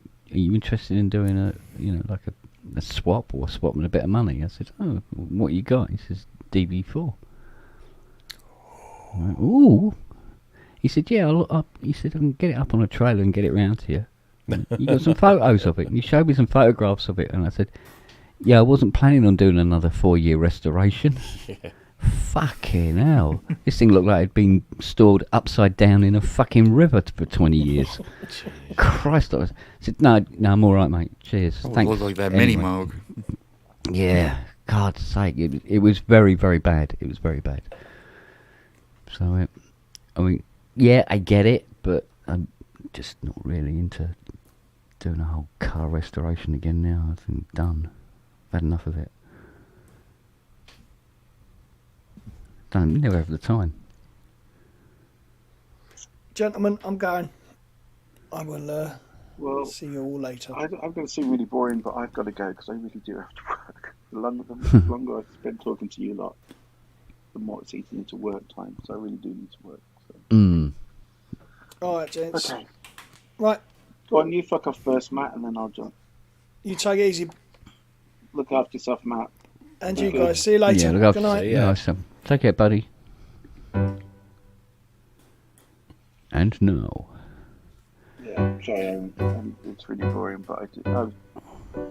Really? You've got to get back to it again. Yeah, of course I am. Man. I know. So Oh I no. have to churn it out. Did you buy your tickets? Did you buy your tickets? Yes. Good. Yeah. God, Well- finally get to see him in the flesh. Sorted. Yeah. Steady. 2 tickets. Is he tall? Is he tall?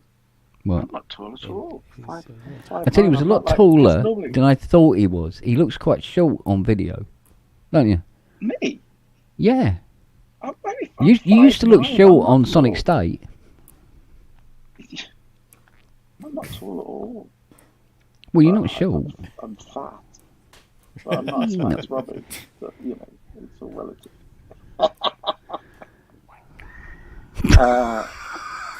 No, I'm not like Dom or Now, yeah, Dom, quite tall. I could have sworn was a short guy until I met him. everyone thought that Dom. And I went, hello, you're quite tall, aren't you? And Richard So, isn't. No. Isn't that tall, is he? It's weird. but yeah, I haven't. Well, it's like when people meet me and they go, I didn't know you were a giraffe. You're like a normal person on video.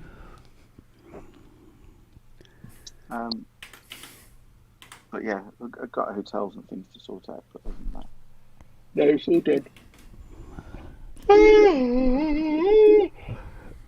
Is that round the time you're going to be doing that thing down here? Who are you talking To to? me, Yeah. what going down to no? Oh, what the dropping the stuff off and going into Yeah, town the and then do's, yeah. Yeah, that's not going to be till. That's not that. Yeah, That's not this. No, it's not. It's not around then. It'll be after that. Okay. Be after that. Right on. No. Good. Because I doubt if we could even get you in the door at the moment. No, good. No. We need a lot of planning for that. So. Yeah, true enough. Okay. Be good all. And, All right, darling. I'll Look see you after soon. yourself. Okay. Yeah. Look after yourself. Bye. Take care, Fruit Bat.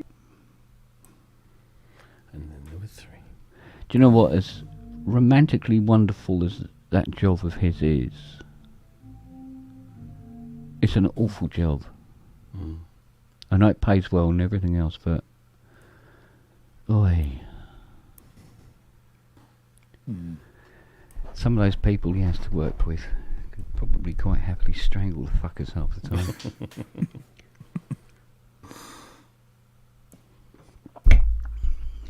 Because they want it and they want it yesterday. And then they think by bitching and constantly harassing, it makes it happen faster. Well, surprise, surprise, it doesn't.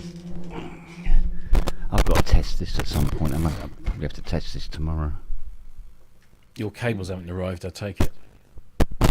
Oh, yeah. Actually, they have. I just haven't fitted them. Look. Ooh. What's that? Ooh. It's Macbeth, I believe.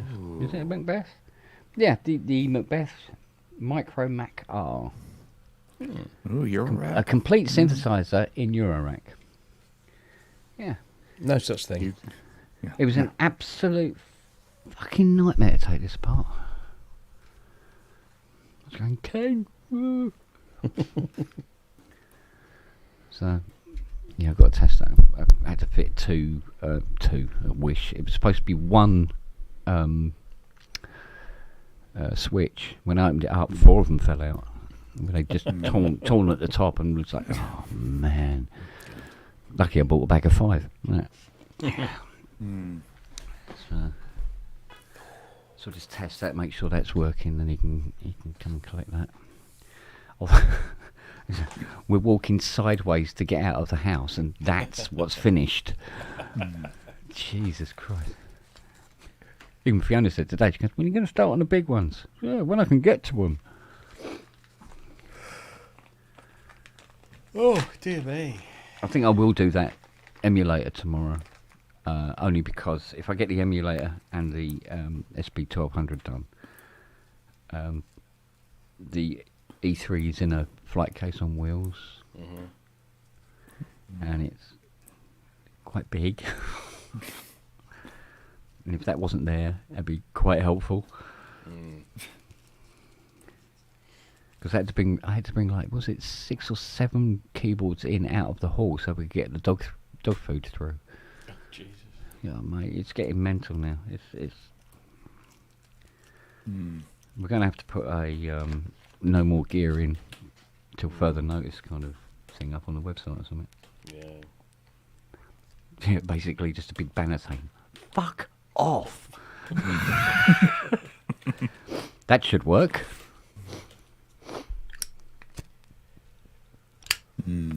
Right, so I've been offered the opportunity to have a staff discount on an Arturia PB12. Okay. And I've gone, oh, that doesn't help me.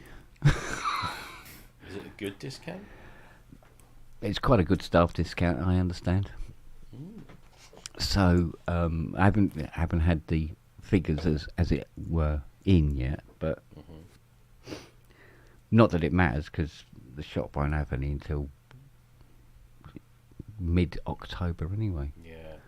The first batch is, sold, as we know. I'm waiting for the second batch or the third batch, whichever batch it is, to come in. And there seems to be a bit of a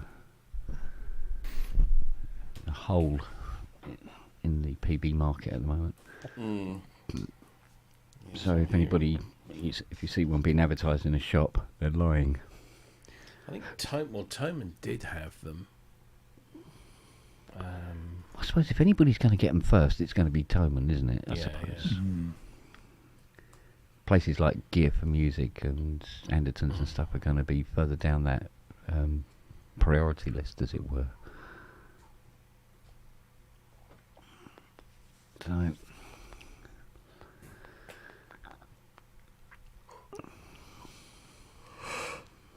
oh, excuse me. but I'll be honest with you, there's no mad rush for me to get one now because I haven't got 2 minutes to rub together to be able to sit down and play one anyway.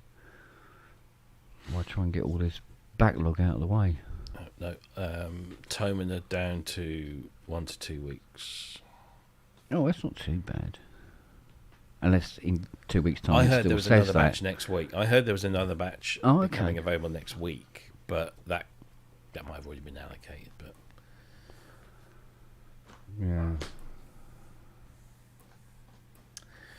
so, but the Polybrute Noir is in stock. Of course it is. Yes.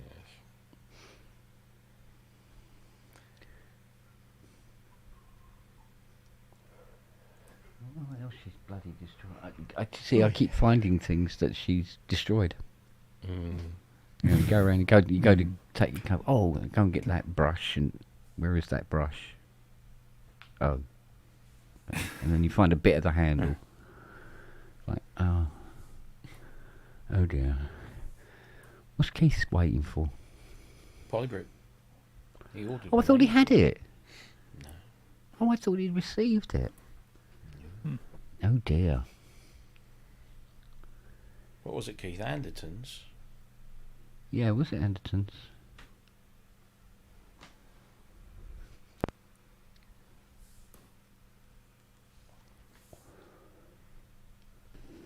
Because I know they hadn't got any. Mm. Well, yesterday didn't have any anyway. But it's that nice chappy at Anderton's that's offering me his staff discount on one. Okay. Not there yet. I paid for it in May. Oh, man. That's when it was announced, wasn't it? Yeah. Mind you, when's that stylophone supposed to be hitting? That I don't know, stylophone theremin thing. Yeah. St Vincent's already touring with one. Huh. Because essentially I've bought that for Fiona.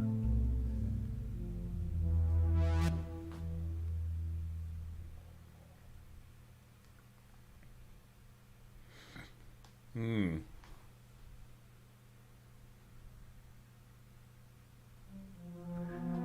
Oh, they'll start turning up then. Hopefully Keith gets his soon.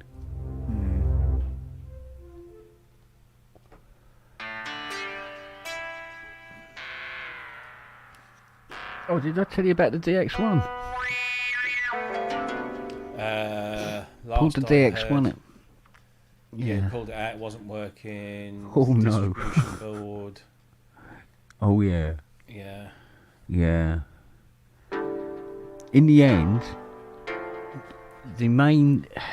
You got these two main plugs. They're the ones that come directly from the PSU to the distribution board, and then it's, distributed accordingly with all the other plugs. Those two plugs. Well, the one that takes the... I think it's the plus minus 15, the 1.2, Yeah. That weird. and the 5. I actually ended up having to cut the wires off the plug, throw the plug away, and then solder the wires directly onto the distribution board for okay. it to work. Yeah, again. And what it was doing was what Dire Straits one was doing. Oh, yeah. And we tested it with that distribution board as well, didn't we? And it worked with it, but not in that one down there. Bastard. Strange, isn't it? But I've got it poly after touching as well, Oh, good. but just not well. Right. Some keys are still, you push on them and they go, nah, not interested. Oh, okay. But because it's individual keys and it doesn't match anywhere else on the keyboard, it's that sensor. Yeah, yeah. And let's nip down the Spar and buy a bag of them, shall we? I need to Not. get the aftertouch on my DX5.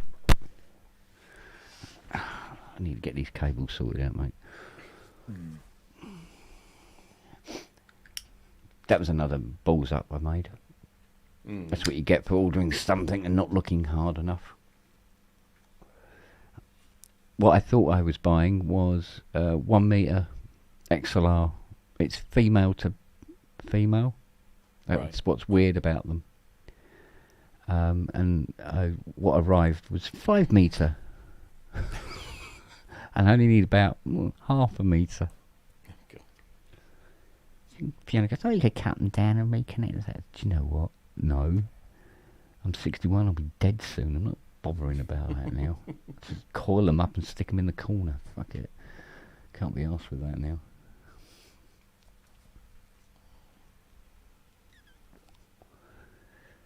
Oh, I don't know.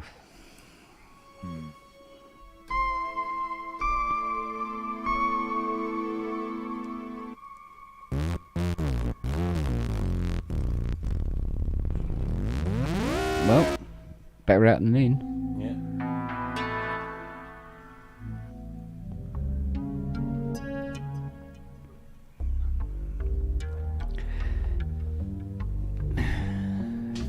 Actually, I'm really feeling for Keith, actually, to be honest with you. If I paid, 3.5k on a keyboard and I've been waiting, June, July, August, September, 4 months. And for such a little honey as well, I'd be pulling the wallpaper off now.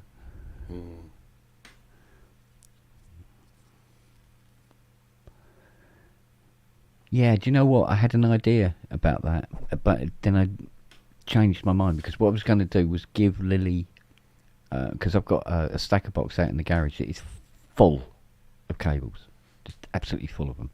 I went, I'll get her a cable and she can have it as a chew toy, she can chew it to her heart's content. But if I allow her to do that, then I have to train her to differentiate between what I give her to chew and what is readily available around the house. Yeah, never let me. I'm terrible with cables. It all goes horribly wrong. Every single time. I think one day I might order a cable and it will actually be the right one. And the right length.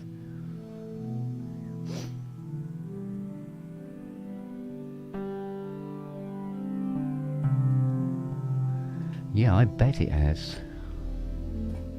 Oh, mind you, but when it does finally arrive, it will be an extremely stiff manhood moment when you take that out of the box. It'll be lovely. You plug her in, boot her up. And you don't have to spend 2 days tuning it either. You do a big, massive tuning procedure on it. Nope, I haven't had to tune this at all. I was wondering, you know what they say about, it does its auto-tune and everything, and then it asks you to do this proper calibration thing, and it takes X amount of time. Yeah. Is it me, or is it like, well, wait a minute, isn't that something you're supposed to do on the factory before you put it in the bleeding box? Essentially. Yeah, no kidding, Behringer. Anderson say they got 12. Got 12. Almost going to get 12. Or 10, sorry. Yeah, they may say they got them in stock. I mean, as in, yes, they own them and they are kind of on the way.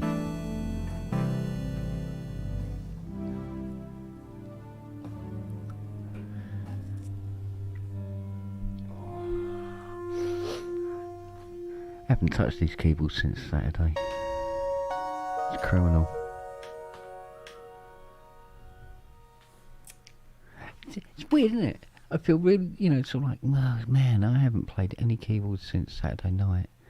And I feel really sort of like, itchy to play keyboards. And yet, I've been doing nothing but playing with keyboards every day. It's not the same when it's somebody else's and you're trying to fix it. It's weird, isn't it?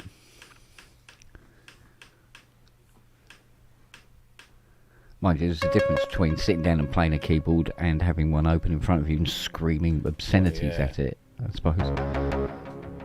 Yeah, indeed.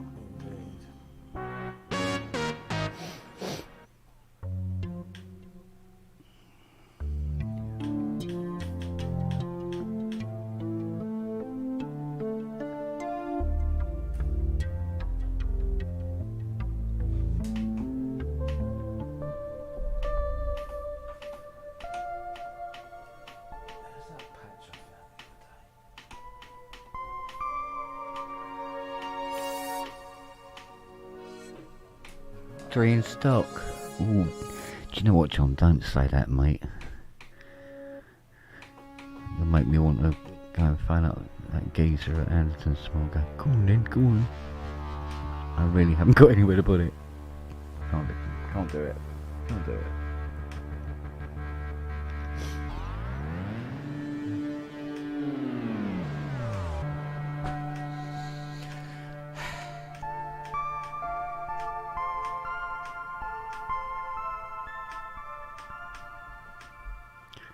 Hey, I just saved myself 3.5k. Yeah, there you go. Right there.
One of those things where you start playing, you just can't really keep your hands off it.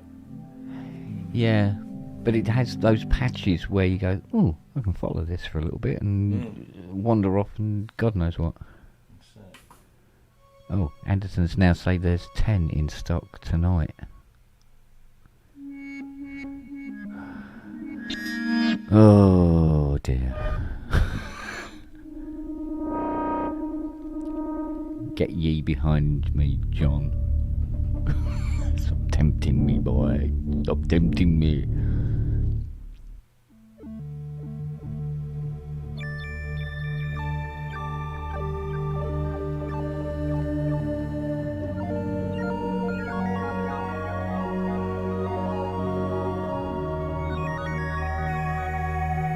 I get onto them, Keith. I chase that up, mate. If you bought one in May, you should have been up for that first batch. Oh, Music Matters. Yeah, I think you have been overlooked and are entitled for a bit of a moan there, mate. Music Matters, that's the one in Preston, isn't it? I think so, yeah. One that Jamie uses. They're normally quite good, apparently. Even if you get them to buy one, or rather, buy one from Anderton's and have it shipped to you. Because that's not on, mate. Not if you bought that in May. That's taking a piss.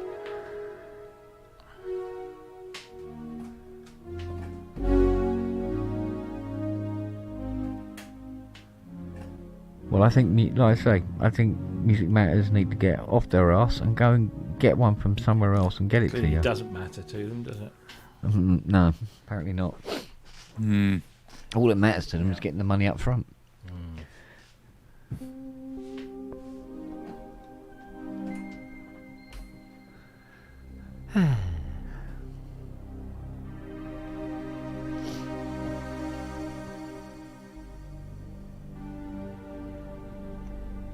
Is that Quadrasynth? Yes. That is a really great sounding keyboard. I don't know how the hell that one got by me. We were talking about it earlier. It was released around the time where the market was really dominated by like things like the SY series, the whatever Korg was having at the time, which I think was the O1W, and then the Roland stuff like the JV series. And Alesis was more known for doing the ADAT stuff at the time, and then the Quadriverb. Yeah. And this just kind of slipped under the radar. And as far as I'm concerned, it's It's a little gem. underrated From instrument. what I've heard. Oh, you yeah. know, Gosh, yeah. Listening to you play it, some of the pads it comes out with, like, they're absolutely delicious. So I was mentioning before that there's a tracking generator in here that has 10 points to it. And it can be routed to pretty much anything. Like pitch, filter, even though the filter is non-resonant, honestly, it doesn't matter with the way this thing sounds. But you can track things, like you can assign it to the mod wheel and then have it output in a way that's non-linear. So you could have like the pitch go like all kinds of places when you move the mod wheel instead of having it just go from down to up. Yeah. There's different ways you can set it. Yes, and nice. each of the 4 voices has its own tracking generator, which I think is how...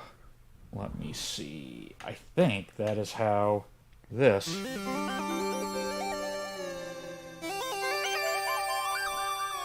I think that's how this is done. And then if I move the mod wheel up...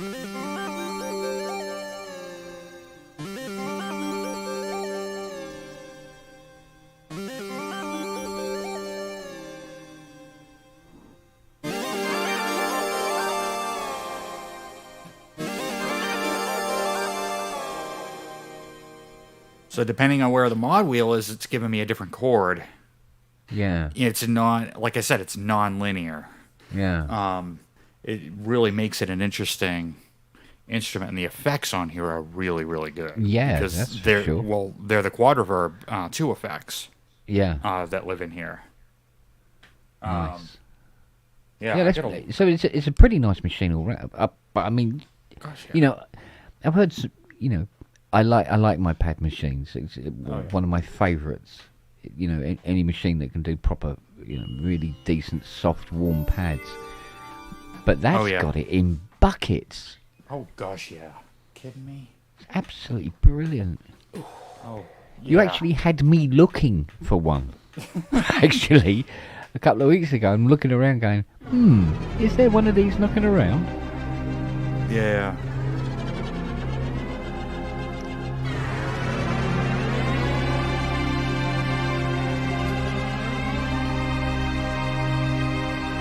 Yeah, for a digital synth, it sounds extremely warm. Yeah. And it can sound, small, but it can sound big. Like, I was playing around with this pad when I did a review of it a couple nights ago. Yeah.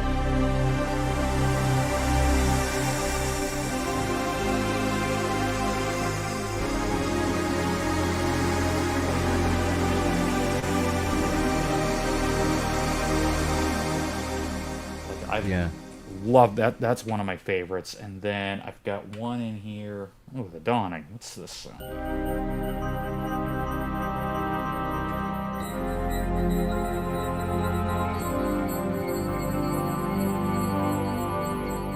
There's one in here that I was messing around with. Come here. There we go. Even the wind sounds are, I really, really like.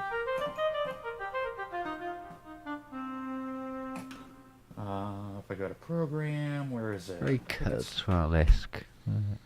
Yeah. The thing is, it sounds like pretty much most of those keyboards from that era, Yeah. Yeah. But it's something in the pads that was, there seems to be a little extra there somehow.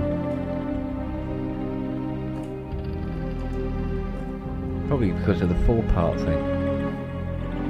Well, it's 4 parts, 4, if you were to speak in Yamaha terms, elements. Yeah. And 64 voice polyphony, which was probably unheard of in 93. Yeah. Where if you use all 4, you still get 16 voices. Yeah. So like this sound here, it sounds like it could be a Korg, combi or a Yamaha Performance. It's just a program. Yeah. So the 4, what they call sounds, you can split them across the keyboard, so you can make a split without even leaving program mode. Yeah.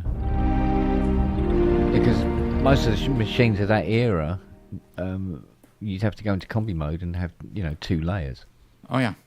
Whereas this is 4 layers all the time, 4 if you want. In program, yeah. And each layer has it's basically its own engine, so it doesn't share, envelopes. Yeah. So, Each layer has 3 envelopes: a pitch, a filter, and an amp. Each layer has a 6-destination mod matrix. Each layer has that tracking generator, which has 10 points to it. And that's where you can really take anything linear, like, say, even, the keys, and you can really go wacky with the scaling and stuff. Not that it would really be any of use to me, or you could take the mod wheel and you can make it go, like, non-linear. Yeah. So I think for the time, it's a pretty powerful instrument. When you edit it, there's a little bit of menu diving, but there's 2 ways you can edit. You can edit one sound at a time, or you can edit all 4 at once, and you can see all the parameters for all 4 voices. It's just a little more page jumping. Oh. But if you want to take 2 sounds and you want to match them up, using the edit 4 function is the way to do it, because you can see each of the 4 values of the 4 sounds, like, side by side. Yeah. For example, if you wanted to say, I want to see the amp envelope attack on all 4 sounds, you just press edit 4, you go to where your amp envelope is, and then page over to attack. You can see all 4 attack values, and you can match them up, as you want. And it's a DADSR, so delay, attack, decay, sustain, release. I think that's on the pitch, though, or it might be all 3 envelopes. And then the effects, I haven't had a chance to dive into how that works yet, but each program has an effect preset attached to it. So there's 128 effect presets. Yeah. So those are completely independent from the programs. Yeah. Or so it's literally like having a quadverb stuck on the end there. Pretty much. Kind of thing. Yeah. Quadverb 2, yep. Yeah. And like I said, the effects in here are really, like, the reverbs in here are really nice. Yeah. It's all Marcus Ryle, isn't it? Mm-hmm. Manny did some stuff in here too, if I remember right. Mm-hmm. I want to say there was one preset in here. I think he said there's one called Oberspear. It was one of his.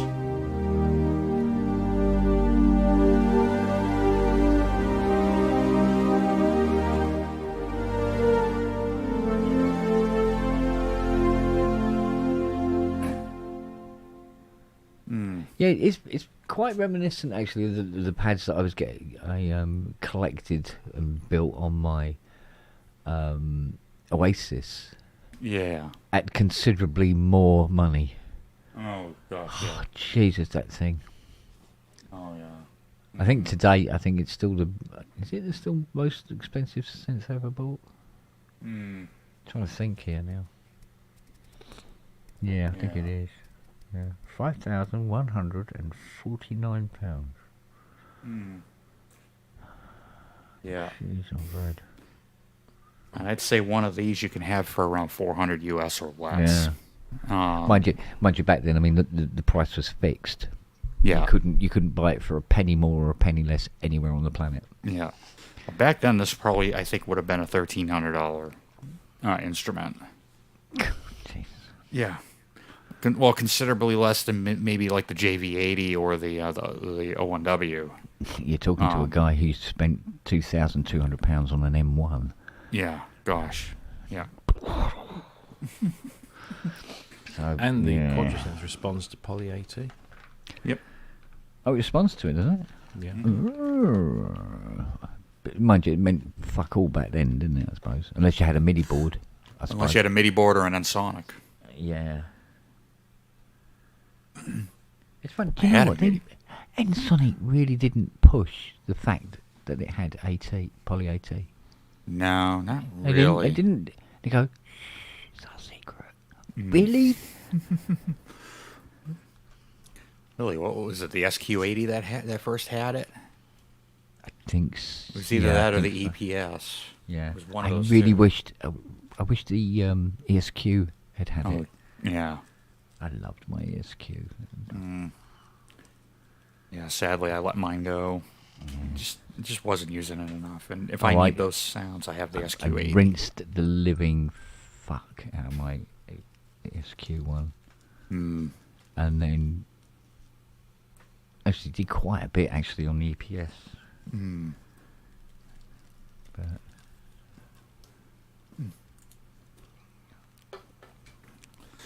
Oh, now I'm curious. What would an S4 run? Probably like less than $200. Let's see, reverb. Actually, I know a things were local going guy that has swimmingly one.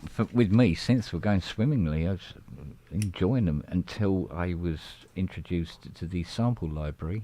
Hmm. You know, and the the sample instruments on the computer, and then my head was turned, and that was it. Yeah. Yeah, right around.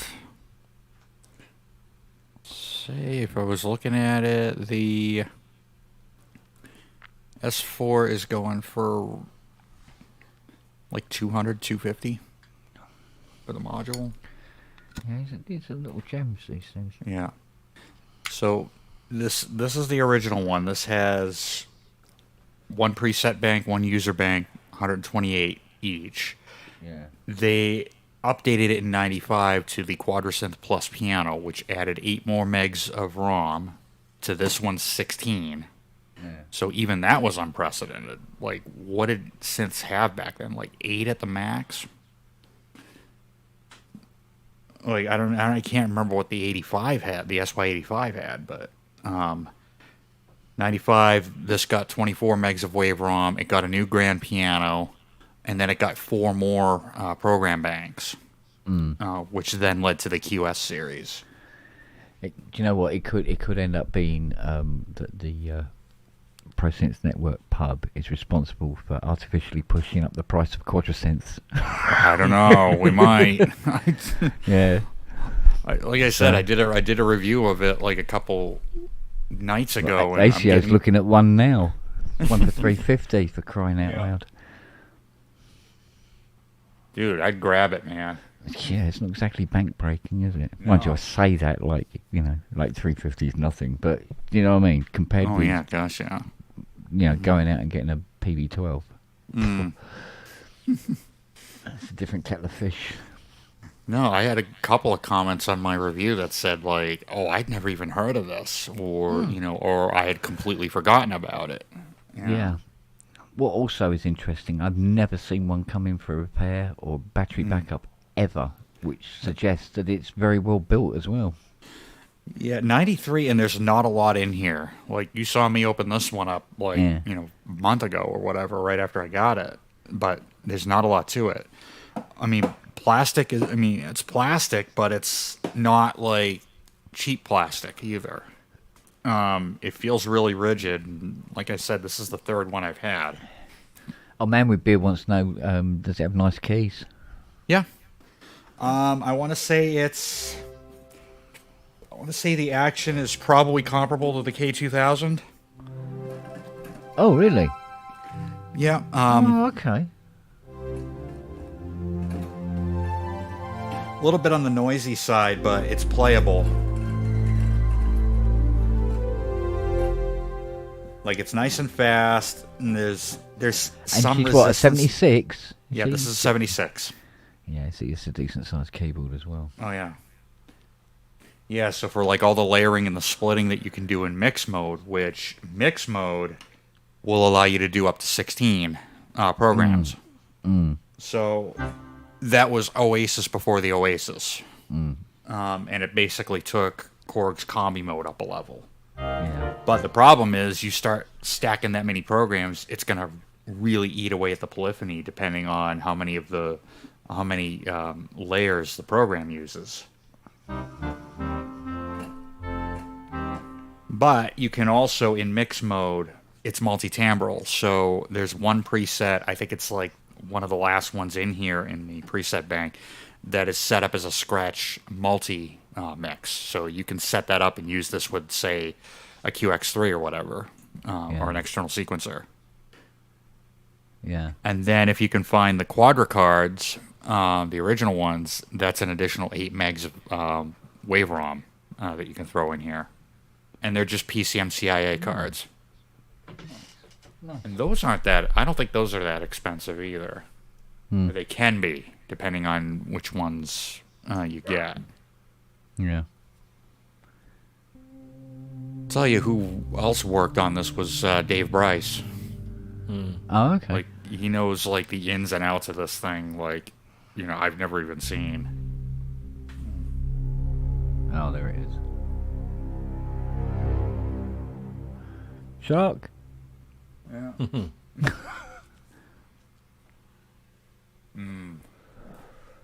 Oh. Oh, God, I hope I get to sleep tonight.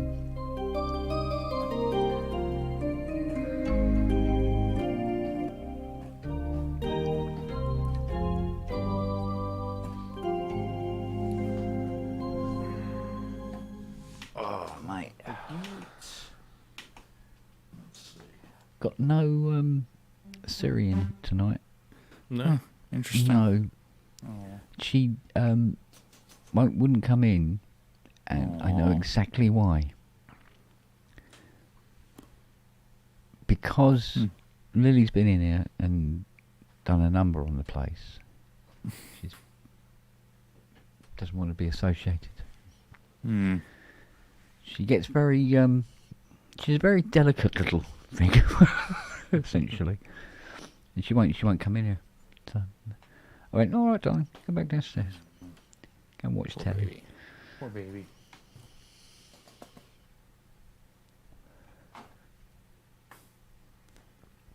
Still.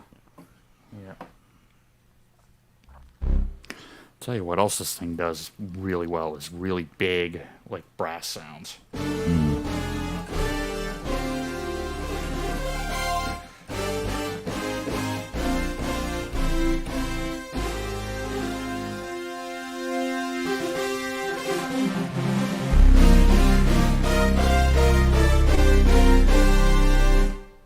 Yeah. Yeah.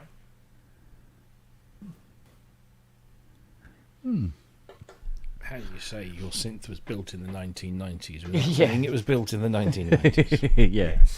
It has the tone. Yes. Yeah. No, it's Wait.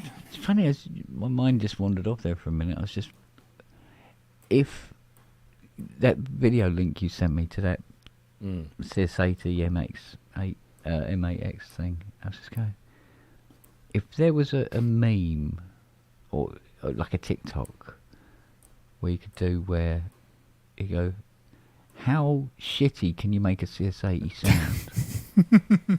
And then just have a clip of that. It was awful. I don't think I've ever heard anybody play an 80 with the LFO on the VCOs that open and that fast for that length of time. And then have the aftertouch on it. So sped up even more and it just became sort of like weird.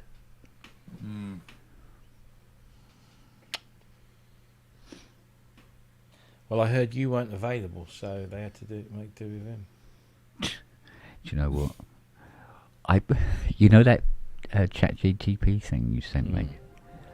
I put it up on the Sony. Yeah, I put it up on the Sony and turned it right up. And then it started talking about me and everything like that. And Fiona comes, she goes, "Who's this?" Like that. I said, "Oh, apparently there was this interview about me." And she's come in, she's listening, she goes, "What fucking idiots want to talk about you?" AI. Yeah. And then I said to her, "No, this is an AI chat." I said, "These aren't even people. This is an algorithm." She goes, "Do you know what? Do you know what?" She goes, "That says more about what you need to fear than anything else." I went, "Mate, tell me about it." When it starts doing perfect impressions of people, yeah, that could make the elections very interesting in the States. Because at work we're being not encouraged to use AI where we think it might help, but we're certainly not being discouraged. Although we're not allowed to input any corporate information, so if it's if I want to use AI to maybe come up with some chapter titles or something, or headings, and I can do that as long as I'm not entering in company confidential information. So I've been using that Notebook LM because that comes up with, you can like point it at a web page and then it will come back with a synopsis and some suggestions for this and that, and you can use them if you want or not. It's just useful for maybe just stoking the flames a little bit and getting the creative juices going. But we fed so again, we don't use AI at Gear News at all. We're forbidden. We're not allowed. If we submit an article that was written in AI, we'd be out the door. So we don't use it for that. But we were looking, just messing around, and we actually took an article that was written as a debate by two different people. So two of our German writers were having this discussion. One was, I think it was about Fruity Loops or something. One was a big Fruity Loops fan and the other one wasn't. And we fed that into this Notebook LM and then did the whole deep dive conversation thing. Yeah. And it actually made for a very interesting 10 minutes. And there were only a couple of tiny little moments where the AI balked a little bit and there was some weird sound that happened. But other than that, these two people are having a conversation about this subject, and they're coming at it from the the two different points of view, and it was just like, whoa. Yeah. And it only took like maybe 5 minutes of processing time for it to spit that back out. Yeah. I put in my website, and I'm thinking there's a lot of information on there, but a lot of it's very old. And what it came back with was, I wouldn't necessarily sort of think, oh well, that's accurate, but it wasn't not accurate. Because with Notebook LM, it's only going to work off the information you put in. So if, for example, and this is why it's called the notebook thing, is that if you want to generate some content based on a specific topic, you put in the websites that you trust to have accurate information about that topic, or and then it will use all of that. So it's only using the quality of the output is garbage in, garbage out. So if you put good quality stuff into it, you're going to get really good quality stuff out of it. Which I think is a better way, rather than just saying to ChatGPT or whatever, tell me about this, write a thing about that. What you're saying is, here is all the information that I've, as a human, have validated. Now take that and do something useful with it, like create a list of topics, or create a synopsis, or create a discussion. And that seems a bit more of a useful way of using it, because what you're getting out the other end is actually a bit more interesting. Although, saying that, did you see Ben posted a thing up in the Facebook group the other day? Where he was taking he got ChatGPT to do a little like 10-question quiz on 1980s pop music or something, and one of the questions was, which of the following synthesizers did Depeche Mode use heavily on their first album, Speak and Spell? And it listed 4 analog synthesizers, and Ben chose one of the obvious ones. I can't remember which one it was now. And ChatGPT said, no, that's incorrect. It was the Roland SH-101, which is not right. Right. So Ben responds to this by saying, I think you'll find that's not correct, because the the album Speak and Spell came out in 1981, but the SH-101 didn't come out until 1982 or something along those lines.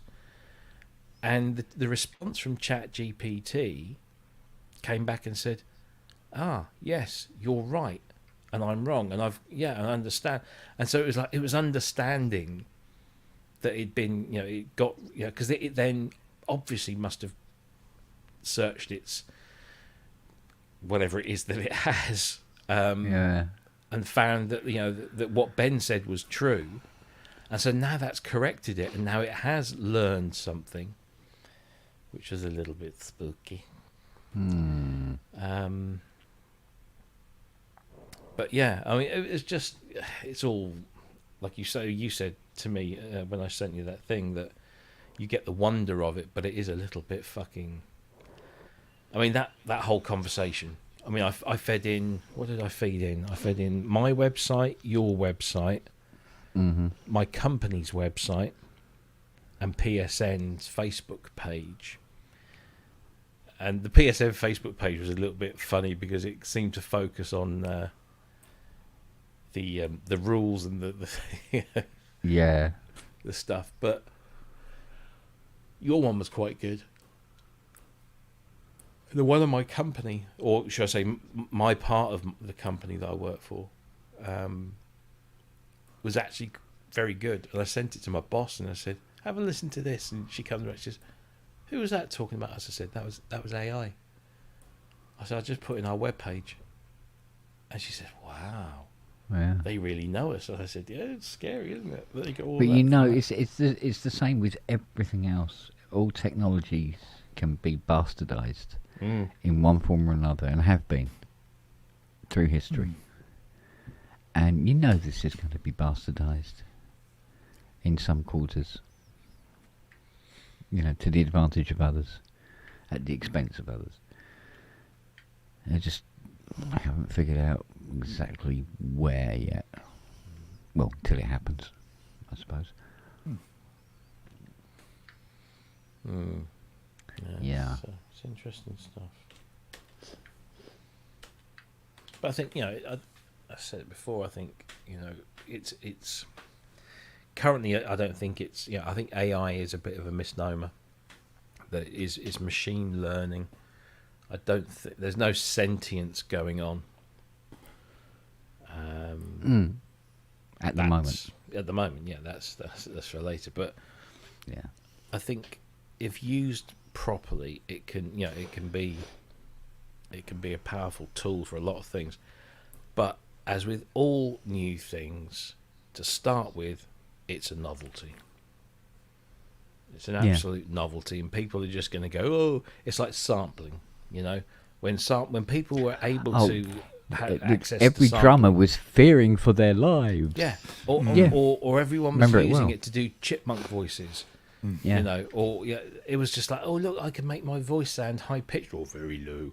I can do all of this. Yeah, well, lots of that.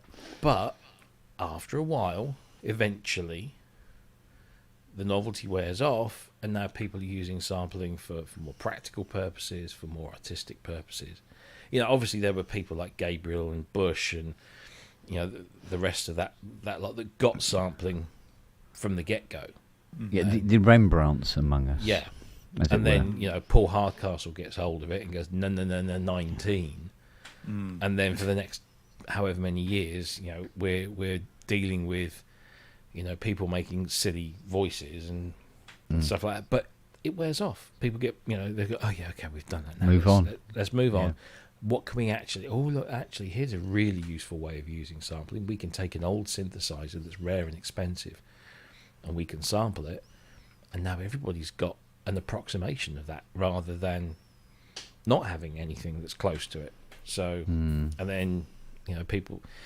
eventually people start really using it for creative purposes and making sounds that never actually existed in the first place, and everything's settled down, and now sampling is just it's just we don't get excited about it at all, because it's just there, it's just de rigueur. It's the man between two ferns. Yeah, is this thing on? Can you hear me all right? Yeah, Yep. much Yep. better. You're on. Okay, good. Yeah, I was doing some reorg, cleaning some stuff and all that, and I found something Justin might like. Oh, You ever heard of the Triton Tactile? I have. And there it is. Yep. Chaos pad with a strip with just like an LED thing. It's pretty Mhm. basic. Has pad controls and And then it's got So the they just Triton dumped it- sounds. yeah, they dumped the Triton sounds in a controller basically. But Yeah. Huh. kind of interesting idea because a friend gave it to me really cheap years ago. I forgot I had it. So, Yeah. but here's the other weird thing: the connectors on the side. You don't see that often. Yep. Oh. So we can get it right on a desk and then like all the way to put the up back against of the computer and stuff. Yeah. Yeah. Yeah. Don't have the cables dragging around everywhere. I bloody hate that. On my KX88, it's got all the connections on the left-hand side.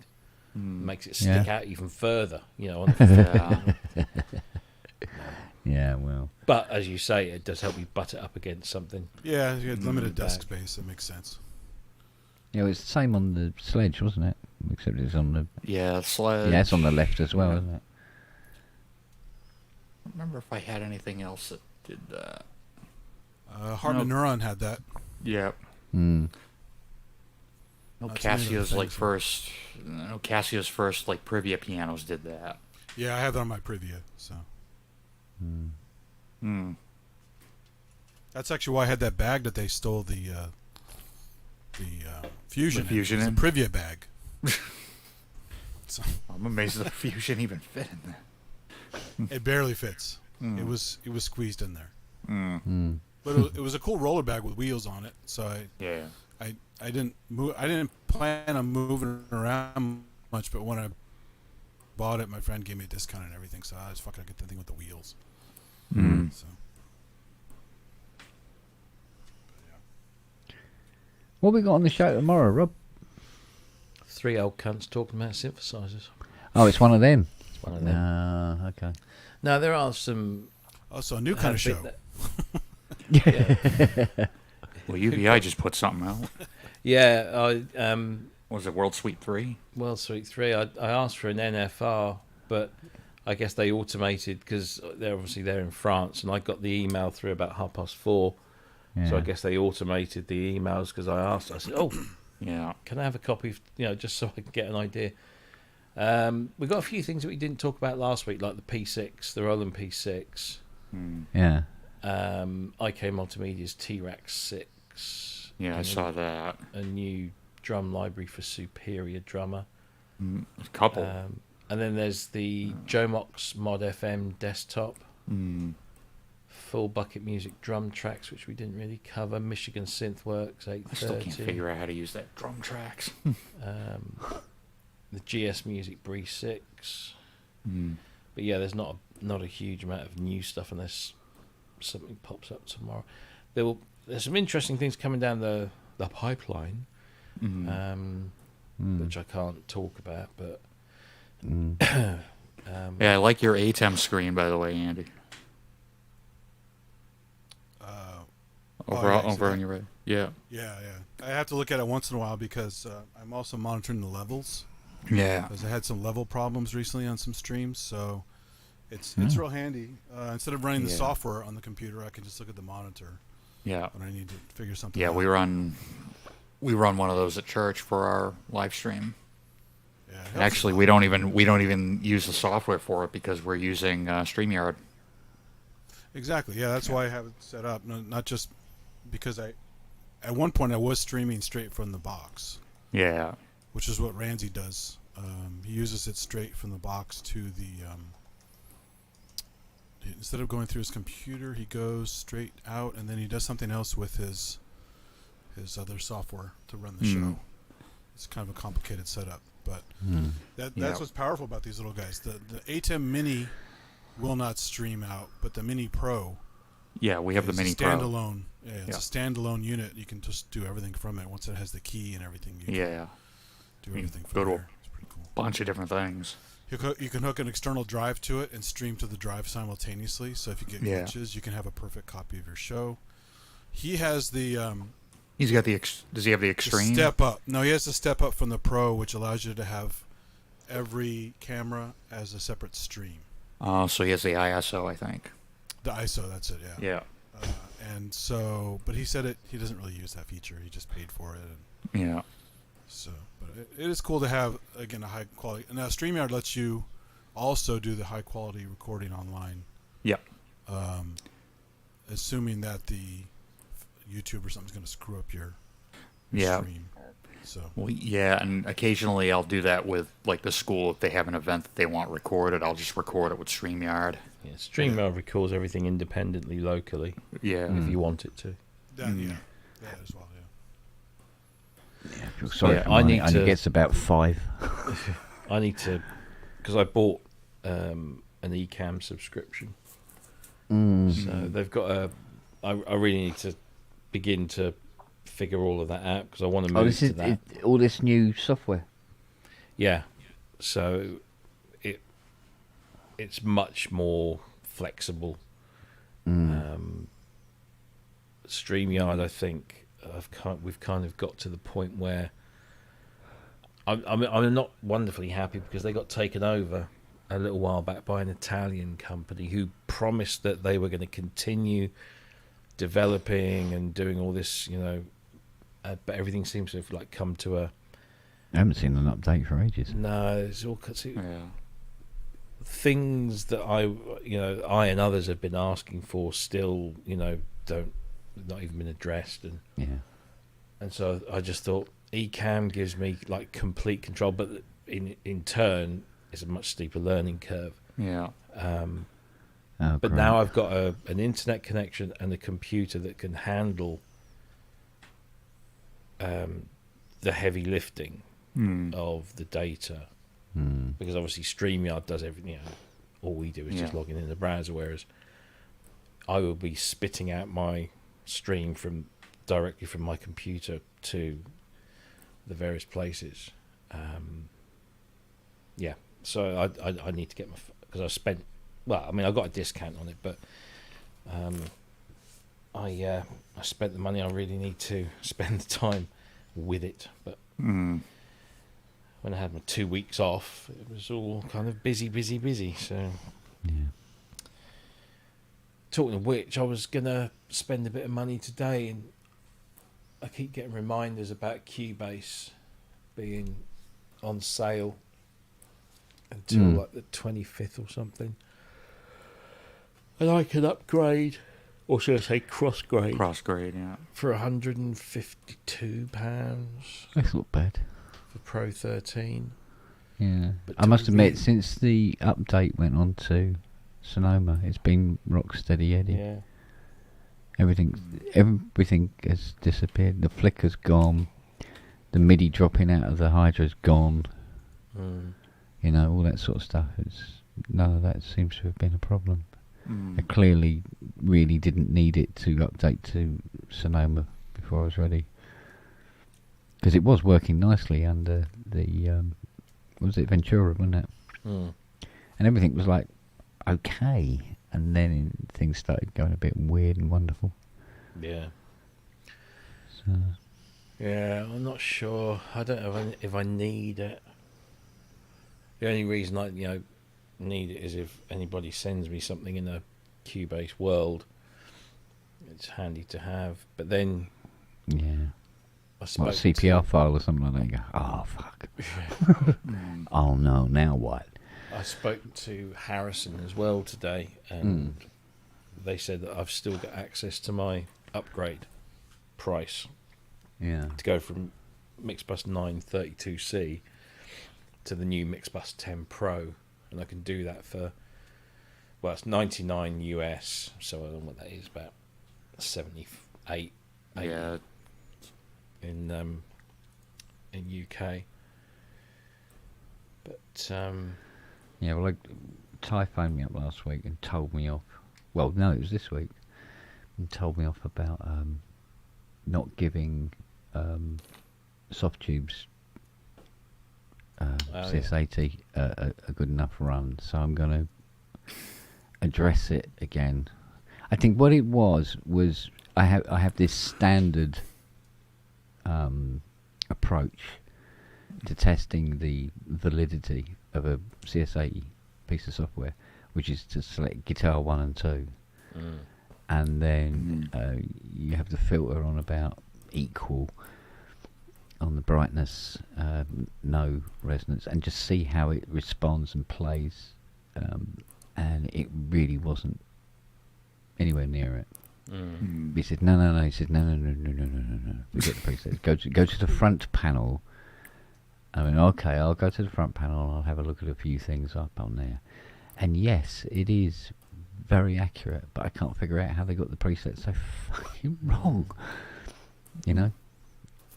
And I thought, well, it's not a biggie, because I suppose what I could do is correct those presets and then make that a bank of sounds, you know, just not from the buttons. And have, you know, guitar 1 and 2 but listed under the users. And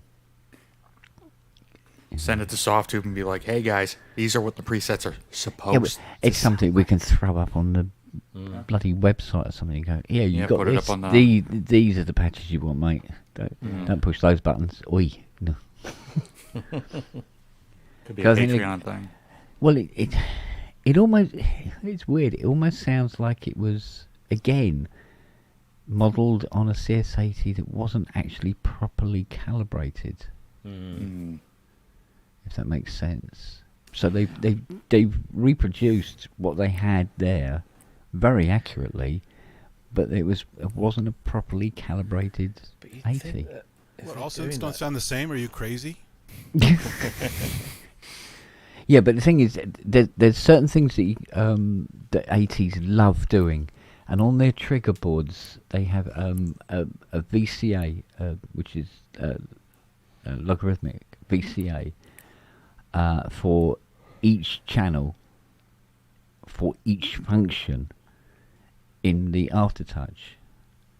So for every VCO out of the 16, for every single VCO, there is a VCA that will control how the aftertouch for the VCO reacts, how the VCF reacts, and how the VCA reacts. So a VCA to control the VCA. Right? And every single one of them has a exponential trimmer. And it has to be set absolutely perfectly or it doesn't work. And what happens is people try to set them and they try doing it cold. In other words, they turn it on, it's open and everything, and they start adjusting it to, you know, I think it's 4.2 volt for, say, the VCO one. So everyone has got to be set to 4.2 volt. But what the instructions, you know, the manual, the service manual doesn't say is that you, and this is the weird part, you have to put it into front panel mode. You cannot leave it on strings 1 and 2. And there's a way that you set up the panel before you do all this, but it's not in the it's not in the book. It's not documented anywhere. Yamaha never wanted to document it and deliberately left it out because they wanted these things to literally come back to the factory and thank you very much, we'll sort that out for you. And then of course when they, you know, abandoned the product altogether, they still never thought about, oh, we could put it back, you know, put that into the instructions now and then people can do it themselves because we don't want to work on them anymore. And this sounds like exactly like one of those 80s where it's been calibrated probably properly but in the wrong state. So everything is either too bright or too quiet or, you know, not enough of this, not enough of that. Because even how the voltage that is generated when you press the key and start the aftertouch cycle and push down has to be set as well per channel.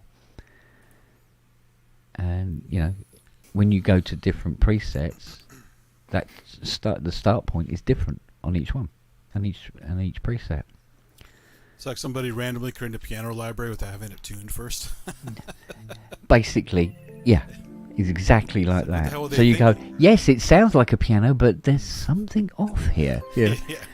And that's what they, you know, I must admit that the the Arturia one really sounds like that it was a properly calibrated. It's probably one of mine. Who knows? They probably had a KSR one to hand, you know. But yeah, I mean, I've had texts phoning me up even from the States saying, "Oh, I calibrated this and it just doesn't sound right." And I go through it with them and they go, "Oh shit, it doesn't say that in the manual." No, it doesn't, does it? I go, "Oh man." Right, yeah, oh yeah, mate. If you saw the amount of mistakes that's in the manual. Oi.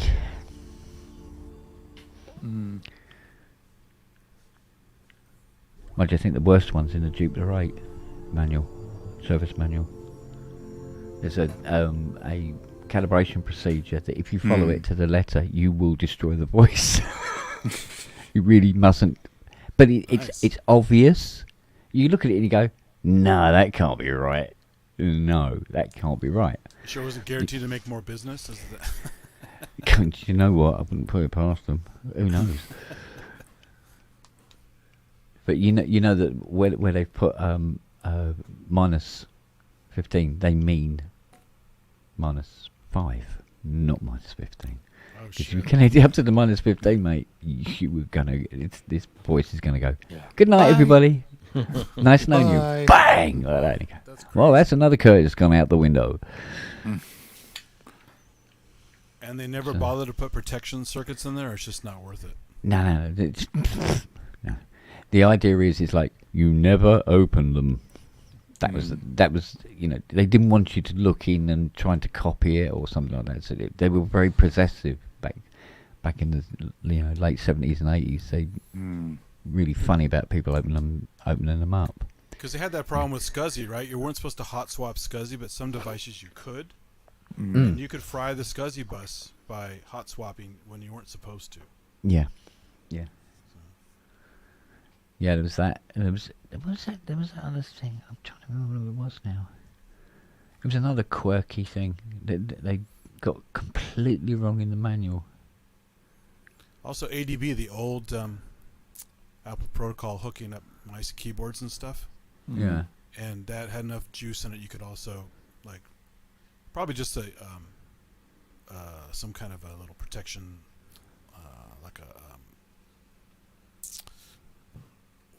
like a fuse in there or something like that. But yeah, you'd still have to fix something, right? Yeah. So I remember there was a guy. Oh God, this must be 10 years ago. He had a wave term with his. I think it was a PPG 2.2. Was it? 2.2, 2.3, whatever it was. And he had turned it all on and then realised he hadn't connected the cable up to the back of the PPG from the wave term.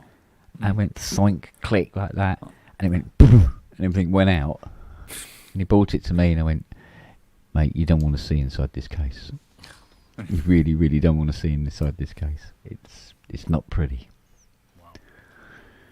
He did not like having that done at all, because I don't think he put it in completely straight, and it went in at an angle as well. So there were various voltages going in with Some nowhere to go, problems, yeah. and certain things are not ready. Go no, not don't give me plus minus 15 volt and no earth, thank you. So there was a lot of sparks and a lot of very, very dead expensive ICs. Speaking of voltage with nowhere to go, I should show you guys this. I keep forgetting to demo this on the stream. It's the world's smallest Tesla coil. Oh. And it's audio. You can drive audio, so you run square waves through it, and it's amazing. You basically it's a Spark speaker, right? Yeah. Wow. Yeah. You got to feed it the right sounds, otherwise it doesn't. It's the transients are too slow. But it's pretty impressive, pretty fucking loud too. So. Well, Tesla coils are. Yeah, I watched the Tesla coil at Griffith Park when I was out there last time. Yeah. It was me, Math, and Tara, and they turned it on. Oh boy, That was cool, but they had massive ones at these like Burning Man type events in San Francisco a few years ago. Yeah. They're homemade ones, and they're like 12 feet tall, and they're massive. Just huge bolts coming out. Yeah. Kind of like the one in that Cymatics video. Have you guys seen the that Cymatics video that was making the rounds for a while?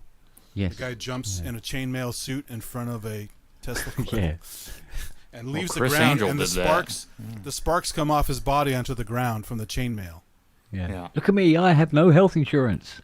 Well, it's actually what the guy did a live demo on David Letterman once, and because the cameras fucked up when it's too much signal, it freaked out the cameras. Yeah. So he actually, the voltage is so high and the amperes are so low, you can have it go over your skin and not fry you, right?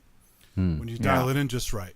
So he actually did this kind of Superman kind of thing where he stood by it and he put his hand out and he put his hand like that, and sparks flew off his hand into a receiver across the room.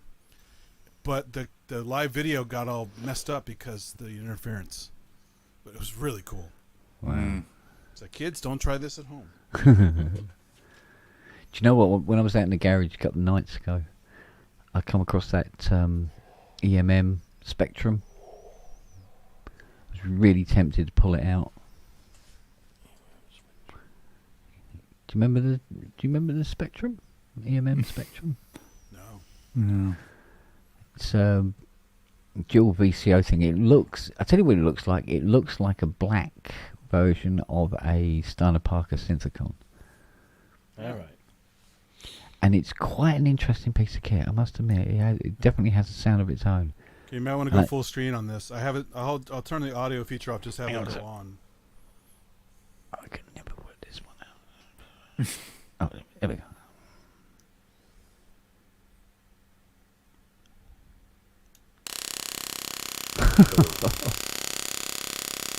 Watch this.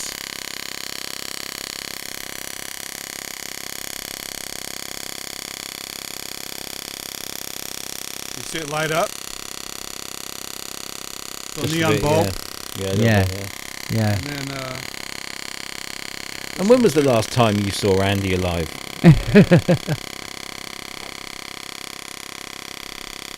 There you go. Wow, yeah, there you go. so this was full. You can do. It's like a filter. Wow.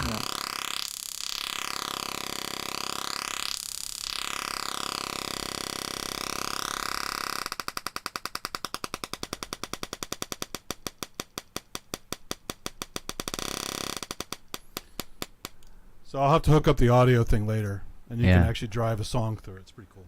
Wow. That Tesla chap was pretty cool, wasn't he? Yeah. Well, he was. Yeah, it's a shame he wasn't as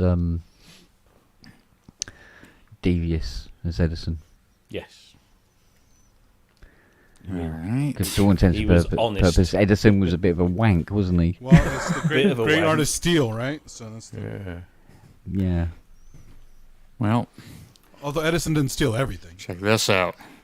So this is in Boston. That is the world's largest air-insulated Van de Graaff generator. Oh, wow. I used to love the Van de Graaffs that we had at school. All Yeah. it needs is Robbie the robot wandering around underneath it. Isn't it? Yeah.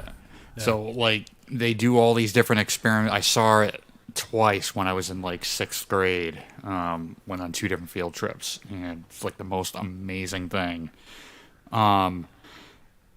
What they'll do is they'll do different, like, lightning experiments and stuff. And they'll show you, like, you know, the Tesla coils and all that stuff. There's YouTube videos on it, too. One of the experiments is, like, why are you safe in a car, like, in a lightning storm? And the guy will step into that bird cage, and they'll raise the cage up to where that, where the top is. Yeah, the Faraday. And the light, Yeah. it'll be a Faraday cage, pretty much. Yeah, it's like the coolest thing ever. You see that one down the bottom there? The one that looks like like one of those ring cake baking tins. They used to turn up in so many sci-fi films. Oh, yeah. Everywhere, all the time, weren't they? Yeah. Also Jacob's ladders. Those are cool too. The two antennae where it goes. Yeah. It's called yeah. Jacob's Ladder. Yeah. Yeah, they always have to. It would be space radio. And those were really fucking hurt. Those Jacob's Ladders, you can hit one of those. Yeah. Yeah, I was surprised. But like this won't hurt. I've been hit by the sparks on this thing. It doesn't hurt that much. It's just, it's not as high as it seems. But obviously you don't want to sit there and just touch it all day long. But. Yeah. I'll tell you what does hurt. Picking up an undischarged DX1 power supply. Leaves a mark, doesn't it, Rob? Try picking up a Fairlight. It's Series 2. Oh, yeah. Undischarged power supply. You won't live to tell the tale. No. Yes, I've seen the capacitors in those fuckers. It's like, yeah. Okay. Store voltage for fucking ever. Yeah. In It fact, was the one thing I used to hate about the what was it? The little silver plastic keyboard. Proteus. Oh yeah. No, the Proteus. It's got this tiny little switch mode power supply in it. It's fine. It'd be fine. 480 volt that put up my fucking arm. That little cunt. Do you know what? Every time I work on one of them, it's like, oh, you fucker! Every single time. Every single time. But I think it was was it the second to last? Probably the second to last time. I did it where I just was in the wrong place and I shocked myself and it flings your hands up and I smacked myself in the fucking face and gave myself a black eye. And people were going, oh, who hit you then? I went, I did it to myself, so don't fuck with me. Yeah. God, bastards they were. Them and Wurlitzer 200As. Always get you.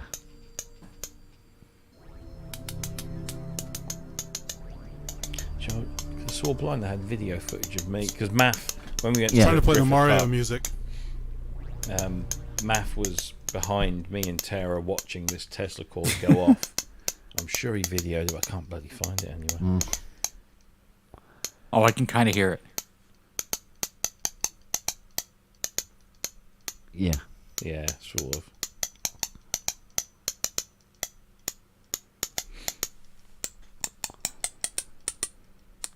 Well, I had some good news this morning. Oh, yeah. I got my results from my bowel cancer screening test. And my test results was positive. I don't have colon cancer. Good. Yes. No. So, yeah, result normal. That's no the sort of action. news you can do with, exactly. Yeah. So that was good. So you've got away with it. Stop sticking fruit up your ass. I know. Yes. Don't tempt fate like that. Yeah, you have been found positive for strawberries. Damn. Well, I was expecting to get a call back, because I have hemorrhoids, internal hemorrhoids, and every now and again they'll flare up and. Agoraphobic hemorrhoids. Yeah, they don't want to come out. We're not coming out. We're staying here. Yeah. But of course that can introduce blood. Yeah. And I'm thinking, oh God, if they find that, then I'll probably get the call back, and then I'll have to have a fucking colonoscopy for a double check. But do you want me to examine him? Yeah. So it was. It was pretty. I had my first colonoscopy last year. Is no big deal. Oh no, I've had one. The colonoscopy itself is fine. It's the fucking Movi prep that they give you beforehand to clean you out that's the worst fucking part. The day before, when you drink that stuff and you literally evacuate your entire If you carcass. talk to people who had the older routine, where it was like 2 days worth with even more shit, it was even worse. I've had a barium meal. Oh no, barium meal's different Oh, thing. But what was it? Goes in like liquid clay, comes out like a 32-piece earthenware tea set. Exactly, yeah. It's fucking like... I had this thing many, many years ago where food would get stuck about here. And we never really figured out what it was. But I Could it be I a went, what do they call it? I think they call it something stupid like a sloppy larynx or something, or Well, you loose get- larynx. Or something. There's a sphincter in there. There's the cardiac sphincter that can have problems. So. they never really sort of figured out what it was. But I went for a barium meal, and I remember drinking the stuff, and then had the gown on, and then they put me on this contraption. Yeah.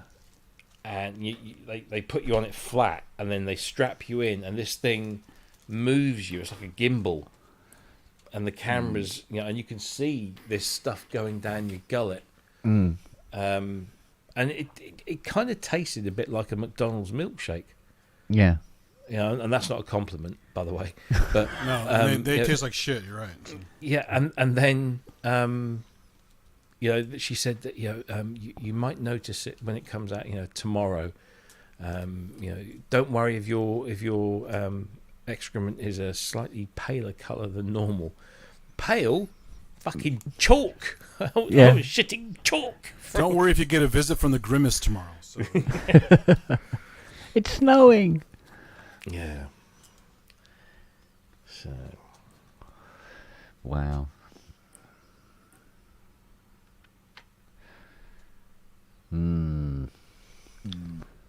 Yes. Well, good. I'm glad it's come up negatory. Yes, indeed. Always a because you did express some concern over that earlier. We spoke about it, and you were The thing is, when my old man got diagnosed with cancer, it triggered. I've always been a little bit hypochondriac. I think that would be a little bit extreme. But they don't. The mild form of it, where they don't. Yeah, they don't. It call plays it on your mind a hypochondria little. anymore. Yeah. It used to be hypochondria, and then it was health anxiety syndrome. Now it's illness anxiety. But basically, yeah. I wasn't much, but it triggered something, and I became incredible. My anxiety just went through the fucking roof. Yeah. Because I thought, if Dad's got it, I'm gonna have it. Yes, yeah.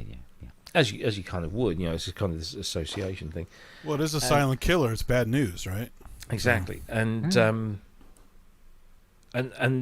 quite unrelated. I obviously I'd got these hemorrhoids going. This whole kind of thing going on, and that was that can be when it flares up, it can be quite uncomfortable. And then I would think, well, what is that? Because when you see blood, coming out your asshole, you think, shit, what the fuck's going on here? Yeah, that can't be good. Or you had too much fun the other night. Yeah, and then the doctor would say, well, if it's bright red, then it's probably okay because that'll probably likely be hemorrhoids. But we'll get things checked out. And of course, my anxiety got worse and worse and worse. And because my anxiety was getting bad, my IBS was ramping up, and I was getting pains and stuff in my gut. That would all, my whole thing would, and it was just like, there's something going on here. And so I went to, I was going to the doctors, and thankfully I had a GP that was very calm and considerate and said, look, okay, let's get you checked out. You're of an age where, we should get you checked out anyway, but let's do it. Let's get you, just do all the tests. Yeah. I had loads of blood tests. I had the colonoscopy. I had the what is it called? The sigmoid. I don't know. Basically, sigmoidoscopy. They shove a fucking thing up your asshole that is not flexible. Yeah. Okay, it's about this. And considering it turns long. like this, you kind of have to have some flexible. Fuck me. Yeah. Yeah. It did. And you get like this. Yes, Mr. Botticelli, you have 1, 2, 3. Oh, great, marvelous! They're having a fucking party up there. I can do surgery if you like, but it won't be very comfortable afterwards for some considerable time. So if you can bear with them, then that's great, lovely. So I had all these tests and everything, and they all came back as clear, no problems, nothing. They did a biopsy as well of my lower intestines and all this kind of stuff, and it all came back absolutely fine. Fine. But Good. yeah, but my brain Yeah. is even when I got this result today. My first thought is, maybe that wasn't the right one to maybe if they tested the one the day before or the one the day after, they'd have found. So, that's how my mind works. But Yeah. thankfully, after it kind of flared up, this brilliant GP that I had said, "Look, okay, I'm going to refer you to mental health, and we'll get you some counselling." And so I got some CBT from our local mental health people. She was amazing. And I now, whilst I know I haven't, it hasn't gone away, I manage it, so much better. And the little blue pill that I take every day, that always helps as well. Yeah. But no, Yeah, I mean, I used to have it quite bad because my dad just stood up out of a chair and just fell down dead in the front room.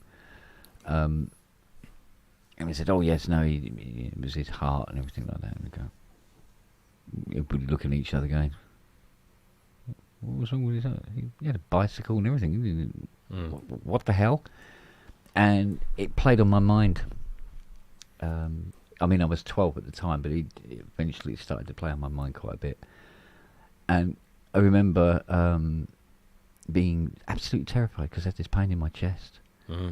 And I literally convinced myself that I was just going to drop down dead at some point within the next 10 minutes. And it was wind, Yeah. But through my 20s, get indigestion and, you get heartburn and stuff like that. And it's like, oh my God. Yeah. Is it heartburn or is it something else, Yeah. And it took a few years for it to just, like, in the end, I just gone, oh, do you know what? Fuck off. Yeah. Fuck You have to go, break go. that cycle. You have to break that cycle of and it was thought. that, do you know what? Don't care now. Yeah. Enough. Well, I spent but too much outside of time that, worrying about it. Those checkups are super important. I mean, my aunt was Of told course, by yeah. her doctor, get a checkup every 10 years. Now it's every 5 years. Right? I have a checkup every year. And now you should really have it every year if you can. But I mean, Yeah. at least at the longest, every 5 years, what they usually tell people now.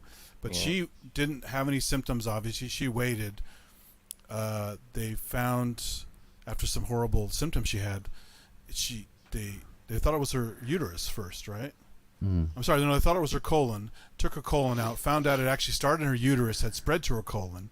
And by the time they found that and took a bunch of bowel out, she lived like another couple weeks. So yeah, get that shit checked out, literally, because absolutely. it's And literally get that shit checked out. That's what I meant. Yeah. Yeah, because people wait, and it could, it's embarrassing or it's painful. No, just it's do none it. of that. Just do it. Who cares? That's I mean, that guy, the Wakanda guy, Chadwick Boseman. He's like 45 and he got it, and it killed him so quickly. Yeah. So No, it's like the fun. Well, look at Dom. Dom would Well, yeah. still be with us if he had regular checks. Well, the thing is, that's different though. Pancreatic pancreatic is Yeah, but it's somewhat dietary, but you never know, right? Yeah, but regular checks, he might have been able to catch that earlier. But even so, it's one of those things. It's one of the top ones that's nasty. It's nasty and rapid. It's like brain cancer, pancreatic cancer, and a few other ones are fucked. Yeah. But I went through that whole anxiety thing, and then after that, I had my AFib episode, where my heart was just like fucking off the fucking scale. Yeah. And not once did that bother me.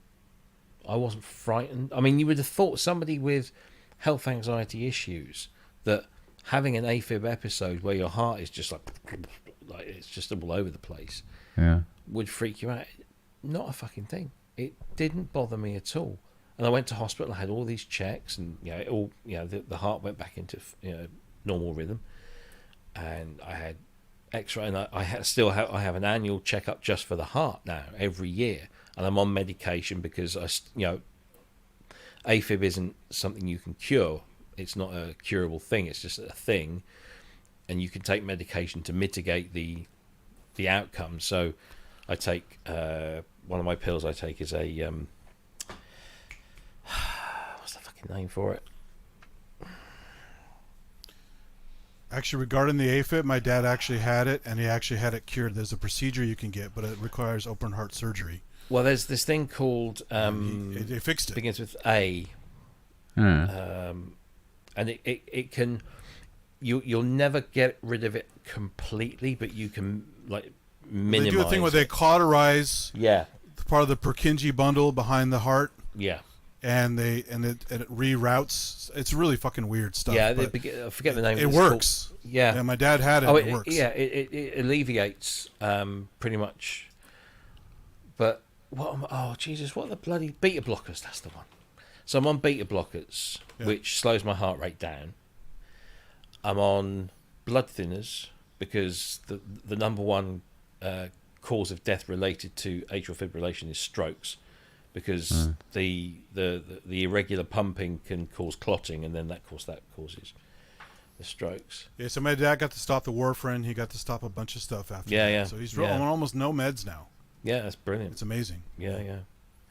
But mine's just started to, in the last 6 months, well, actually probably less, because every day it will happen, but it will happen just for a few seconds, and you can feel it, and you just get, you can feel the physical misbeating, Wow. and then you directly after that you get this kind of sensation, because your your heart's just gone out of fucking whack, and then it goes, and then that's it, and that's fine. And the doctors are happy that if it's doing that, because it was doing that before, but they just kind of passed it off as just an anomaly. But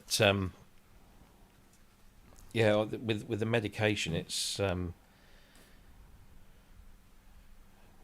pretty much sorted it all out. But it didn't bother me. It really didn't bother me. But so in the last few months, since it's kind of, and I need to speak to my doctor again, it's sort of ramped up a little bit. So those daily little wobbles have become a little bit more pronounced. Yeah. And I had this frozen shoulder. Hmm. And this is again this is nothing, especially spending time with Dave and talking about Louise. And I had this frozen shoulder, and every now and again, even though I wasn't doing anything, I might be just sat here, that I'd get this pain down my arm, Yeah. especially mostly in my shoulder, but sort of, and it would. And of course, the first thing you're thinking of, Jesus, pain down Yeah. the left arm. And Yeah. have I got any other symptoms? Have I got any chest pains? Am I clammy or anything like that? No. And I knew it was the frozen shoulder, because it's getting better now. It's starting to sort itself out. Yeah. But you're always thinking, is it? Do I call somebody? Is it best to just call someone and not be it, than to not call somebody and actually be the thing? Yeah. But yeah, it's fucking hell.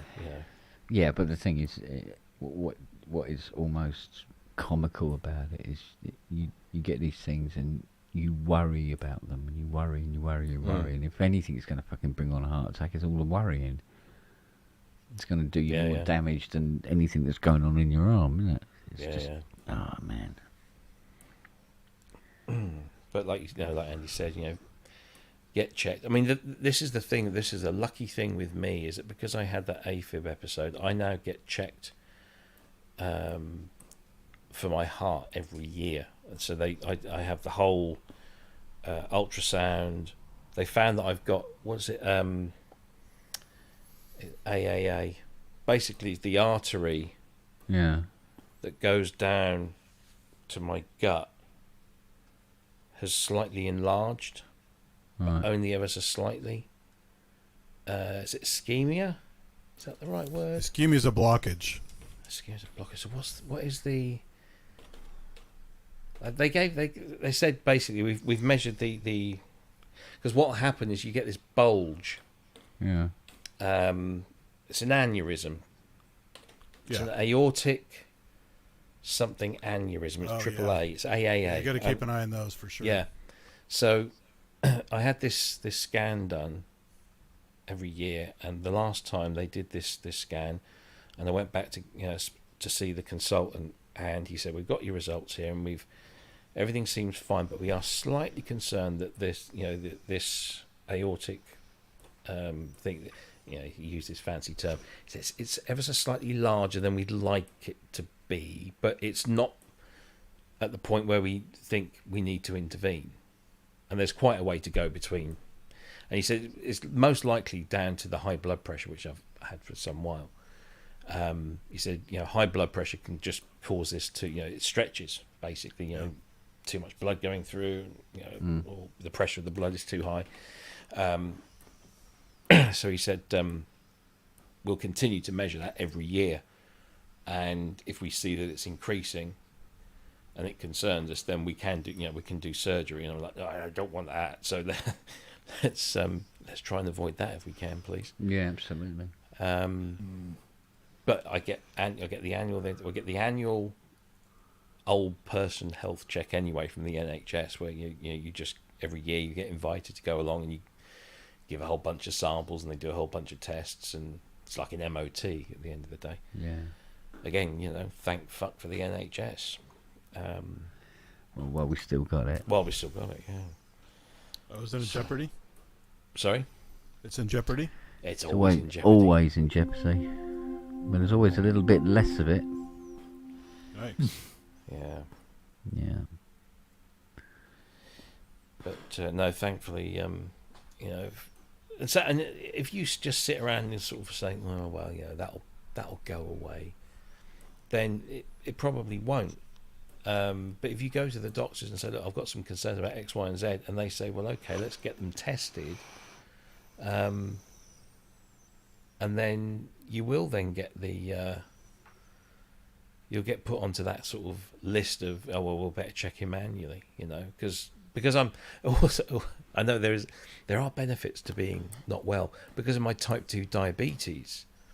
That puts me in a whole bunch of things like, all right, we better test him for this and we'll test him for that and we'll keep an eye on this and keep an eye on that, and I get free prescriptions. Yeah. My prescription bag that I bring home from the pharmacist is like, it's like you can fit your packed lunch in there. It's big. It's something like, I don't know how many boxes of pills that I bring home every month. And I don't have to pay for any of them. You're like, nurse, I'm supposed to be checked annually, not annually. Yeah. But it's. I mean, there you go. I mean, the fact that I didn't ask for it. As soon as I got put on my diabetes meds, the doctor said, "Oh, you don't have to pay for your medications anymore." Really? Why? Because you've got type 2 diabetes. Okay. So that was handy because that saves quite a bit of money. Although I would recommend, even again, this is only relevant to people in the United Kingdom. Even if you have to pay for your prescriptions, get one of those prepaid prescription certificates. You do it every year. It costs it used to cost £110 a year, and you can pay it in one go. You can pay it monthly, and it's just 110 quid, and all of your medications are covered by that. So it doesn't matter how many pills you take and how many pills you get prescribed. You'll only ever pay that much ever, flat rate, which is essentially one prescription a month for the whole year. That's what you pay for. But if you have 4 or 5 prescriptions, like different pills for different things, don't pay any more for it. Yeah. So, again, this is one of the great things about the system as it is so far before they fucking take that away. Because dentists is what they're coming after now. My local dentist, who I'm registered with under NHS, just sent an email a few weeks ago saying that one of their dentists is now ceasing NHS practice and moving exclusively into private. Yeah. And when I went for my checkup, instead of seeing my regular dentist, who I've seen for ages, I get seen by someone at the very the end of the building sort of thing. Yeah. So it looks like that practice is just decided to minimise their NHS work. Well, even with good insurance here, I get reamed by dentists all the time. So, well, look how many synthesizers Manny's got.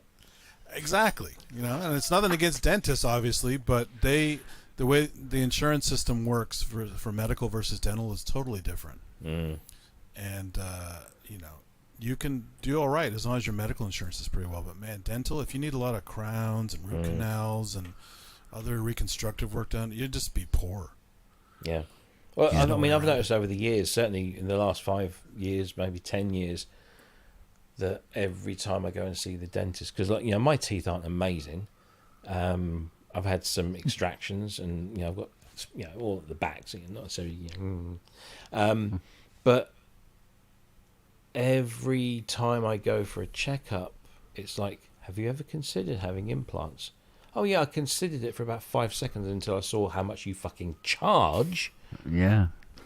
And then I thought, no, I'll live with the gap. Thank you very much. I'll just, because every time I go for a checkup, they say, oh, excellent oral hygiene, well done. No plaque, no tartar. You're good to go. But, that tooth up here, that's got nothing to lean on because you had the one removed next to it. And it would be very good if you had an implant in there because that would save all the other teeth around it. I'm like, well, I've had that gap for like 20 years. It's doing all right at the moment. Thank you very much. Besides, they used to go to bridge first before they went to implant. Oh, yeah, they don't do that anymore. No, they don't, do they? Because there's not as much money in bridge. No. And they're a pain in the ass the way you have to floss with the bridge and stuff. Yeah, true enough, yeah. So, no, I had this... Well, I must admit, when I tripped over out the front and took out 2 teeth on the wheel hub of the Mustang, I went, well, that's 2 trips I don't have to do now. Yeah. That's pretty much it. Indeed. I suppose eventually I'll just have to get falsies all together, which you can now do online. That was called the Kentucky Beauty Plan, having the 2 front teeth missing. Yeah, cool, bloody hell. Didn't hurt for very long. That's what was quite worrying. Yeah. Well. The sooner I get these kids out the fucking door, the more money I can spend on myself. My mum had her gold filling stolen from a dentist. Wow. Jesus Christ.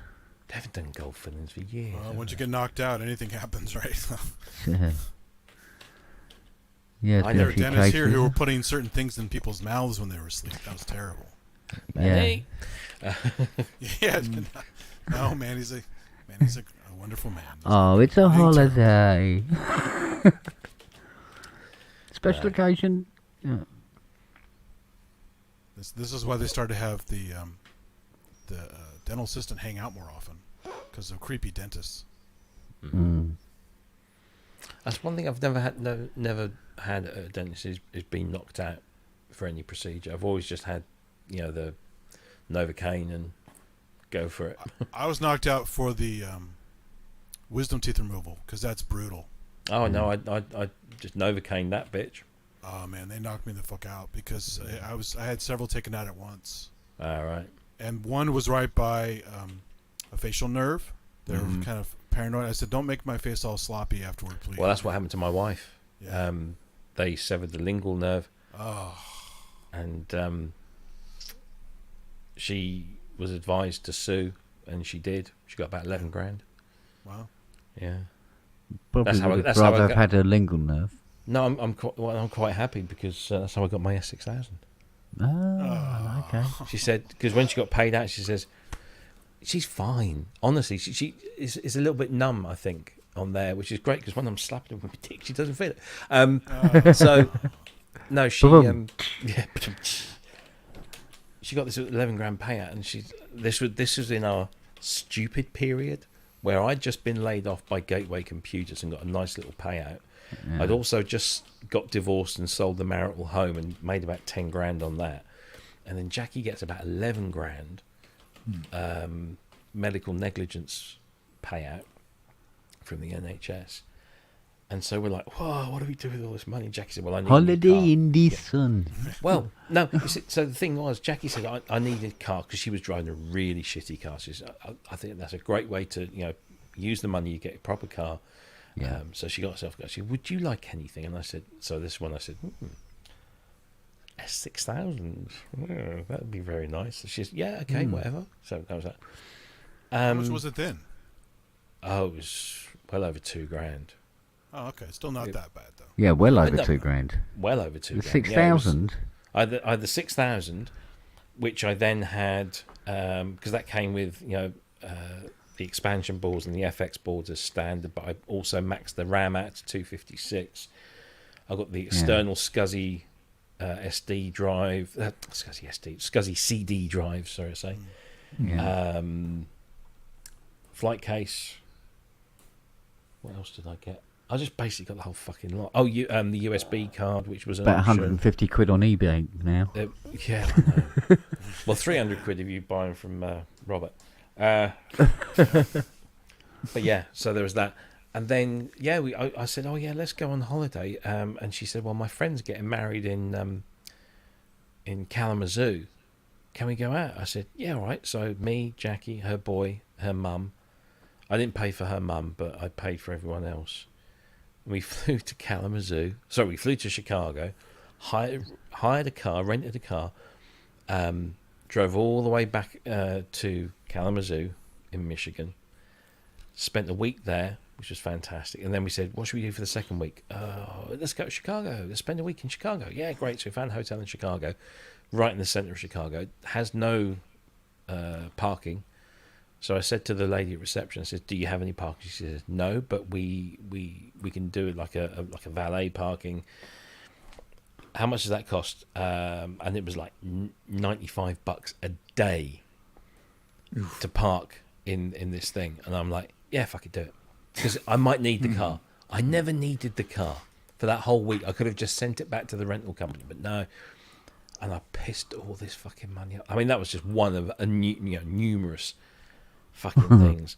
And all of a sudden I went from having a lot of money set aside, because bearing in mind I was out of work for 6 months because I got laid off by Gateway, and it wasn't until I got laid off in July and got I think I started working again in January. Yeah. And I pissed but mostly me pissed all this money up the wall and went into the credit cards and eventually ended up Things got squeaky. So basically, I mean, she what did she get? About 11 grand. I got 10 grand for my house. I got about a 6 grand payoff from Gateway. So what's that? That's 27 grand. Basically, we went from 27 grand in the black to about the same in the red within a couple of years. It was just mental. It was just mental. I think we all have if we get the opportunity, we all have a moment where we have more money than we've ever seen in our lives, and we tend to freak out over it and go a little crazy because we've had to live so thriftily all our lives, and suddenly there's this money, and it's like, yeah. I think, for me, it's just an extra $5 there and an extra $10 there, but you don't realise how quickly it just all adds up. I went from, when I was married, from a 2-person income. That's both of us working full-time jobs. Yeah. And we had a 3-bedroom, brand new detached house on the outskirts of Norwich, 2 cars, nice little holiday every year, and had money in the bank, to being divorced, out of work, living in rented accommodation in the centre of Norwich, which is very expensive. Yeah. And then being out of work for 6 months, but also thinking, hey, I'm divorced. That weekend in Amsterdam, let's do that. Let's do that again. That was fun. Let's do 2 weeks in America. Yeah, that's good. Let's drive, here or there. And I bought a new car. Stupidly, I had a perfectly good car that was virtually paid for. And then drove past this garage and I saw this Fiat Bravo HGT. I'm like, oh yeah, I like that.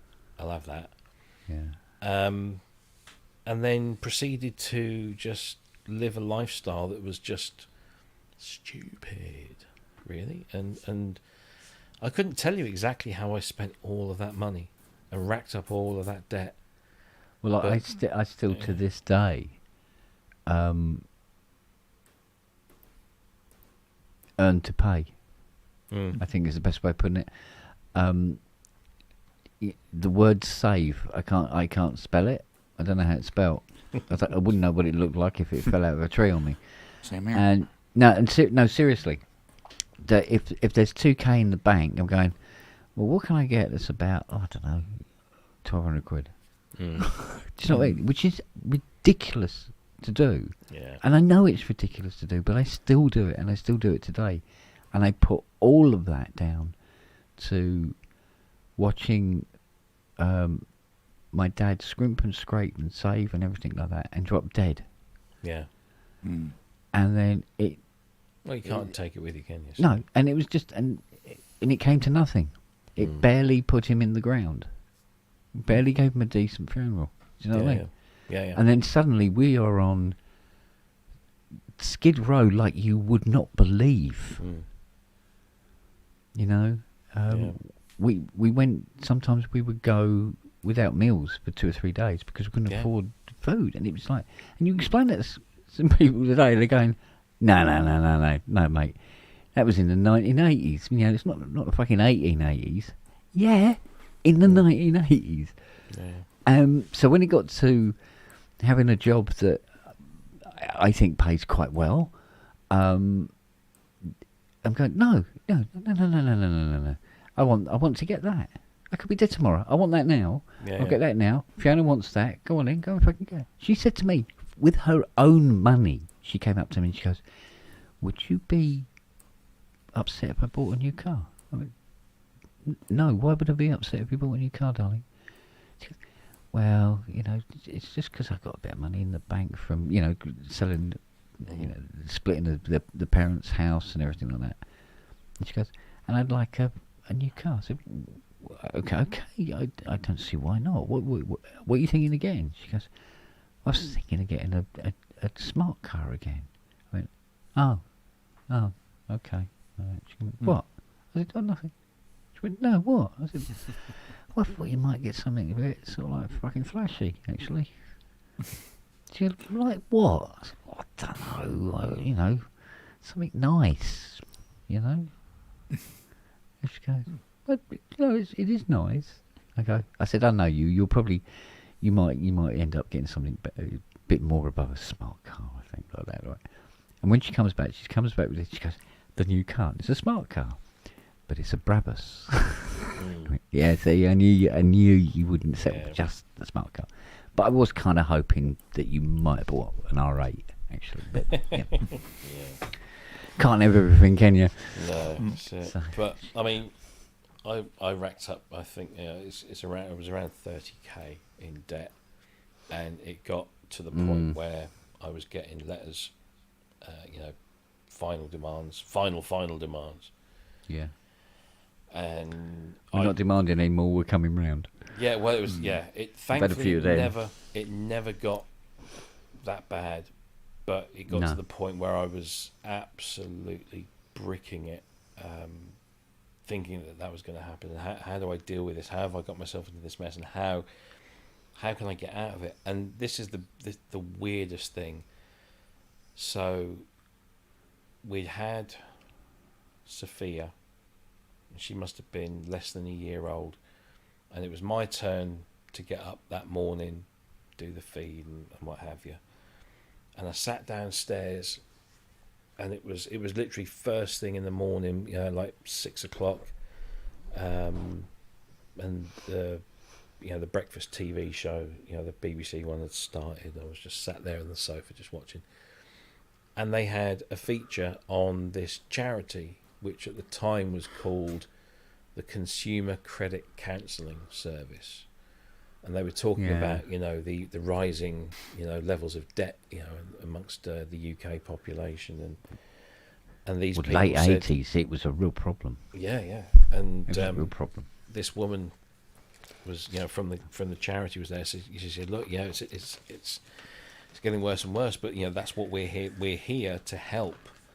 So if you have debt that you think you can't manage, if you think if you're getting those final demands, if the shit is really hitting the fan, obviously she didn't say that on TV, but Yeah.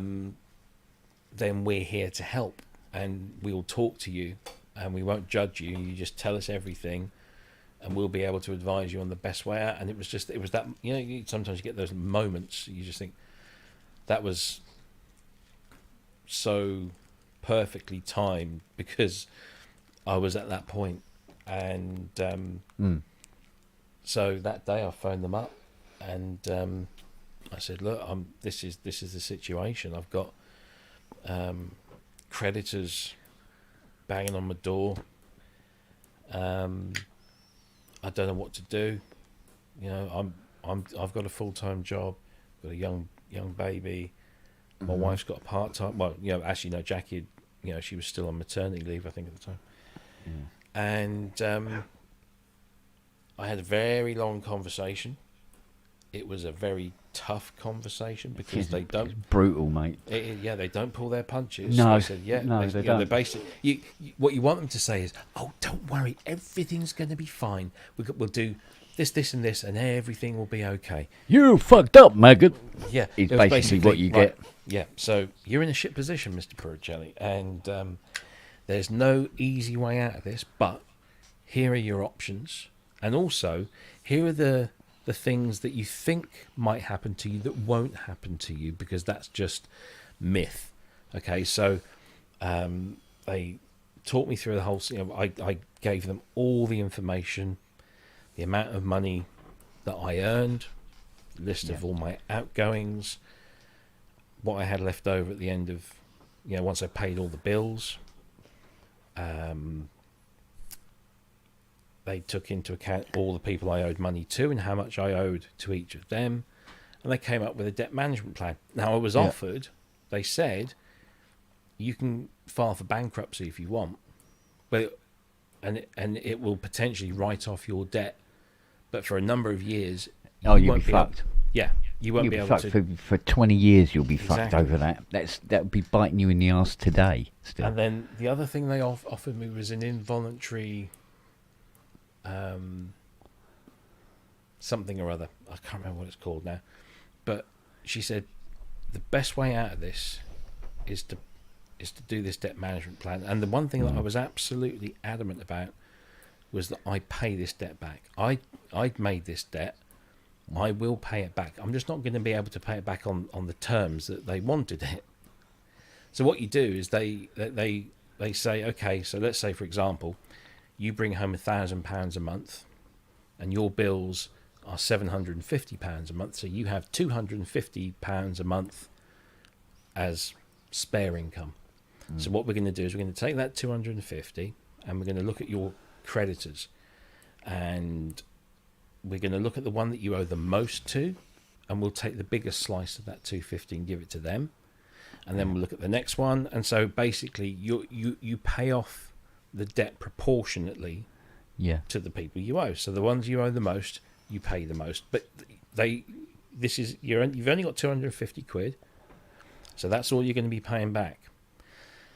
So what I had to do is I had to write letters to every single one of those creditors, explain the situation, tell them that I was using this service and doing the debt management plan. And the woman at the charity said, they can say no. A lot of them will say yes, but they can also say no. Yeah. We don't accept this. We still want the money. We still want it the way we asked you for it, and we still want to charge interest. Yeah. But you'll find that because if they insist on asking for the money and not giving you any leeway, if you then default and then they take you to court, the court will rule in your favour because you've done this thing and you've proven that this is all the money you've got, and the court will then turn around to the company, your creditor, and say, no, he can only pay £20 a month to you, but because you've brought this case, you're paying the costs, and he'll still only pay £20 a month to you. And they know that, so they say yes. Exactly, they know this. So every single one of my creditors agreed to it. 2 or 3 of them said we will still charge you interest, but the majority of them actually stopped the interest. Yeah. So I was just paying my debt down, and there was nothing else going on. There was, I think, Lloyd's Bank. I'd had a credit card with Lloyd's Bank, and they insisted right to the bitter end to charge interest. And when I would speak to them every year and say, is there any chance you can stop the interest? Because I'm paying you, £5 a month, and you're charging me. Oh, my camera's frozen again. Look at that. You look like you're having an orgasm. Yeah, it does. It looks weird, doesn't it?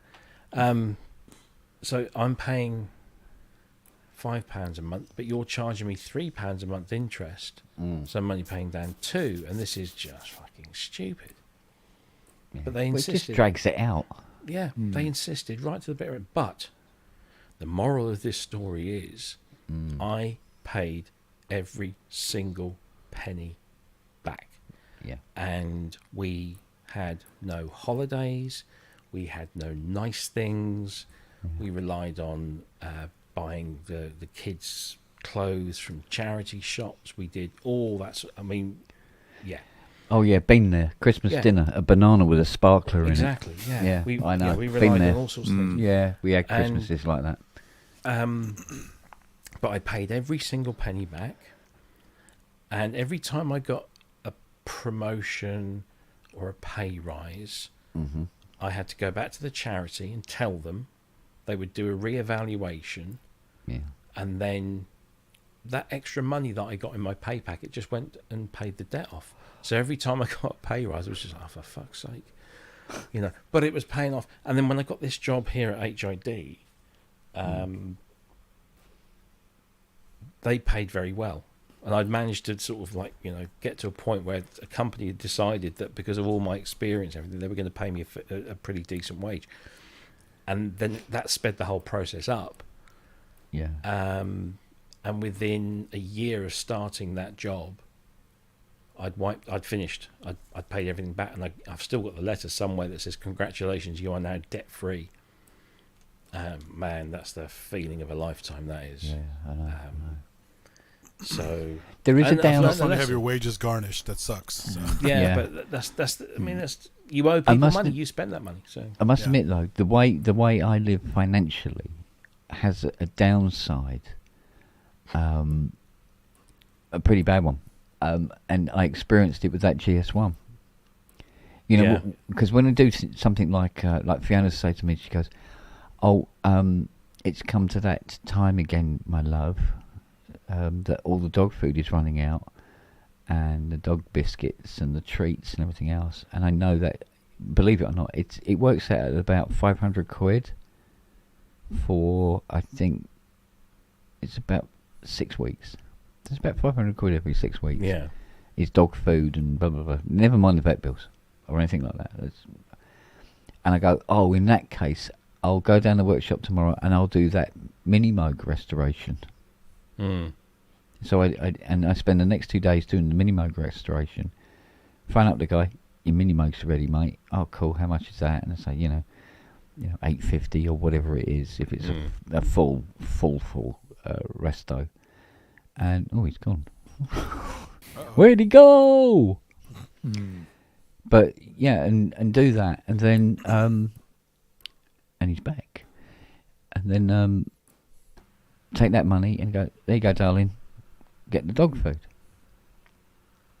and perhaps some shopping and pay the electricity bill while you're at it, kind of thing, and do it like that, and that's great. But I put 6 months into that GS1, buying parts and Christ knows what else, left, right, and centre, and then to not get paid at the end.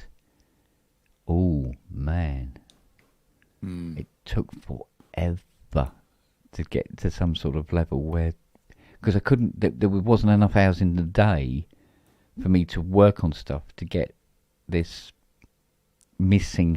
hole of finances filled. And it was very, very squeaky out there for a while. So, yeah, and that's the only problem with doing this sort of like hand-to-mouth finances. It's when the finances don't actually show up. So, but I mean, I must have spent, I think about probably close to 3,500 in parts for the GS1. All, I pay for it all now. They pay for it when it's done. And then when that went all horribly wrong on us, I'm still waiting for the money, but I've caught up at least, well, a little bit anyway. So I do have to try and be careful if possible. Because normally what I do is like getting this M8X. Normally what I do is, do some big 80s, some modulars, and a few bits and pieces, and put that to one side over the course of a few months, and then just buy the bloody thing and be done with it. But as it transpired, I HP'd this,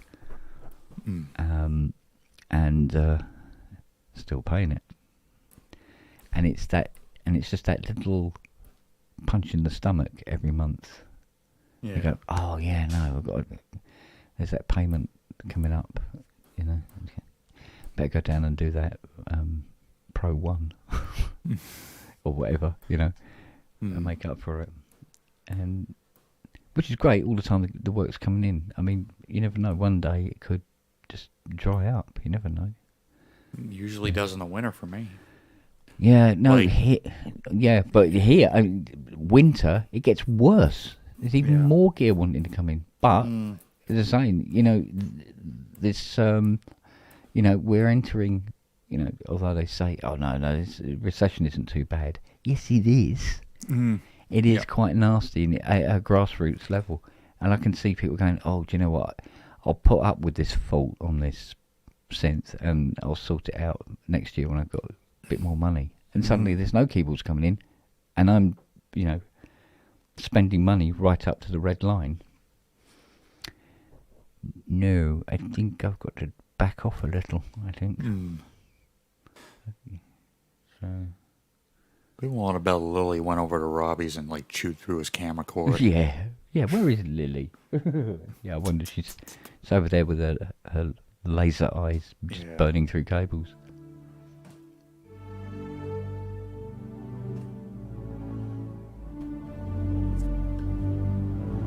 And he's back. That's twice tonight. Why has it suddenly started doing that? It's Chrome. Chrome? Yeah. We would have thought Lily went over there and chewed through your cable. Yeah.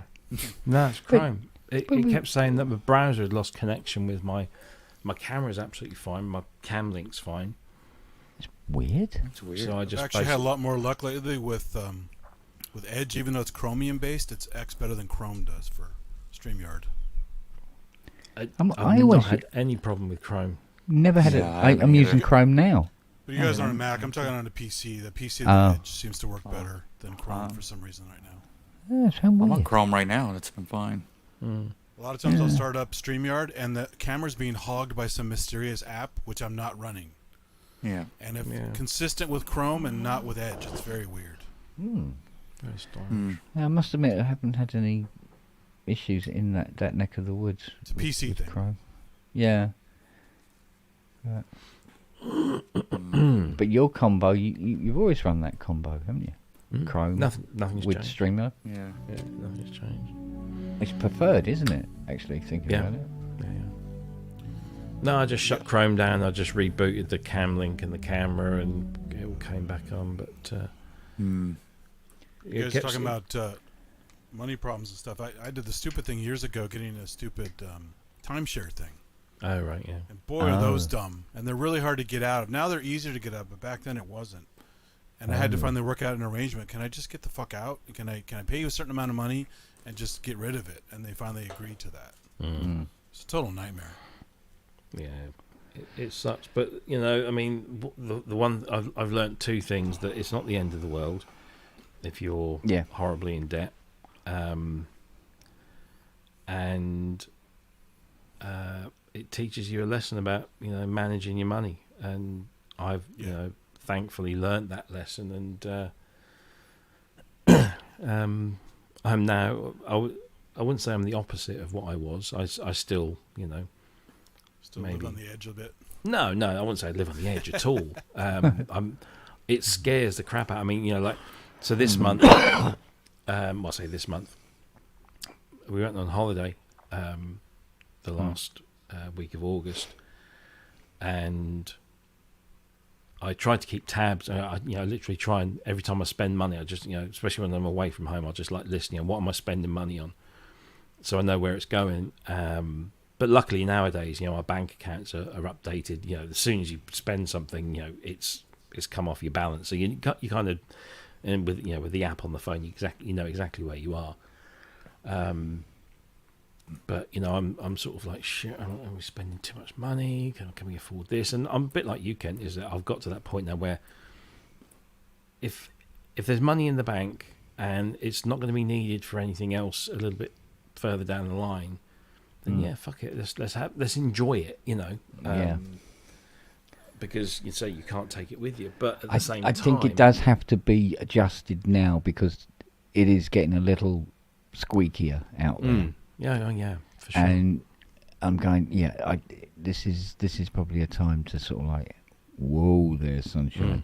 We won't be putting that blower on the Mustang this month, kind of thing, I mean, I got paid my inflation, bonus. high gas prices and stuff. You got to watch. Yeah, exactly. Yeah, I got paid my bonus this year, and normally I have a few things. So like that, I pay for my record store day splurge, which is it's a few £100. There's nothing. It's not really a huge amount of money. But Jackie was like, "Oh, can we afford to do this, or can we afford to pay for that?" And I'm like, "Yeah, but I don't want to blow it all." Because what if the car breaks down, or what if the washing machine blows up, or the fridge, whatever. I always try and keep, because I went to a financial advisor back in early 90s when I was about to get my first mortgage, and this financial advisor said to me, financial nirvana is when on the last day before payday you've got at least 1 month's salary in your bank account the last month before, or the last day before payday. So if you get paid £1,500 a month, on the day before you get paid that you've got £1,500 already. So that's the way to be, is to have enough money in reserve so that when those unfortunate things happen, because what happened with me was I got paid my bonus, and Jackie's like, "Oh, can we spend a bit of money on this or do that?" And I was like, "Let's kind of cut the cloth a little bit. Let's not have the extravagant holiday this year. Let's just do 1 week." Blah blah blah. And then of course, what happened to me 6 months ago was I needed 2 front tyres for my car all of a sudden, out of the blue, which was the thick end of £500. Had I, spent that extra money on the holiday or whatever, then that wouldn't have been there, and I'd have been up shit creek. So, just trying to have. Just done those £2,000 worth of vet bills. Yeah. We actually found out what happened to Charlie now. Oh yeah. And Fiona did it. Oh no. Uh-oh. She put down a what's the word? Not a pesticide, a Herbicide? kind of thing, yeah. And what it was supposed to do, it was it sort of like takes down, it sterilizes the astroturf essentially, because it's just a giant green toilet. Yeah. And because next door we're putting up a new fence, she goes, "I really should do along that fence." I mean, okay, and she put it down, and this stuff, it goes down it's supposed to be diluted, and she didn't dilute it very much because it did actually whiff Oh, and over they there. rub around on it when they're on the thing. Well, what he's done, he's laid down on it, but it had just rained, and it apparently don't get it wet because it becomes very active when it's wet. Like gremlins. And yeah, yeah, exactly. So, because it's on the surface and it's now wet, he's laid on it. It's got it on his fur, and then it's started to irritate and then essentially burn his skin. Yeah. So he's pulled all his fur out to the point where he has these lesions on his skin. And yeah, that's $1,000 gone. And then of course this altercation with Noah, getting his bottom eyelid cut. That's another K, you know. It's like Doggy Agent Orange. Yeah. Yeah, and of course we have to be aware now that in a few weeks' time, I don't know how many weeks it will be, probably 6 weeks, maybe 8, I don't know. But at some point, Lily's got to go in to get her tubes tied. Because, well, Charlie... they don't tie them, they just take it out. So it's called ovariohysterectomy. Yeah, but I mean, basically, the earlier, the better. Yeah. For her. And, you know, Charlie's still quite active. So, and it's funny because we had talked about getting him done. And it's weird, with Charlie, because he was never really our dog, I don't know, it's weird. We sort of go, yeah, but should we? Should we get Charlie done? And you sort of go, I don't know. Because for some reason we have this question mark over it. Anything that we do with Charlie, because we love him and we treat him as our own. You know, 100%. But there's always this like, should we do anything to him? Because he was never actually our dog. And then, of course, he was never actually anybody's dog. Because I think we're the third family now, poor little sod. Oh, wow. So, but at least this one is very, very cushy and he gets a lot of treats. But, yeah, you just sort of go, I don't know. Yeah. But, so we have to be aware that this vet bill will be coming up. And of course, like I said before, you know, I like, you know, yeah, if it's there, I'll spend it, and you know, you buy all this stuff and everything like that. How much is your heartworm medication for all of them? The heartworm medication you give them, how much is that for all of them? What medication? Sorry, heartworm preventative medication. You guys don't give them ivermectin? No. Really? No, they don't have COVID. No, exactly. That's what it was for. Is for heartworms, not for fucking COVID.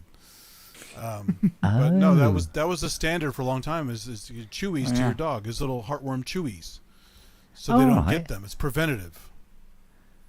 Oh.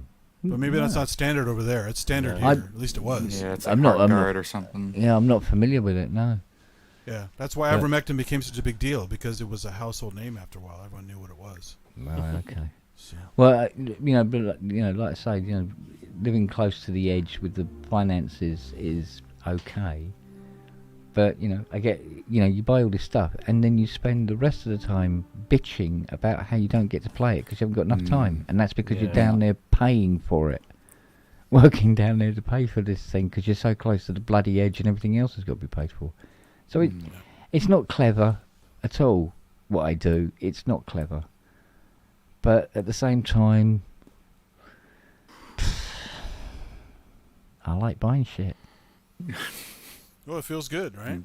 Well, yeah. And the toys are fun. So after you know, decades of not being able to, you do. It's almost like it's like a drug.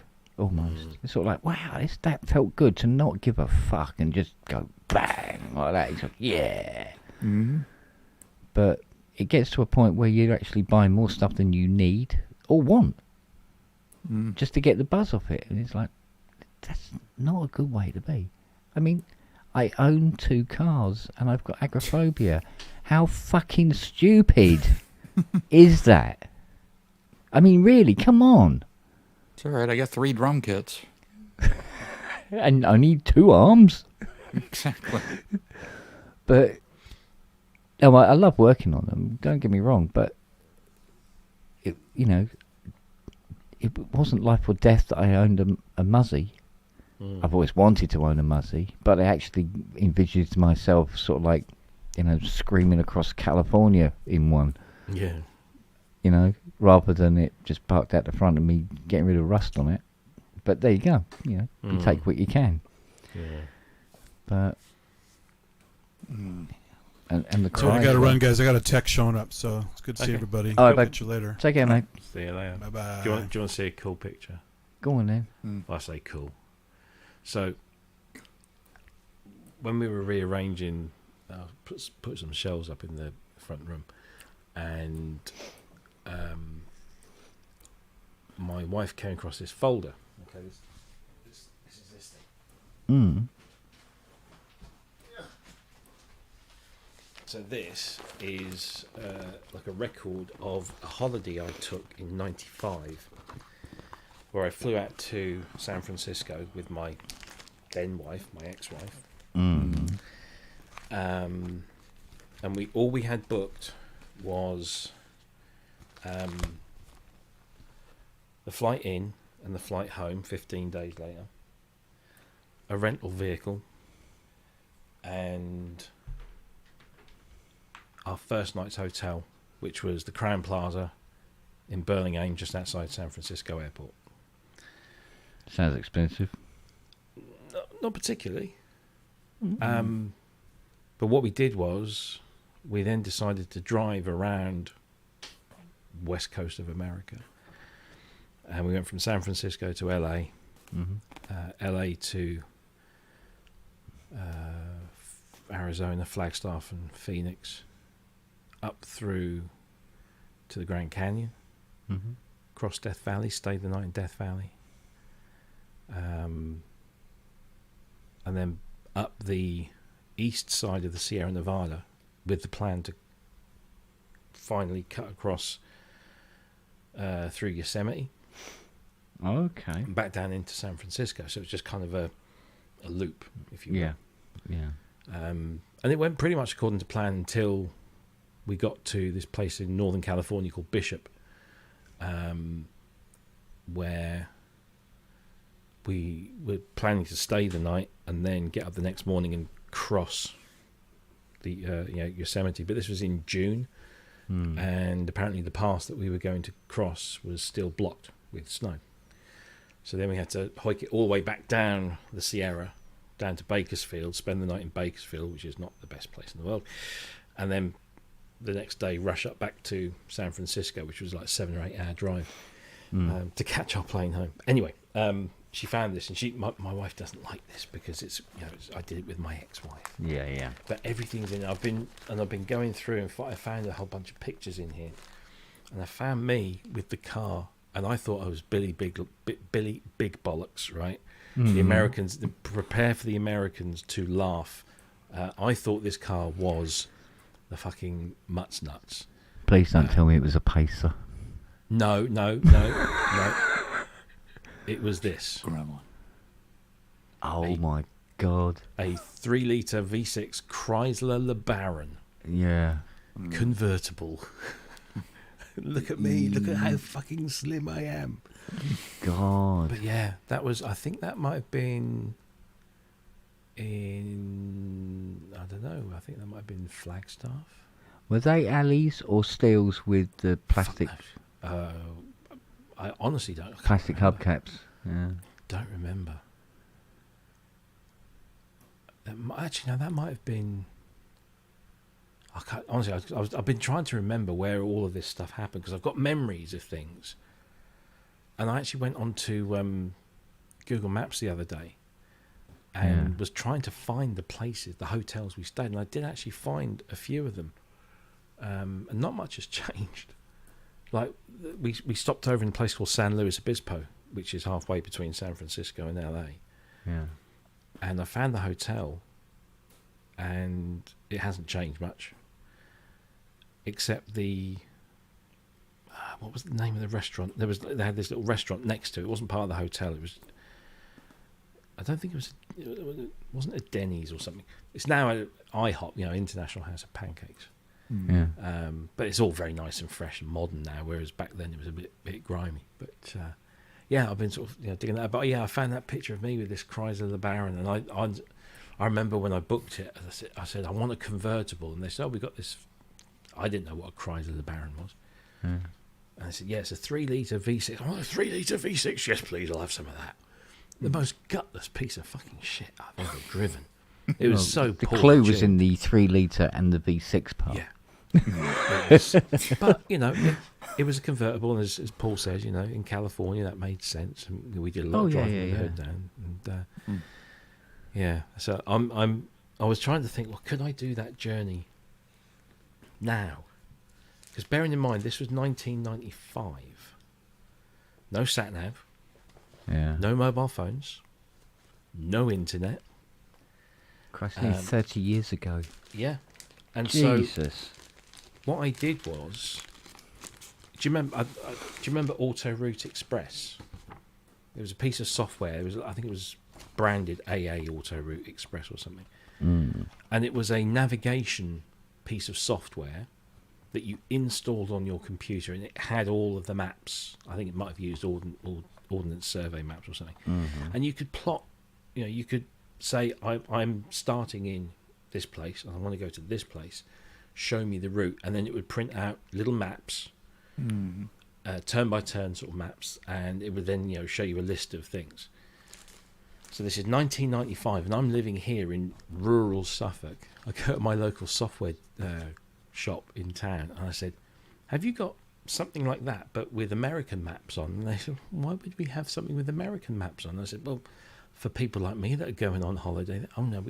So they inquired, and they found this thing called the Expert Travel Planner, and it didn't do maps. It just did this sort of stuff. Oh. So like step by step. So that was like day one. And so that's what we did, and we did all of that. And I printed off what I thought our route might be before we left, and took it with me in this folder. And for the most part, I think we stuck with it. We did have a few detours because of certain things, and basically we booked every night's hotel or motel most of the time the day before. So we drive somewhere, find our hotel, get in, and then we had these. You get these kind of welcome things, and they've got vouchers, and you've got coupons, 10% off this hotel, $50 off that hotel, guaranteed, free breakfast or whatever. And we would just go through them and say, okay, that hotel's on our route. Pick up the phone. Can I book a room for tomorrow night for 2 people? And invariably it was a yes. And we'd book it, and then we'd go there the next day, and so on and so forth. And we just did that all around until we flew home. But I was saying to the wife, my current wife, do you think we could do that trip today? And it was just because nowadays, if you say, right, I'm going to do that trip, and I'm not going to use my mobile phone, I'm not going to use satellite navigation, you'd probably end up dead somewhere. Yeah, in Death Valley, car up on its roof. Well, I stayed the night in Death Valley, which was a remarkable thing. Very, very fucking hot. Yeah. But played a little bit of golf in Death Valley. But it's crazy. You used to think 30 years ago you didn't have, you could. I mean, nowadays you just sit down here, wouldn't you? And you would look at the map, and you sort of put some pins on the map, on your screen. Then you'd Airbnb or Verbo or whatever, and then you'd get a discount flight somewhere, and it's crazy.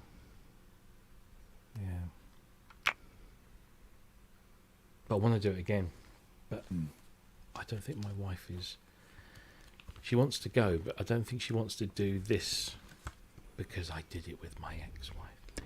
Yes, it would be a little bit too. Yeah. But it's not the point. It's not. I don't care. I don't. There was places I went, or places where I didn't go, where I really wanted to go. I mean, when I was in San Francisco, we got lost. We lost the car. I lost my car in San Francisco. Yeah. We found when we got to the hotel that morning. That's because we landed on the Saturday. On the Sunday, I went down to reception, and I said, "We want to go and do like Fisherman's Wharf and the kind of touristy things." I said, "Can you recommend any car parks?" And I used the term car parks, and the lady behind the counter goes, "What?" And I said, "Car parks, place where you park your car." "Oh, you mean a parking lot?" "Whatever, yes, one of those, please." No, "Oh, we invented the language. Shut up, woman. And so she said, "Well, no, I don't really know anything." But she says, "If you drive down, you'll find places to park." And I'm like, "Okay, that doesn't." So we're driving through, and we find this car park, and it's like an open air car park, and it's got a big yellow box by the entrance, and in this box are little slots with numbers on, and those numbers relate to the numbers on each parking space within the car park. And you parked your car, and what you did, it was like $10 or $5 or whatever. You folded up a note and you put it into the slot of the box where your car was parked. It was like an honor system. You just like put it in and you pay for your parking. Yeah. So anyway, we did that, and I said to my ex-wife, I said, "Can you just make a note of the address of this car park? Because what we'll do is we'll get a cab, we'll go and do the things we want to do, and then we'll just jump in the cab and say, can you bring us back to here," which will be where the car park is. Yeah. And she goes, "Yeah, okay." So she scribbles it down, puts it in a handbag. That's it, done. So off we go, and we do Fisherman's Wharf, and we do a whole bunch of you can do a whole bunch of things along that place. Yeah. And we get to the point where I think we've had a day. We're going to go back to the hotel, so we go back to the street. We hail a cab. The cab picks us up. It's a Polish driver, which is not relevant at all, but he was a Polish guy, very happy, lovely Polish guy. "Where would you like to go?" And so my wife shows him the address. "Oh yeah, okay, no problem." Off we go. And I'm thinking, I don't recognise any of this. And we're getting deeper and deeper into downtown San Francisco, like proper downtown, where all the high rises and the skyscrapers and all that. No, we didn't come this way. And then he pulls up by the side of the road and he says, "There we go, that'll be whatever." And I'm like, "No, this isn't where this address." He said, "Oh, it is." And he points to the building that we've just pulled up against, and there is a plaque on the building, and it's got the name, or it's got the number and the street name, and it's exactly what my wife has written down. And I'm like, "Are you sure there's not another place?" No, this is it. And I looked at, and on that plate that was by the side of the entrance was the name of the car park company. Oh no! She'd written the head office address down. Oh, God's sake! So because this dawns on me, and I'm like, And he says, "This is not where you want to go." I said, "No." I said, "Look, we drove down from Birmingham down to this car park. It's like an open air car park." And God. he said, "Well, I don't really know." He said, "Look, I'll drive you around for a bit. You let me know if you see anything you recognise." We drove around, and he said, like, nothing. So I said, "Okay, look, let's stop because I can't afford this. It's going to be an expensive cab ride." So we ended up walking around and around and around, and we ended up in Japantown, which is very nice, but it was nowhere like where we were supposed to have been. And it was getting to about 5 or 6 o'clock in the evening, and I'm like in bits because I think we've just literally started this holiday and we're already lost, and we don't know, where I've lost my fucking car. For God's sake. So I said, the only thing I can think of is to call the police. You know, see if they can help, and phone them up, or you know. And I said, look, I did that whole. I'm sorry, I'm an English tourist. I've lost my car. And the woman that I spoke to said, don't worry. So let me put you through to somebody. And a couple of minutes, get through, and this police officer, she said, okay, let's just think about where you went. When you parked your car, do you remember anything about what was nearby? And we're like, no, not really. She goes, did you go anywhere? She said, well, I said, you know, we walked from the car park to the main street, and across the road from the main street was a burger joint, or you know, a restaurant, and we went to the toilet. She said, do you remember what the name of the restaurant was? And I said, yes, it began with a Z or a Z. And she said, oh, was it? And I can't remember the name. It was like Ziff Burgers or something like that. And I said, yes, that's the one. She said, right, if I get you there, would you be able to get back to your car? I said, yeah, because I know it was literally just down one street and over. And that was it. And so we jumped in the cab, and I said, take us here. And we got out of the cab, we walked on the street, and there was the car park, and there was the car, and everything was fine. And relax. And then, for the next 14 days, we then drove around America and made sure we always knew exactly where our car was. Yeah, so you're right. So, yeah, that was good fun. It was a great trip. But...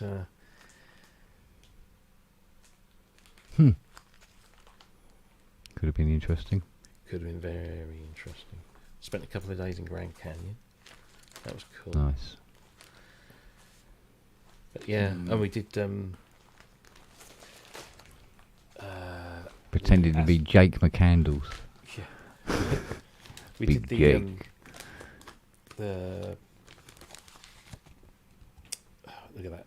That's entering Death Valley from Arizona. Look at the bullet holes on that thing. People shoot that as they go past. Well, you got to keep your hand in. Indeed. It was stupidly hot as well. Yeah, I I mean, bet. ridiculously hot. Yeah, but it was a dry heat. That's yeah. And we got to a point. Where the elevation was, we were actually at sea level, and then you go down even more. Yeah. And that's where it gets really fucking hot. So yeah, yeah. Stovepipe wells, elevation, 5 foot. Steady now. Yeah. Air's getting a bit thin. We stopped off at this hotel in the middle of Death Valley called Stovepipe Wells, and BMW were there with about 3 or 4 5 Series, all full up with technical equipment. They were doing their warm weather testing, whatever it was. You recognise? They did Star Wars there, a bit of Star Wars. Oh yeah. Does have that. There's a few bits. That bit, that kind of look, doesn't it? Yeah. Tatooine and Mos Eisley. Yeah. Yeah, so. I've got this real urge to go back to California again.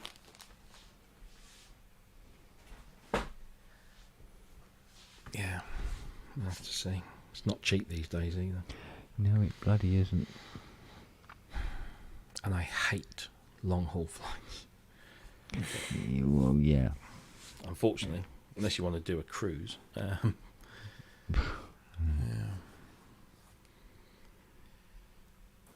They can be, yeah, but a lot of these cruise ships now, they're just sort of like little cities, aren't they? Yeah. Actually, Jackie said the other day she saw an advert for a cruise, and she says, "Do you think we could do that?" And I'm like, "Have you ever been on one of these?" Because I've been on 1 or 2 sort of fairly Mediterranean type things. And I said, it's not all all it's cracked up to. I mean, I'm sure if you pay vast amounts of money and you get a great cabin with a view out of the, because some of the cabins I've stayed in are, no bloody windows. Yeah. But I remember the one I went on. You get allocated a slot for dinner, or for all your meals. So they would run 2 shifts basically. So you got put on either the A shift or the B shift. So you would always have to go for breakfast, lunch, dinner on your shift, and you always sat at the same table, and you always sat with the same people. So hopefully you got on with those people, but if you didn't, it was tough, because for the rest of the trip you're eating with them 6 times a day, because they do breakfast, brunch, lunch, afternoon tea, dinner, midnight feast every night for 6 or 7 nights or whatever it was. Yeah.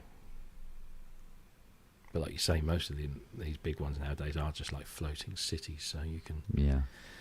I always thought getting a gig on a cruise ship would be a sweet gig.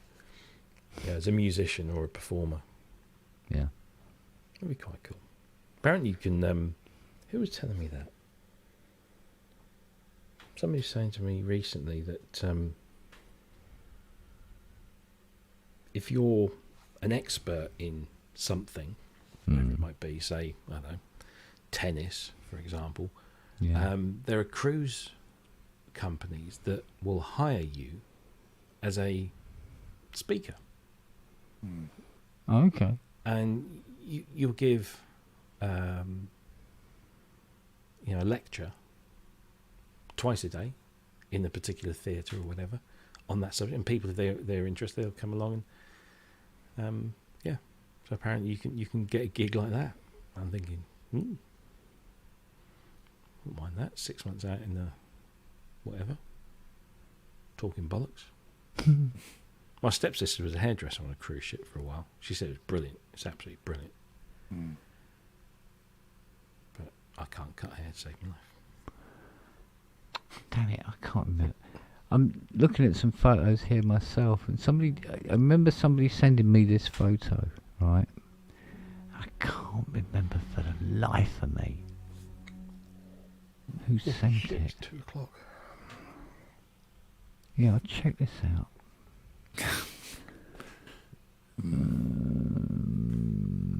Which one is it? No. Here we go. Check this out. Ooh. Yeah. Have I seen that picture before? Beautiful. Yeah.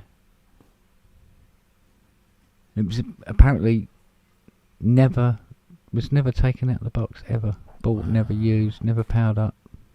Looks like a freaking prototype, because I've never seen one. I don't remember one having a curve on the back like that. I remember you showing me this picture before, and we had this debate, and we did find that there were 2 versions. I can't remember what the difference. Yeah, because even if I one had a metal case, the other one had a plastic case. Probably, yeah. Yeah. But there was a reason for it. I think the graphic for the ESQ1 bit. Let me find it here. If you look at that graphic for the ESQ1 bit over here, it looks slightly different from how it was on. Well, certainly on my one. It looks like a different font or something, Yeah. I think it is. It's weird, isn't it? Yeah. Right, well, it's 2 a.m.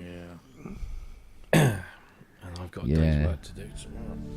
And then I've got to do this fucking show at the end of the day. Jesus. Oh, yeah, it's a breeze, mate. What's the matter? Nothing to it. Do it in my sleep. Yeah. Yeah, this is what I looked at. Yeah, now that's the muzzy. That's beautiful. The muzzy. Num. Nice little Mark 1. Very nice. Yeah. Very nice. It's only about, 4 or 5 years before my one. Mind you, Really? that has been modded out to Oh, yeah. the point of stupidity. Splitters on the front, innit? But the colour is like, oh, That color's that beautiful. burgundy is really, really nice. So, yeah, I'll finish off with a funny. It's good to have a funny. This made me giggle. Very good. Yeah, clever, huh? Very good. Actually, my daughter went to see Return of the Jedi today. Mm.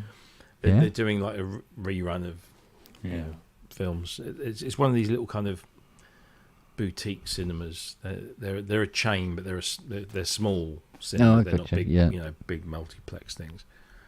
And so they do, classic films, and they did Return of the Jedi. Apparently, there was her boyfriend, and one other man in the whole theatre watching Return of the Jedi. It was a Thursday afternoon, after all, but Oh, bloody hell. yeah. Anyway, Yeah, go on. there you go. There's a bit. Do you know what that is?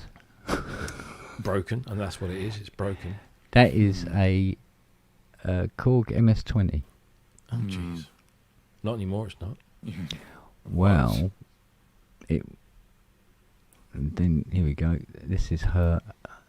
Literally, I'm not. No word of a lie. Literally an hour and a half later. Blimey. Ta-da! Excellent work. Yep. It's amazing what you do with super glue and wire. Mm. Yeah, and I put it back in the case. Oh, well, I have to straighten the case out because you don't get broken like that and the case not get damaged. Yeah. Yeah, boom, fucking work first time. Nice. When it goes like that, I enjoy my job. Yeah, It's, yeah. it's when you spend 3 days trying to get something to work that still doesn't work at the end of 3 days. Yeah, like a Rev 2 Prophet 5. Oh, yeah. Yeah, there's a few of them looking about, right? Mm. Yeah, but as you say, young man, 2 o'clock. I know. Cheese on bread. I was going to have an early night. Sorry. Yeah, what a fucking giggle that is. Right. Well, I will All right, see gentlemen. I will see you in about, I don't know, 16 hours. Something like that. Yeah. 17 hours. God, yeah. I'm doing, was it 2? 2 oh, 2600s tomorrow. 2. Nice. Got to remember it's both of them. I've got to do both the tonus and one of the G clefs. The other G clef and the Mark III can, but these two I need to get done and out the door because we've got Cool. a vet bill coming up. Indeed. All right, guys. Great to see All you. right, gentlemen. See you all soon. Oh, Oh, we're going again. I'm going to fit those cables before I do the show tomorrow. Might be an idea. Yeah. Doesn't sound like All right. somebody using a sander in the background, does it? That's it. All right, See you darlings. tomorrow or see Take you later care. today. Bye bye. Look after yourselves. Stay safe. Stay healthy. Bye bye.